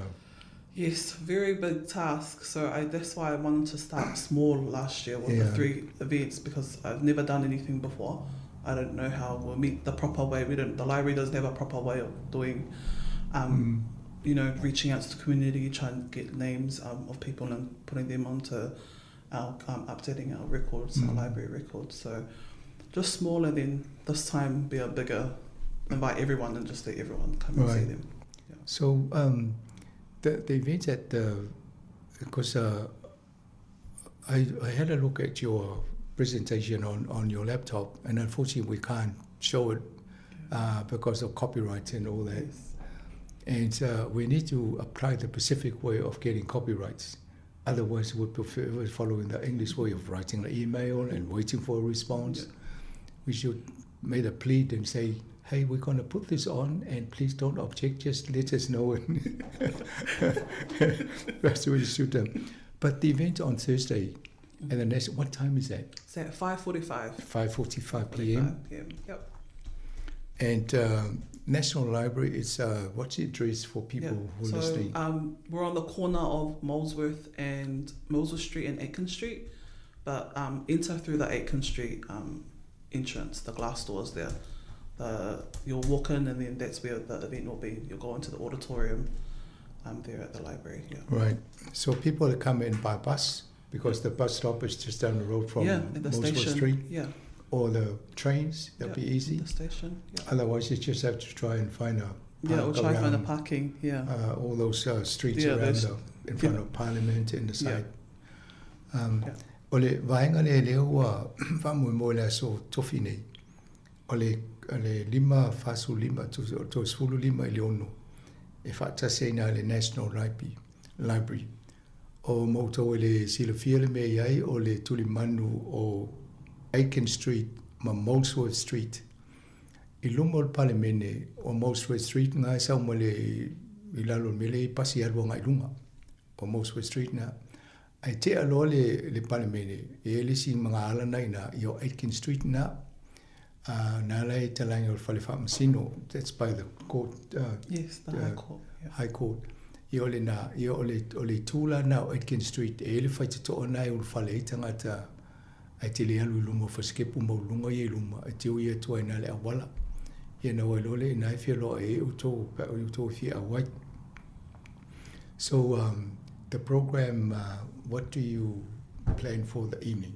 Yeah, so we'll be in the auditorium, which is on the big screen. We'll just put the photos up there, everyone can see, and then at the end of the night they can come and talk to us. It will be open. We'll go back out of the auditorium and we'll be into the other rooms, and if anyone wants to stay behind and talk about any people that I've identified, talk to myself. I'll have staff there as well they can talk to and say, oh, I know this person in this photo, and make sure they get the right reference number, because the reference number will be with the photo. And then they can tell us, and then we can write it down, record it, and then afterwards I'll put all the information together. We have an arrangement and description team at the Turnbull Library, and they're the ones who do our when we get new collections to the library, they're the ones who put the details about the collections and then put it onto the catalogue. Yeah, so then that's what then they'll go to their team to put it onto the catalogue and then publish it there. Na yo fa mo pol kalame le o pe amale tu la le umi. Ai ia te ia o matamata inisio ata le lungo lana computer laptop. O nei o vainga po mo ia to tangata sala loto ile kalesia le. A misia tangata Pacifica.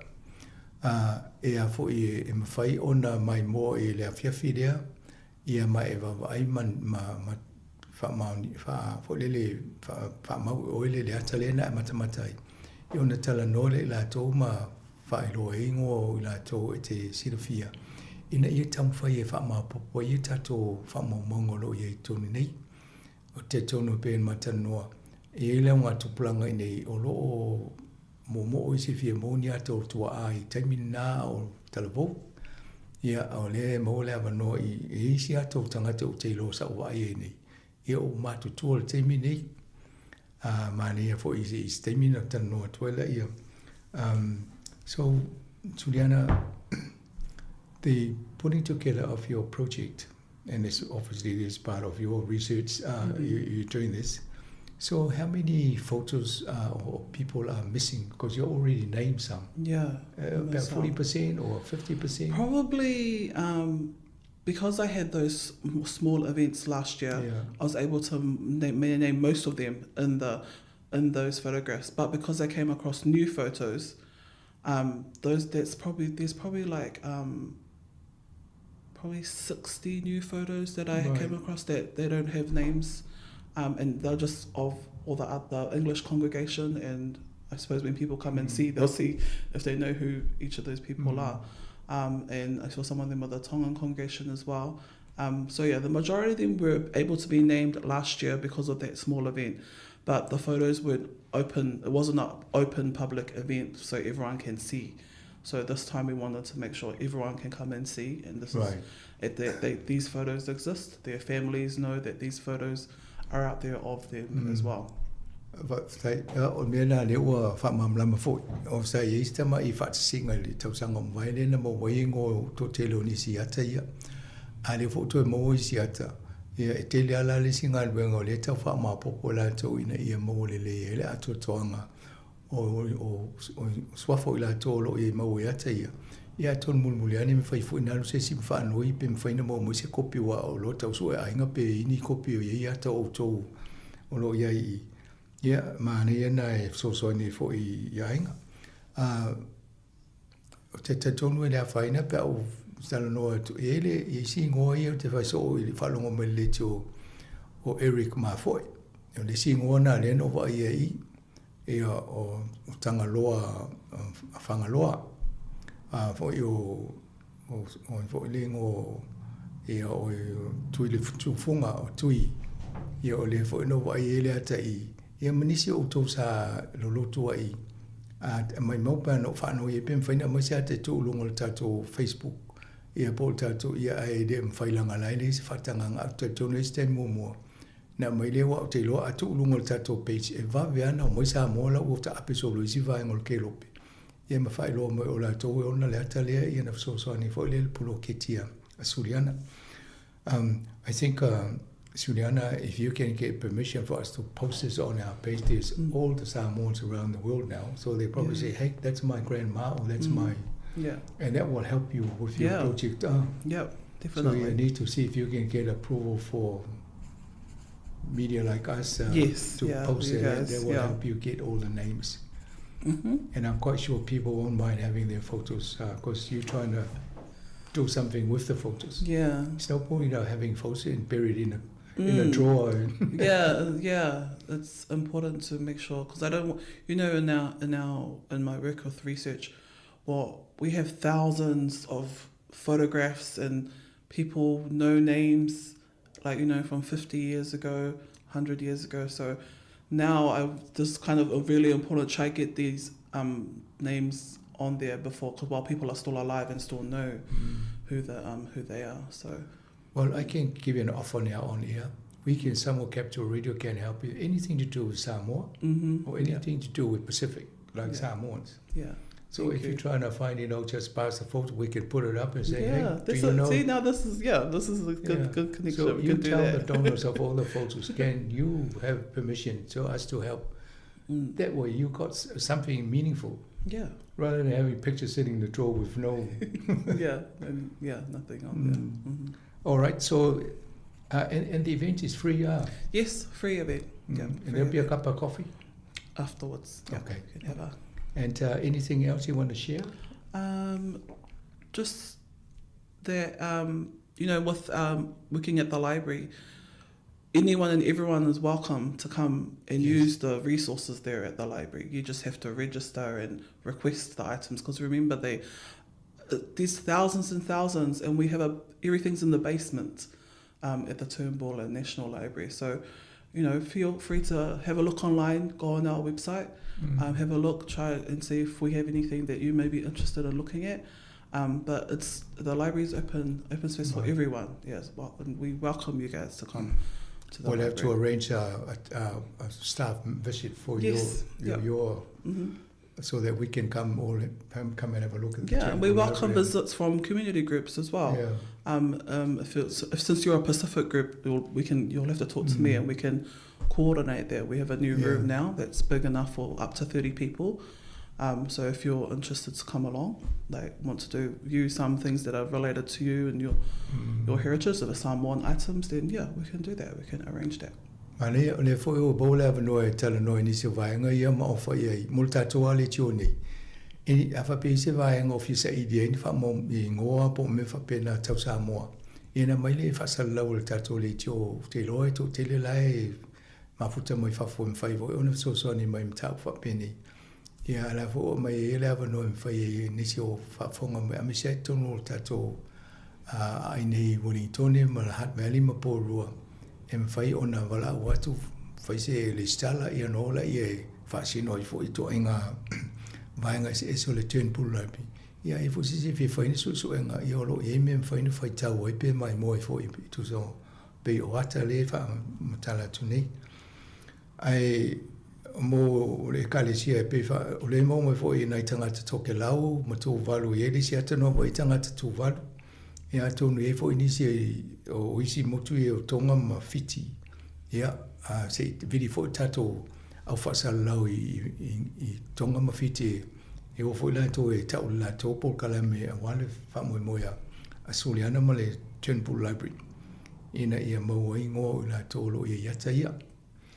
Thank you for coming and sharing with our listeners. Suliana, I'm quite sure you'll have a few Samoas come and I hope so. Please come along. Yeah, I also forgot to say, if you can't come to the library physically, if you're not in Wellington, we do have, and you want have an inquiry, we do have Ask a Librarian, which is a form you can fill out on our website, on the National Library website. So you can fill that out, Ask a Librarian on netlib.govt.nz, and then we can get back to you. What's the address of the... So just the National Library of New Zealand website, which is netlib, natlib.govt.nz. And on the home page, on the right-hand side, top corner, it says Ask a Librarian.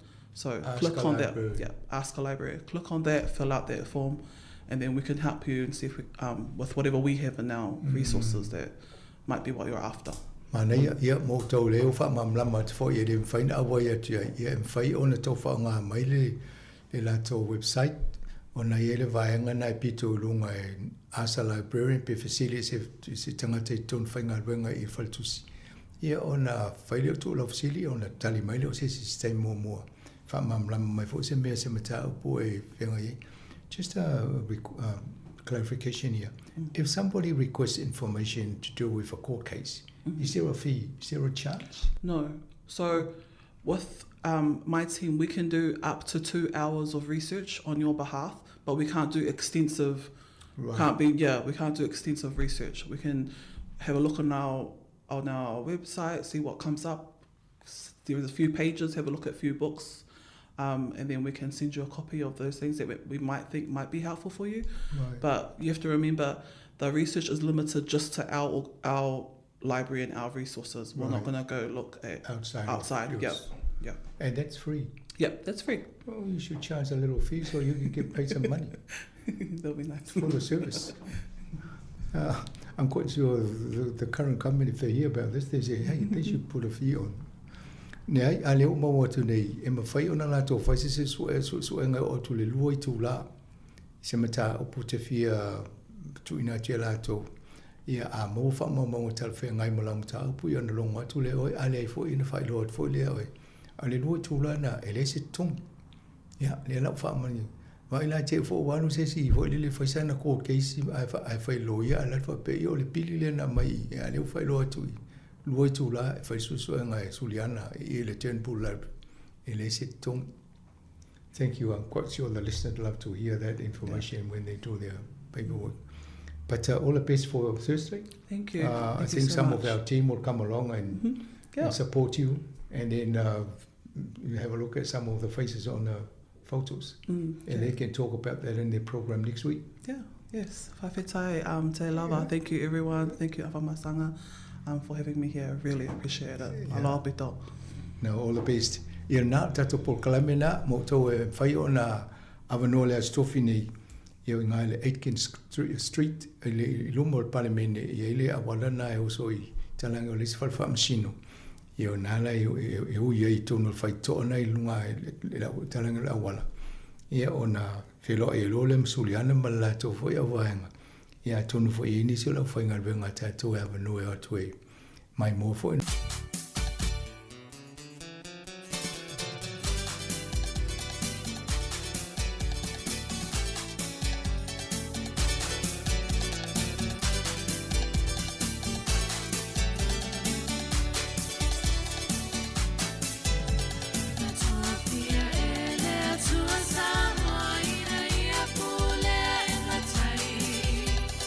Awa no na sua paua vai loia.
O le whawhonga I pere tau tuan si whonga la mua ino watoe lua sifuru tonu minuta na tālea o le tu la sifuru mani lua, tāra sifuru lua, o na whawhonga le tātou talafou, I le whawponga muli muli, o te pena mai le tumaita I ana whasolo, mai se o tātou tala mai Sāmoa. Ia nau whawhonga le atinu, ia I le to salawino le pokalame pe on tala noa tuai le whionga le pule, af masanga te alu moresi, ia ma le sunga ia suli ana vea.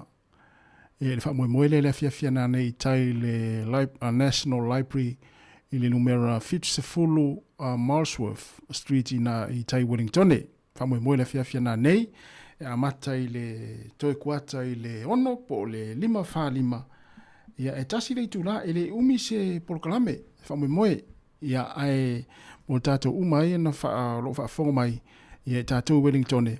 Ia mana ia fo ia whaavano se taimi e anga I mata ia whaafonga ia mata ia ta ia wale lopo na tau su e nai whanau ata o nai o lātou mātua ia sola sa lolotu le amisi le kalesia me totisi I Taranaki Wesile ia anga I le fia na nei a mata whamoe le 5 po le toe kuata le ono ia o le whaafelo inga a matai ia ma le tatalo popo ia ma sina saunuanga ia mai initial officer ia ona whangasoro riro pokalame le tūlai ono ia whaari fo iata ia o asola ia le lopo I se ata o nei mātua na e tau sue ia ma nei ale anga I le whamoe le wale ele umi le whamoe e mai I le ono whalima lona winga tasi lava le tūla le whamoe lea ia ma nei ale anga ia pe a vanoa le fia na nei ia pe ave fo I nei mātua e whaati e ti e im wha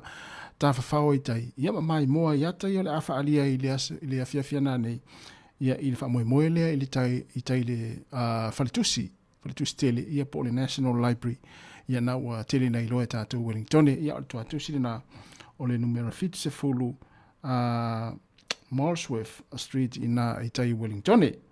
Ia anga iai, ia mo le awhia na nei. Ele umi rono winga tasi ale I tūla. Ia ona whailo leo le iputi pe amaia. Ia wa fo ina I whamalo stino ia lai taringa sua mama pe amahai al whamoe lea ia I le fia na nei. Ia ole a iai fo initial tātou ofisa ole anga ia tu iai tai ia ua le whamoe le fia na nei. Ole ua toi luas fultasi minuti na tā leo le tu lai se fulmane lua ia tātou oi wha fianga se ufi filoi ia tu inatu ia ua la fo I le whaafonga mai le tātou watinu I ngā te tonu a inga, mai se fo I tonu ngā luenga, lau le ofisa ro e ngalue ai, ia mai se fo I tonu tonu company, ia maso se ngā luenga lava I lungo le taavale, ia I lungo le awala, ia o ki mai lau le tio, I le tasi ono te si ma le tasi whamo, ma lore ngā lue, ma lore tau atai. Le o toi luas fulu minute, o na tāloa lea o le tūlai se fulu ma le lua. O le whawhianga ma leo whipese, ale yang lamas, nei whawhianga tuai lava nei, ia, e fia I lawa fo I tātou mātua yasola. Iwa pe tasi nei au whai pese tuai. Ia yasola. Ia, mō nei e tātou mutua tausi. O lo whaafonga mai tonu a inga. Ia, maso o se no whanga lava. O lo mafuta mai ai nei mātua.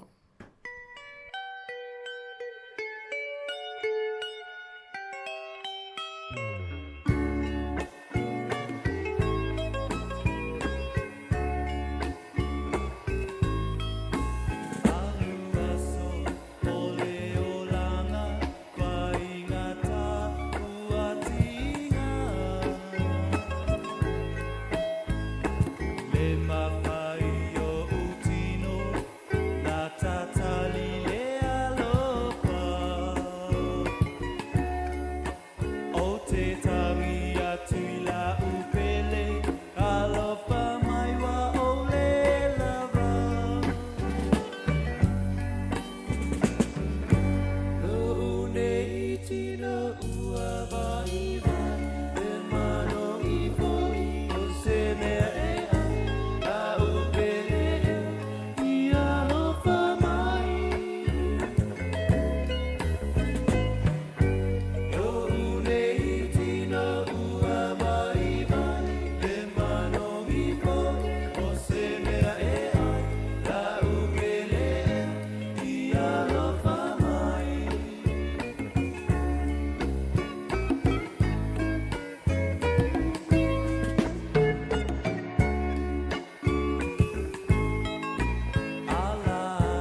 tula utali o oe e amau ua tatau na paatali tali o te tatalo i le atua alofa mai mo taua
Toe se fulu minuta na tali o le tu lai se fulu male lua fa afia fianga mo le pese le puni ala va e i le ne vainga o tatu fa afia fianga so i filoi ya a fianga i fo le atinu ta i ngā ruenga ma malo longa le taimi e au mātua nei mātua ia lo ki mai le tio ia po le Facebook ia po le YouTube fo na watu ia initial fan now ia le ata ia mai moa mai ai ia no fisile tu lea ta matua ma tina matua o mai le nei tai au o manuia o tau ia fa pe o nai wa io mai io tasi o le manuia ia fa pe atu fa tai le tua ia lo mo pe o tau le fa silinga malosi ia mai se ai ia o le fenga i foi ma swing o le tau i le nei foi taimi o le po le foi aso ia wa sa la ma munga la na fi ma le vaso atoa ia pe o le wa to mai ti munga ia wa sui foi le tau o malulu foi ia na fa mna to pele au no fale la to na fa mane to tausi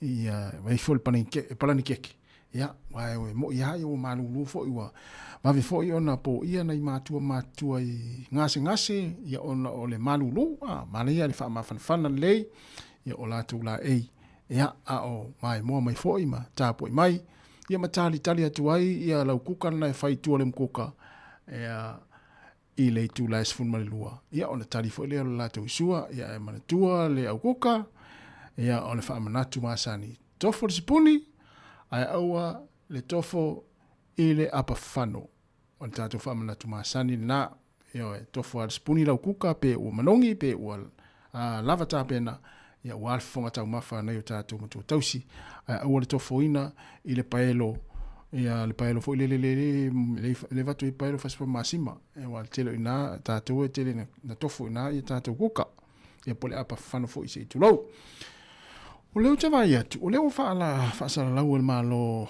America e mai se ia le fainga malo Trump ia atu nuu foi lea o le a to ti poti tangata i o la to atu nuu ia mai se lava le au so tu la fono ia wa anga ia le tamalo Trump e fatino lana folanga sa fai ia a ta pena foi mo fainga palota lea lai mai tau atu ia ai pe o le o mai o le tele o atu nuu o le lolangi le tati vai atu le lishi ia le lopeto i titi atu nuu mo le lolangi ai peila na o na ia tunu i Pasifika ma tātou New Zealand ma Australia ia o lewa mai le lisi ma le hau whai o tangata o le ato e tipoti ia o le vai tau atu o New Zealand e se lau ono se fulu ma le ono i la ato o le ato e tipoti la ato e tipoti mai nei New Zealand ingo tangata fo i le New Zealand lai o i Amerika ai mai se lava le au solu la fono tangata whape na pe o le vaenga na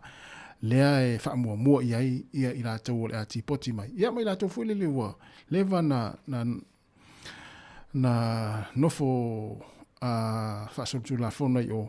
Ia ai pe o le tangata na lewa mai tau atu o le ave le whaamua e tui poti e se mai ma le malo ma Amerika motu le malo tele. O New Zealand la e toa se lau ona se furu ma le ono i la tau o le ato e tui poti mai New Zealand. O au se tālia e lua se lau ono se furu male tasi. La tau le ato e tipoti mai i Australia. O fiti e tolu se lau lima se furu male tolu i la tau o le ato e tipoti fiti mai Amerika. O Tonga e se lau lima se furu male tasi i la tau o le a tipoti Tonga. Ia po tangata anu o Tonga lai o i Amerika. Ia ma Sāmoa, so le whapea uile i tātou ori. Sāmoa le lima se furu male fitu la tau le ato e tipoti Sāmoa.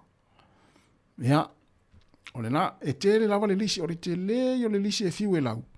Ia, ae na o na avatu pea na o watu no uia i tātou Pasifika male nei tawha i tūlangi. Ia, tūlanga le wanga il malo Amerika. E maise whainga malo ta malo ka lolo lea ua anga i tue tipoti. E maise lava le au saulutu la fono. La tau fo i ia e saulutu la fono i Amerika. Ia le o toe a nga ia Donald Trump, ia po te malo ka lolo mana na whainga malo, ia e toe ti poti umai la tau atu nuu, ia tangata nei, mai se lava le au soli tu la fono le ave le wha mafa, ia e le toe ti poti atu nuu lo iai. Ta tau la Sāmoa, to lima se furma le fitu, i la tau le atu ti poti Sāmoa. Ia ai atawa ai nei le tūlanga le i Sāmoa, e peo isi tangata ia watu soli tu la fono i Sāmoa le taimine li, o tangata fo ia le ti poti atu isi atu nuu, peo Amerika, New Zealand, Australia. Ia, peo le vahenga la ne e watu i Sāmoa. Ia, whaate tele le soltu la fono. Ia, ma tūlanga whapena, o na o tangata fo ia toi tipoti e se atu mai atu nu olo iai. Ia, ma watu e leo i Sāmoa. Ia, a tili ai o na a asal soltu la fono ia, la tau. E to lima sfulu fitu la tanga Samoa la to ti poti mai Amerika e Samoa. Talo fai. Ya, me fula e fai atu ai ma watu i pelfa ma natu maltu ala lo. E mana ya le. A nofo lelei. A nofo lelei. A wane isol tu la fono ya tinu o to wa ma wai ma tatu no nofo ai. E wa le mana ya ne ya tinu o le mo fa famulianga mga luenga ma va umfa pena. Ya soli lo tu la fono. Ya ele ya se a mesi ape aonga sol tu la fono. Ya ele ya se si alofanga o le to ti poti ai le tinu. Ya na sa wai pila ona yaila ya Australia, New Zealand, Fiji, Tonga, Samoa. Ya ona na. Ya no to vatu Fiji, tolu se lau lima sfuma tolu la tolu ato ti poti Fiji. Australia, lua se lau ono sfuma le tasi la tolu ato ti poti Australia. New Zealand, se lau ono sfuma le ono la tolu ato ti poti mai New Zealand. Ya o Tonga, se lau lima sfuma le tasi ya Samoa, lima se fulu malifitu. To e fai, lima se fulu malifitu. To e 5 minuti ana talea o leitu la se fulu malilua, si fonga lau mua, on fa fianga, leon peselea, mai erol peselea, ya ona tuina tuleo tatu telefou, tala mai Samoa. Fianga malisunga ata ilongo ipune.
E toi whatalo whato le whapoponga o tala fō mo le nei vaenga o le awa uli. E to mua atu I tala mai atu no mamao, o loo whaanga solo I loilonga malwala au ina o mata upua Robert F. Kennedy Jr. I le United States of America. O le na filifili e Trump e ita ia au nanga o le soifua maloloina. Ma ualia e aile mata upu le whaamai o le misela leana pepesi I Sāmoa. I le lua fesefuluiva, leana to atele tangata na mali liwai. O loo tua ia Kennedy I lona ita I seseina. Whaapelo na whaalawiloanga o le le whaatuatua ina o tuipuipui o le misela I Sāmoa a o pepesi le whaamai. Na mali liwai le to avalu sfulutolo o tangata Sāmoa. Ma o le to atele o whana witi. Na whaalia Kennedy I le senate o lana malanga I Sāmoa ele I malanga ona o ni tuipuipui peitai. Sa malanga e fesosoani e whaamauina whaamaumaunga tau I le soifua maloloina. Sa ia tā ua na malanga atu I Sāmoa o lo o maua lalo le numero tangata mawhana witi ua whai atu I puipui o le misela. Sa ia moli mau a tonu a fesilingia se tangata Sāmoa pena mafuona le whai asona tui puipui o le misela ona onia na whaamatalanga e nā te tali tonu e le maua se tasi peitai. Na whaani e le fōma I New Zealand vaila au ma tui puipui Helen Petoses Harris. Olo na tali tonunga na ia isi tangata Sāmoa na mafuona le whaia o lato tui puipui o le misela mafua mai ono ni whaamatalanga na whaia e Kennedy I le lua fesefuluiva. O lo tautinea se mūtele I Tiwai Point I le motu I saute, e tu sa maleiva ta awale tinei mū ma le sinia ma le whase fulu o le au fui mū, o lo o ngā lulu e tautinea le mū na amata sa sao mai lava I le aso ananafi. O le awa uli ananafi sāwili nai fo I au nanga tali atu I whaalawelawe whafua sei, o na o se mū I se whale wipi I porirua, ma o lo o whaia I aisu e suenga. O lo o talo sanga ina so se tasia mawaini whaamatalanga I winga ia whaalawelawe, ia whaafiso o tai leo leo I le numera tasi o 5. O le asolua sfululua me ua whaalawi loa mai le minista o tupe Nicola Willis, e whaalawi loa ai le tala whaatatau o le tupe o le lua whelua 5 po o le paketi o le nei tausanga. O le tala whaatatau o le tupe, o le ataula I tonu I le whaamautino ina le lei, o lo mawhai ona whaalelei a tili tupe maua a tangata New Zealand, e alai le whaatuputupula ia o le tamau a inga. Whaalia Willis o le tala o le tupe o le tausanga nei, o le aofia I se isi la asanga fau, e langolango ai le whaalelei o le tamau a inga, e aofia I fo I taiala e fo I ailu I tau, ua lewa ona whiangai ma New Zealand. O isi wha moe moenga ua fuafuaina e mawhai ona o fia I suinga o tu la fono. Tau la I lea I le whaasauina o tupe le malo, matuli matai tupe whaalo. Ua lapata ia tangata ina ia mataala ma whaai tete, ao le I whailo ai atu I tangata ese e whaafesuia I tupe po oni o loa, whaatau atu I lunga o penga o fesota inga. Ua lipotia le toa tele o tangata e awhia I tau whaamatau, e awhia I le ngaoi, pe a whailo ai e pikiina o loa na whaatauina I lunga o le maketi. Whaalia leo leo I Canterbury, e silia ma le toa se fulu tangata na whaamatau mauso whaia, a o aoina ma pikiina mai o loa o lo lisina I lunga o whaasalalaunga whaapisini po o maketi I lunga o le initaneti, o nisina o atu e piki mai fuala au whaasaina po le aisa, na whaatauina I lunga o le initaneti peitai, na whaamatau mauso whaia e tangata na whaalawi loaina fuala au. O le popolenga o leo leo, o lo fefefe pe maasi asi tangata I li poti atu, ona o le mumusu ina ne I maua I leo leo aisa, o lo fe whaatau wai I lunga o le initaneti, o lo whautua ina leo leo le mamalu lau tele, a whaia whaatau ni o loa matapena e whailoa I male e anaina le oloa ia mauti noa e whailoa ai se nofuanga lau tele, ai awane I malilie e whailoa ai I le levo le po I se nofuanga pongi saa e le aini tangata. O ngā oinga e lua I Canterbury e iai wheso o ta inga makeni pei ona lipotia le litio New Zealand. Ua whaamata o mai le malo se auwiwi po se taaiala whaapitoa mo le whaonganga e tangata whaingaluenga le malo o le Artificial Intelligence le AI po le poto whaafolinga o masini teknolosi. E te le la lama matangaluenga le malo e awhia I le ACC e le ilevona whaia whaata ita inga I le whaonganga o le AI I ngā luenga e le mo o mia le whaafisanga ai matangata lau tele. O ia taaiala po o whainga whaawai fau e whaamauti noa o le lei, manino, masaonga le muai au nanga. O tu tūlanga I whainga whaalilo lilo a wale saunga le mu ma tūlanga la matia o lo o ave I ai le wha mua mua ina I ai loi loina ma le wha e te. Li potiele li teo New Zealand e ai le ai a tatau a tangata whainga luenga le malo e whai ai whaatala noanga e winga I suinga mai I le AI I awala la tau te ngā lulue ai. O lo ona ia malo se le minister mo le Digitizing Government, Judith Collins, ina ia siitia le whaonga le AI ma ua mali lia le kapenete whaamala malama ma whaatonu folau le whaonga ina awanga luenga amatanga luenga ma ofisa le malo. O le whaititia I o fōma I whaale ainga po GPs, ua siitiai le sawai no fōma I tutono le whale mai o na ole u umi o taimi whaatalitali a tangata I whale mai, pe ona whaamaonia e le General Practice Aotearoa. I se suesu enga le University of Victoria, na mawai e tolus fuluono pasene o GPs, e le o talia ina ni tangatanga se ngase fōu e resitala I ala tau au nanga o na o le whaale tonu o le whaatupenga. Whaalia le Minister for le soifua malolo ina Simeon Brown, o lo ave na whaamua I au nanga tau I le soifua malolo ina, ma ole aia sa ili fisosoani mani whautuanga a wale fofoina o lea whaafita auli. Ele o whaamaua lalo le New Zealand First I la fonga na lafo e nisio ala tau whaipule tutono le palemene. O lo o whaamauina e whaailonga lanu. I se whalaflafo inga I tutono le palemene I le asolua. Na wala awai Shane Jones o le New Zealand First ina ia toi whaafo I tangata Mexico I lo lato atunuu. Sasa uno fo I le taitai o le pati wa wasamana ia Winston Peters. I nisio sui whaipule o le Greens e te tau ona whaali mai lo lato wanganga whaafetai o lo ono nofo I tutono New Zealand. O atu ina atu se tusi le pati a le Green I le pale mia ma le fonga fetalai ina ia whaia se ngai o inga I ai tu a inga mionga ma la fonga whaailonga lanu e le talia I nei tutono le pale mene o New Zealand. Ai mai se upu whai e anga I whaipule whai mai tutono le atunuu. E pe ona sauno le sui whaipule le Green Ricardo Menendo March na soifua I Mexico. Natalia ne Peters ina ua fisilingia le leiti o New Zealand. A le mawhaia le whaipule o Natali upu malolosi pe a whaia whelaflafua inga o lona winga e te tau o naru ese male no foa. O le masino iu lai le tau sangataluai na whato ese ai Todd McClay le asa avea ma minista o whataua inga o na uaia wala au ia Menendo e tele o nofo I tutonu o Mexico.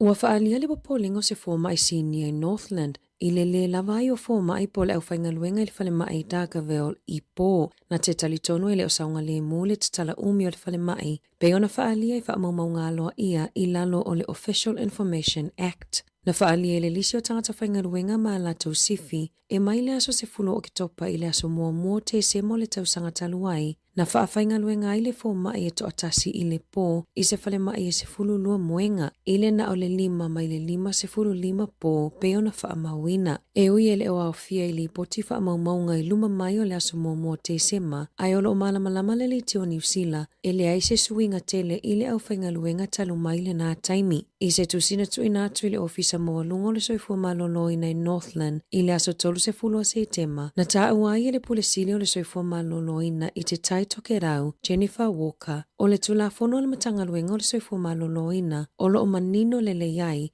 le te tauana wano se fōma I tutono le tai se fulu minu te taimi uma I au nanga le whale mai e tali atu I whaalawe whafua sei po o le ER e tali tonu o le whawhitau li leo lo o tele ina whea ngai ma whale mai le atu nuu peitai o ke topo le tau sangataluai na o ai le whale mai I Dargaville I se tūlanga o ngaonga o na ole le lava o fōmai.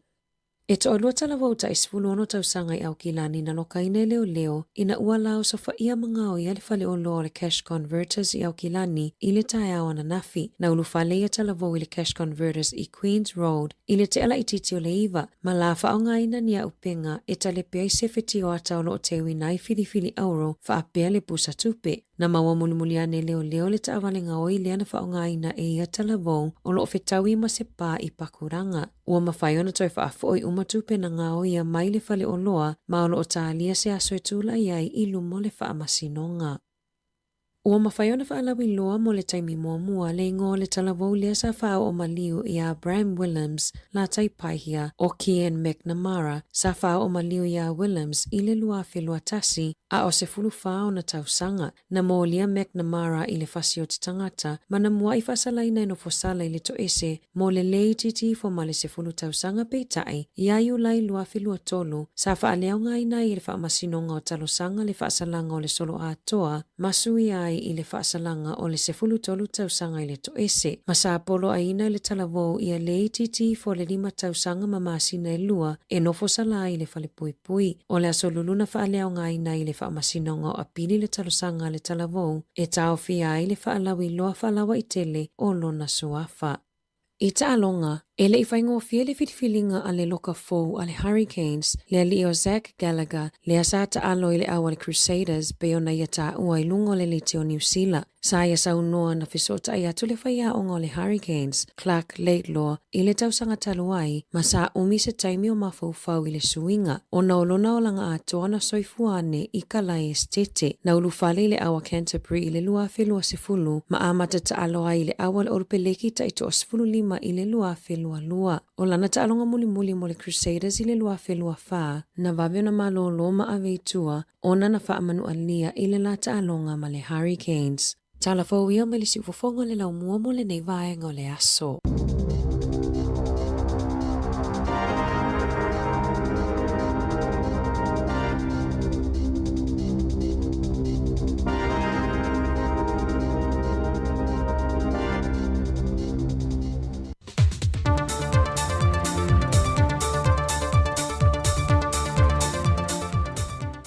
Tala falava o tala fōle nei mai Sāmoa o se mai alo whaafonga so na whao poponga. Au iei lo fiso le tiute i le whaantawai no le vai aso a tole nei mo li i matama i ta i ngā lulue i lea mtanga ruenga. Ai wa whaanga solo nei so e so e ngā mtanga ruenga o leo i se wha mamuli o container na wina mai i lea tunu o e lata i le se fulu kilo kalama le mamafa o whala au whaasa ina o le aisa. Na mau e masini so e so e po wha ata al mtanga ruenga o le tiute. O le pepo wha amtalanga mai le ofiso le tiute matupe maua, e leo ta awai po fea na mai ele wha amomoli, ma nisi vaenga wha atoe wha amtalanga tu ina mai autus, tala.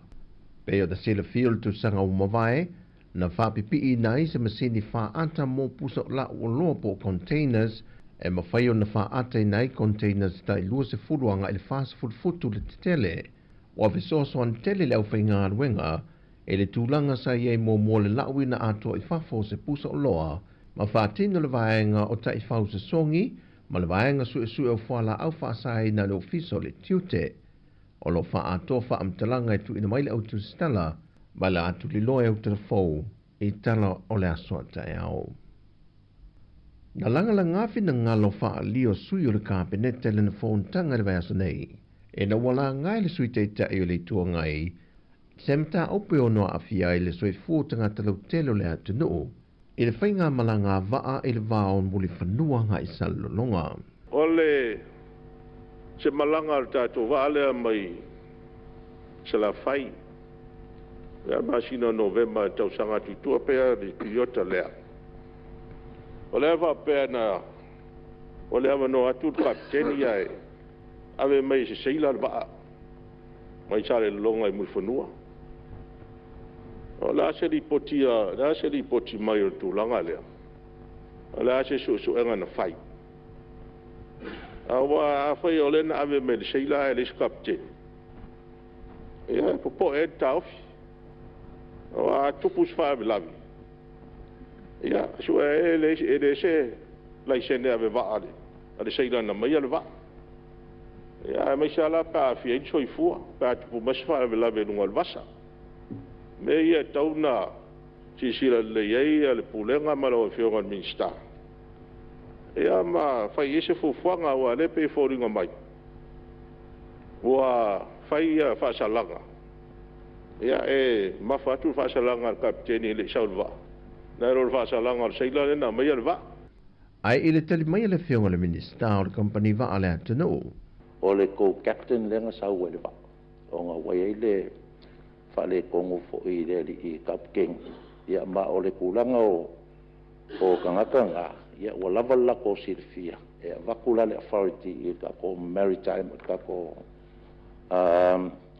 ko ministry e vakua inga le whakanganga pe a whapea ua i se whale kongu ia mea voi e o le alo va ke uosu se mai e kapkeng o le mafuanga langa ia i ere ko captain nga ke whaua ua ia pulanga o whemalanga inga ka Le whaamaria ni sa sui whaipule o fo le sui whaipule na la ngā le mata opo e le tali na tu ina mai le fionga le minista.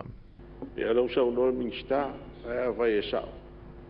No winga ngai tonu lava i le tau safety. E lunga le vasa. Ma fuanga no la ngai na mata opo ai e o le moli poti e pēna. Pa pēna whaasala umala ua. Avai la o le captain ma ko captain ai whaasala. Nara mafuanga whaasala. Ai o kulanga nga whaasala ai, e le i awakua se authority ale ka ko ministry. E le mea nga, a o kulanga i o le kapkengi mar ko captain. E o la ua uma ua qualify uma la ke avea le ba. Paua nga le mea nga misi a la ua. E le awakua se authority ale ka ko ministry of works ma le transport. Ai langa le pe e mali e le fionga le minsta. Fesili le na watu. Na mai se ala ufio. O le soifu o tangata. Saunga le mule sa uno so le fionga minsta le ai mo. Langa ai. Alanga voi le sa ia le sa uno le fionga te tai le tonga i tai. Minsta pe pe. Langa valor. Lau fionga vongtai. O le ngo kadi aku ka kova ai feo ai i ngai salolonga ma mutfangua. O kero kala ngoa kui vai e le skala mai fafo e kongo Sāmoa. Ia, le tulanga le o tula fono le tonu. Le nganga le tula, le pi fata alo le tula fono. O pi e pepelo le tula fono le motor ni. A o le ale tau sa o me motor tulanga ye. O lo fa fonga Sāmoa ma pe o le ia ufi va tulanga e tona ye. No fe on fonga talai o le nganga na. Le o a e le fe me tonu se i mai tonu motor ni. La ma fuanga na le wala au mai ai le ko captain e ta ua musfatanga. La me na reina le ta pasfatanga mai la fionga e mai le va. Si le la nga ai ona o usau le va ale tai au le. O le va ale e usu ma leono le va te a leono la tal fitu to asau le va. E le se tai me to wala au mai ai. Kim tanga le la fa sa o minista. Ele ia patu sfatananga. Ai ole nau o kapiten. Ai ile mai na mai ba ole. Na fa aba tope mensa ole ba. Ole soifua o tangata. Sa fa mo kapiten, ia fa to sa. Ole aunga anto fo inga sui o le parlemene, ole sila tuto alea ile soifua ia saunga le mulea tunu. E fe malanga inga i lungo le waa, ona ele laluifo ole se lau tangata e fe malanga i, ele malanga i tasi, i le wā o motu e lua. O tu ina atu se tālusanga melintanga wenga o leo i a fio ango santa puala mwhale antiu, i le pūlenga ma malua li i mwhai pūle o i a fio anga, ina ia fesoso aniane le ngā luenga malua le malo, ona wa maua le mtanga wenga o leo, lo laumunu ia wha amtalanga e wha te tau le wa ia lea o le li o lau i titi tua lima, e wahenga o i a fio anga, o se soli tu la fono mo tu e wha amanatu e le mtanga luenga o leo, le tau mo whai leo se tasi e wha alafi na lea pang tā. Wa ngai fo le vaenga wha apitua malu le malo i ia fiu anga, mo le sa e lia o lea li o lau i titi. O lea ua atole wa yaso e le i maua lava talu na sola ese mai le to ese, ma o fautu e na fo el kumsina ma le mofiso leo, le ma malu le atunu o so o se vaenga e wa ai, ia awane i tau mo whai lata lata i ai pe tau mo whai e wha lata, ai e longo wawel mtanga luenga o leo, la tau te whaatino ina le ngā luenga. O lau i titi e tele mōrianga mātu iao lo mōri ai, e leo se temi mō fo i leo sola ese ai malito ese, mai se sola anga lava, na te whaatino inai nisi o soli tula fono mātu ia. O talafauia mai sa mō le ni yaso, manu e tele lo tātu o tunu o, whaasoifoia.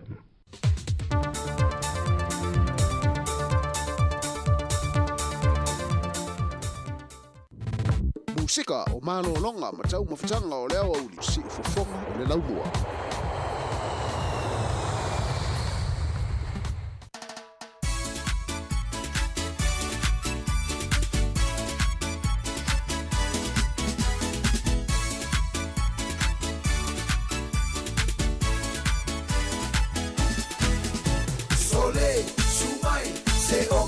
o Tatou te ewa le Pacific love e wha mai o le po le apatuna e le lololo e te le mai fo iai eva iai wha te ai lo vai vai ia ti tais tia seka risa musika te fia ai sauma mai lo panga wha manga iai la we manga e uma o le polua koe fo ia ko fisi oe wha ma whangawhanga yeah ale ai fo i o le ngā ko i sau kasi ma whangawhanga wha seki ai au fika o le ua kui mai o le musika put your hands in the air yeah yeah hey, move your body side to side yeah yeah put your feet on the ground shake me on the ground move your body shake your body jump up and down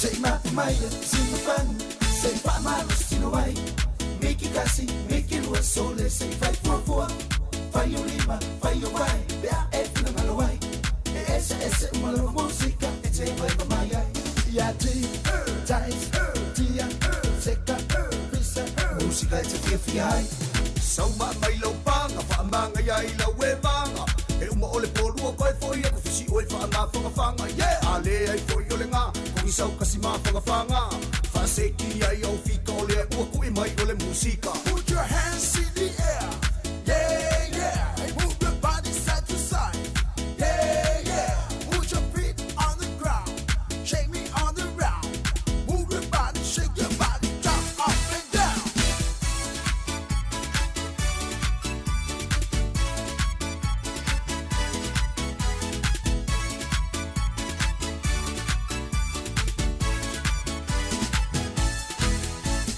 sauma mai lo panga wha manga iai la we manga e uma ole polua koe foi e ko fisi oe wha ma whangawhanga yeah ale ai foi o le ngā ko i sau kasi ma whangawhanga wha seki ai au fika o le ua kui mai o le musika put your hands in the air yeah yeah hey, move your body side to side yeah yeah put your feet on the ground shake me on the ground move your body shake your body jump up and down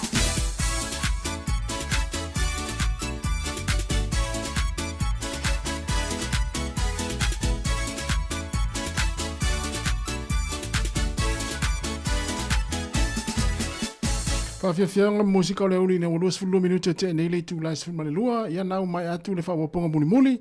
O tātou telefou, ia pe ona tuina mai e tamaita ia ana wha solo. Toi mulu whawaponga i le tu lai valu le tai awa tai au.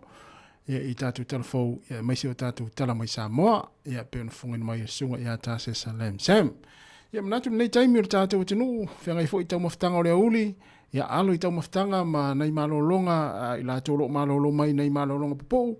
Ia nei taimi le aso, ia toi wha oi leo ngā luenga le tu la tasi, ia pia umana i wha malo stino ara i tari ngā sua, o le nei ia uli malo leo na sa i ngā luenga, wha malo fo le tāpuai, malo fo le au kuka, ia whea lava se umukuka nai tu lou, o lo e wha fonga mai ai tu hau le umukuka, ia malo ala tāpena ina o tau maftanga, anei o tātou matua tausi, ia no toi wha manatu atu pia la fua la au, ia tu wane i au tawha le lau ai, ia a o tāri suai fo i la ua nei taimi, o le atu whamalo, e le whaingofie fo i tō ngā ruenga, ia awale mainga o nei o tātou matua tausi, ia le ngata fo i tauno maota o tangata mātatua o mafuta mai ai, nei o tātou mātatua, ia meise fo i lātou o ngā lulu ai, ia mo le atu whamalo le tātou poklame, o le fo i taimi, ia meise fo i tauno maota ngase, tauno ofisa ma whalewhai ngā ruenga, o lo mafuta ma mai mo mai ai le lo le atinu ia au ma lo mai fo le taimi ia ona toi amata fo le tula tasi ma lo le ona sa inga ruenga o le nei fo ia so lo o fa timu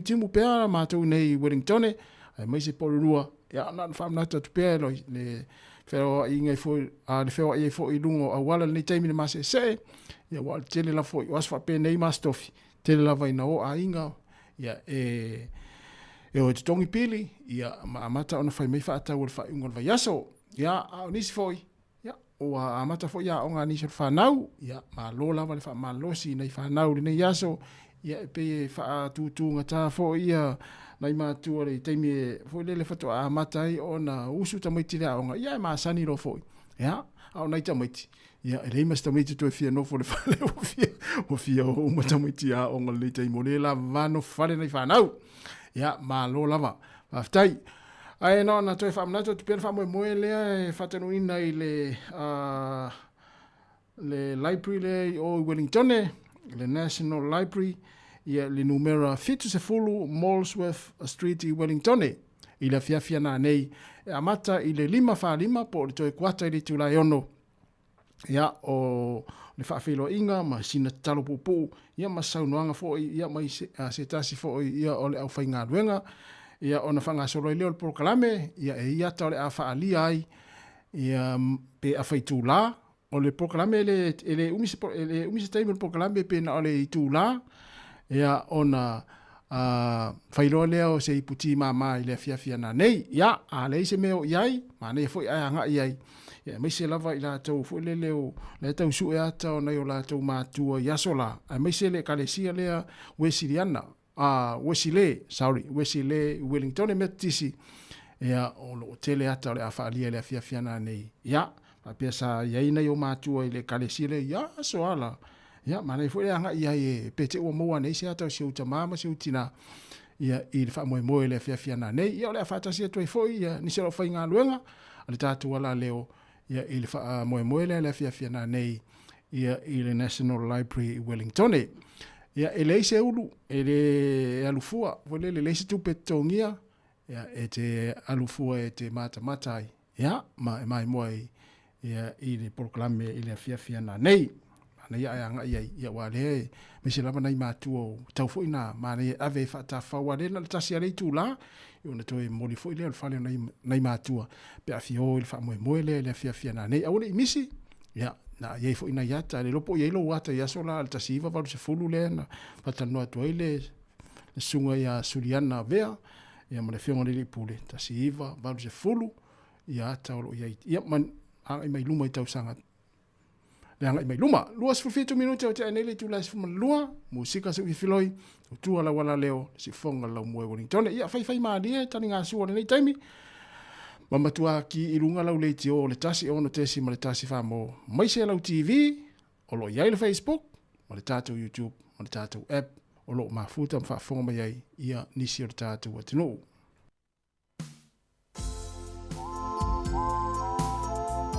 o pese la mo le fatimu timu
O toi ruas flona minuto na tale o le tūlai tasi, whaafiafianga musika nei a uli, e watu lava le whaasisilanga nei.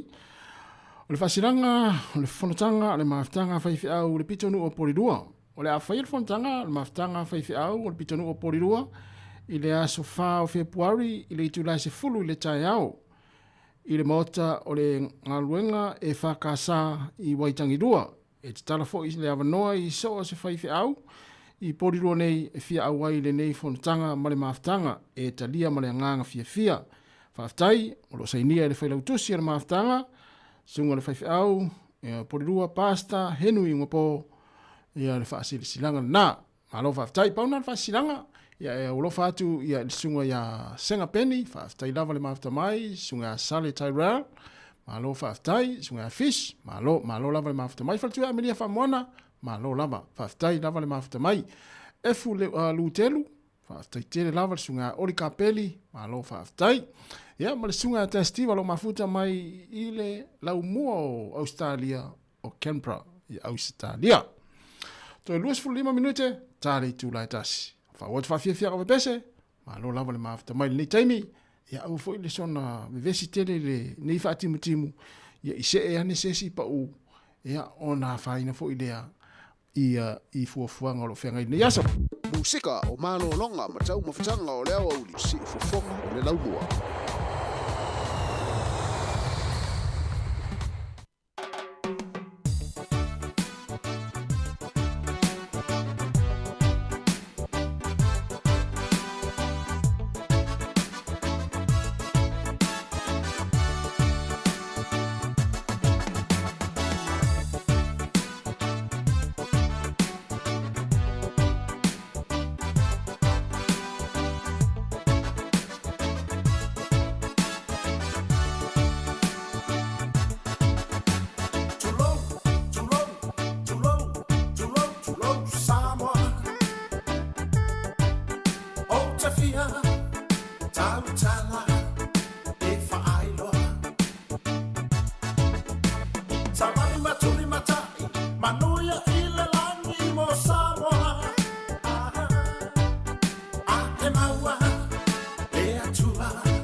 Sāmoa, paai, o lou whaawai o lea tua.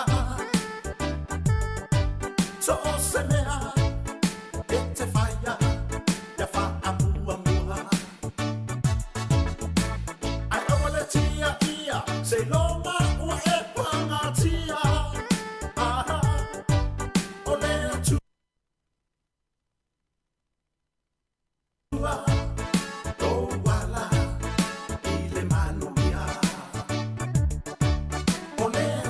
Samoa lo wala i le manu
sika o mano longa matau mafutanga o leo au si fofonga o le laumua.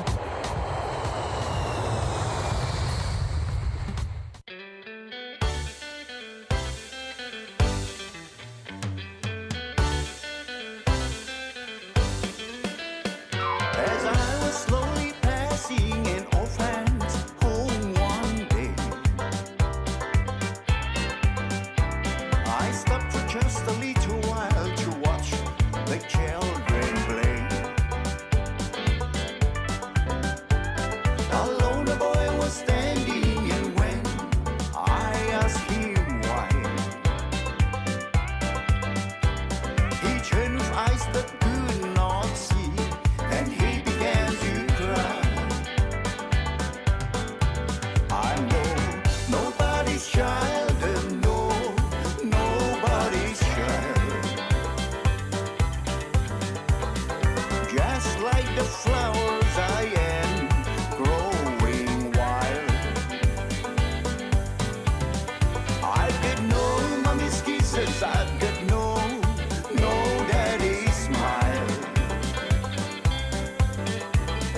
Nobody wants me, and no, nobody's child.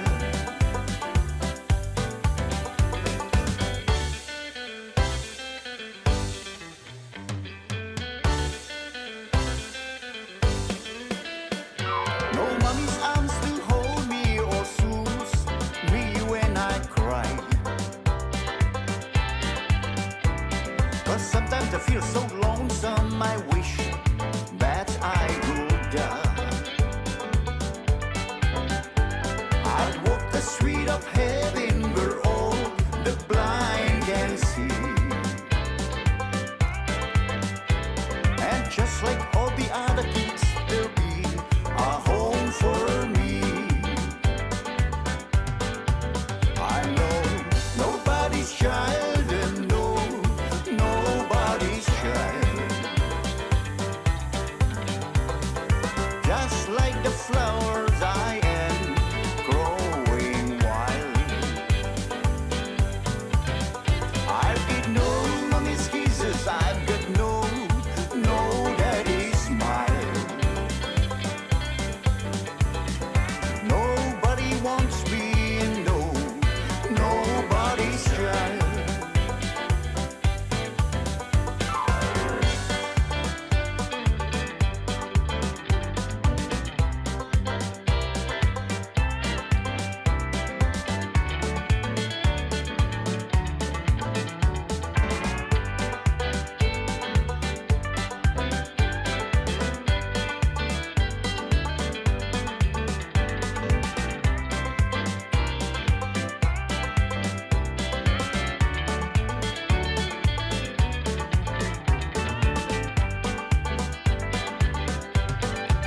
I know nobody's child, and no, nobody's child. Just like the flowers I am growing wild. I've got no mommy's kisses, I've got no daddy's smile. Nobody wants me, and no, nobody's child. I know nobody's child, and no, nobody's child. Just like the flowers I am growing wild. I've got no mommy's kisses, I've got no daddy's smile. Nobody wants me, and no, nobody's child. Nobody wants me, and no, nobody's child.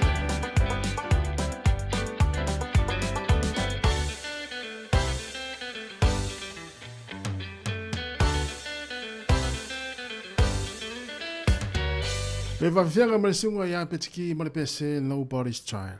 Ina o toes fultasi minuti na tā leo le tūlai tasi. Pa malo atu le mai mo mai tātou atunu. Ia, malo fo le ngā lulue. Ia o nai pese na. Ia o nai pese vave na wau te iloa. E itanga tala e fia sisiva mai tono a inga nei taimia mai si tono whai ngā luenga le taimia o le malo loi. Ai mana o mia la tamana ni pese vave. Ia mo ila tau fia fia pese vave. Pese nantai nā tumu o tau. Ia mese na fwoi lau no fafale, le au kuka. E oe. Ai te tua ai lunga le sink. Ia ma fafulo wipu. Ia ma e minoi mai ai o au. E wha malo se fo nei taimi. Ia a o tāri sua pēra. Ia le toa tēro le atunu. Mai se nei matua tausi. Ma lo lava le on sai. Ia o pese nā mo ila tau fwoi nele. O le pese nā mo ila tau fwoi le fia sisi vai le pese vave. Ia a o le pese fwoi le pese wosi. Wa toi ngā whatimu timu va pēnei. Ia e maari lire ia isi. Ia e mana o mia le wosi.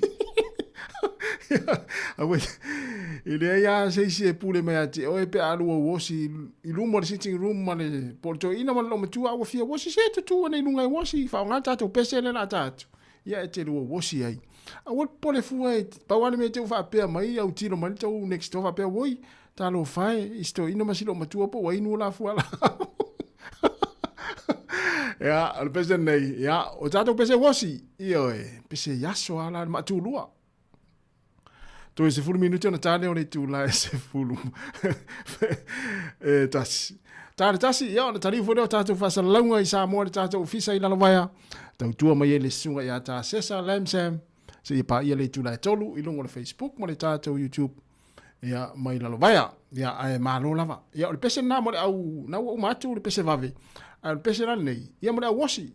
Ia ai mana o mias fa mafana. Se tu nei lunga e wasi lunga sitting room. A wor pole fu I la tau la fai mai tau tala. Yo ne ase me mo ai. Azalo fatu ya ana Molly mo Meloi faftai. Ya me se fo ia fatu ya finga we sila. Ya te Stiva. Ya ma to tele. Pese rane ya pese wasi pese ya so ala ma sani ya ta tau le ma tu lua. Mo Molly ya tu wala fa.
sika o malo longa ma tau mafutanga o leo au si fofonga o le laumua. Ia tu atu Malaysia tātou pese wosi lea, wana ole wosi al tātou mele la wha umani tātou tau tua atu nei Wellington.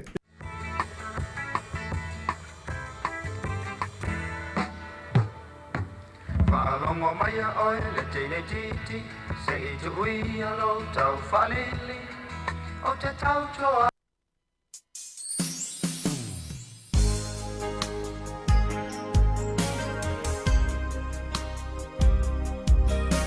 Ai mana ia loa la lo fatu taimi nei ona leo te pena mai le sunga ta sesa mai Sāmoa. Ia ona tātou leo tātou pese lea e wha mai e tātou tau tua Sāmoa.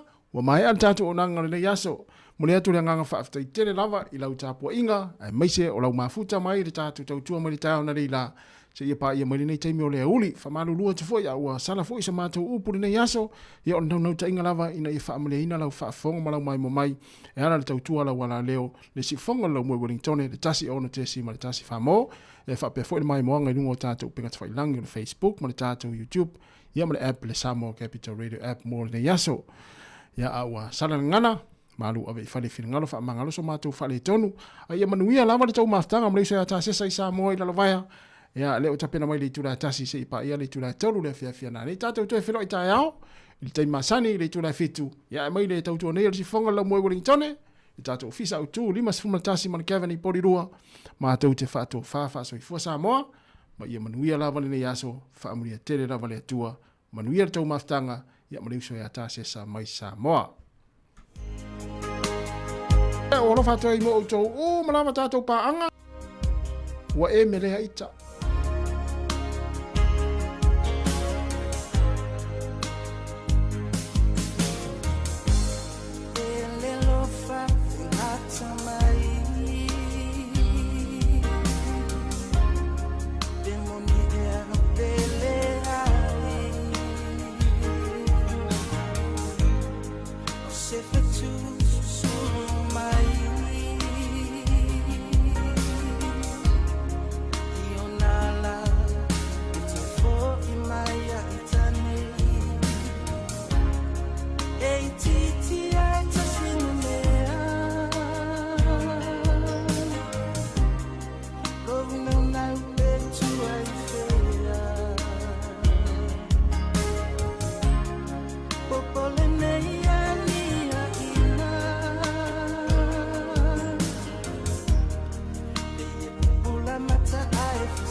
Fatu sakto to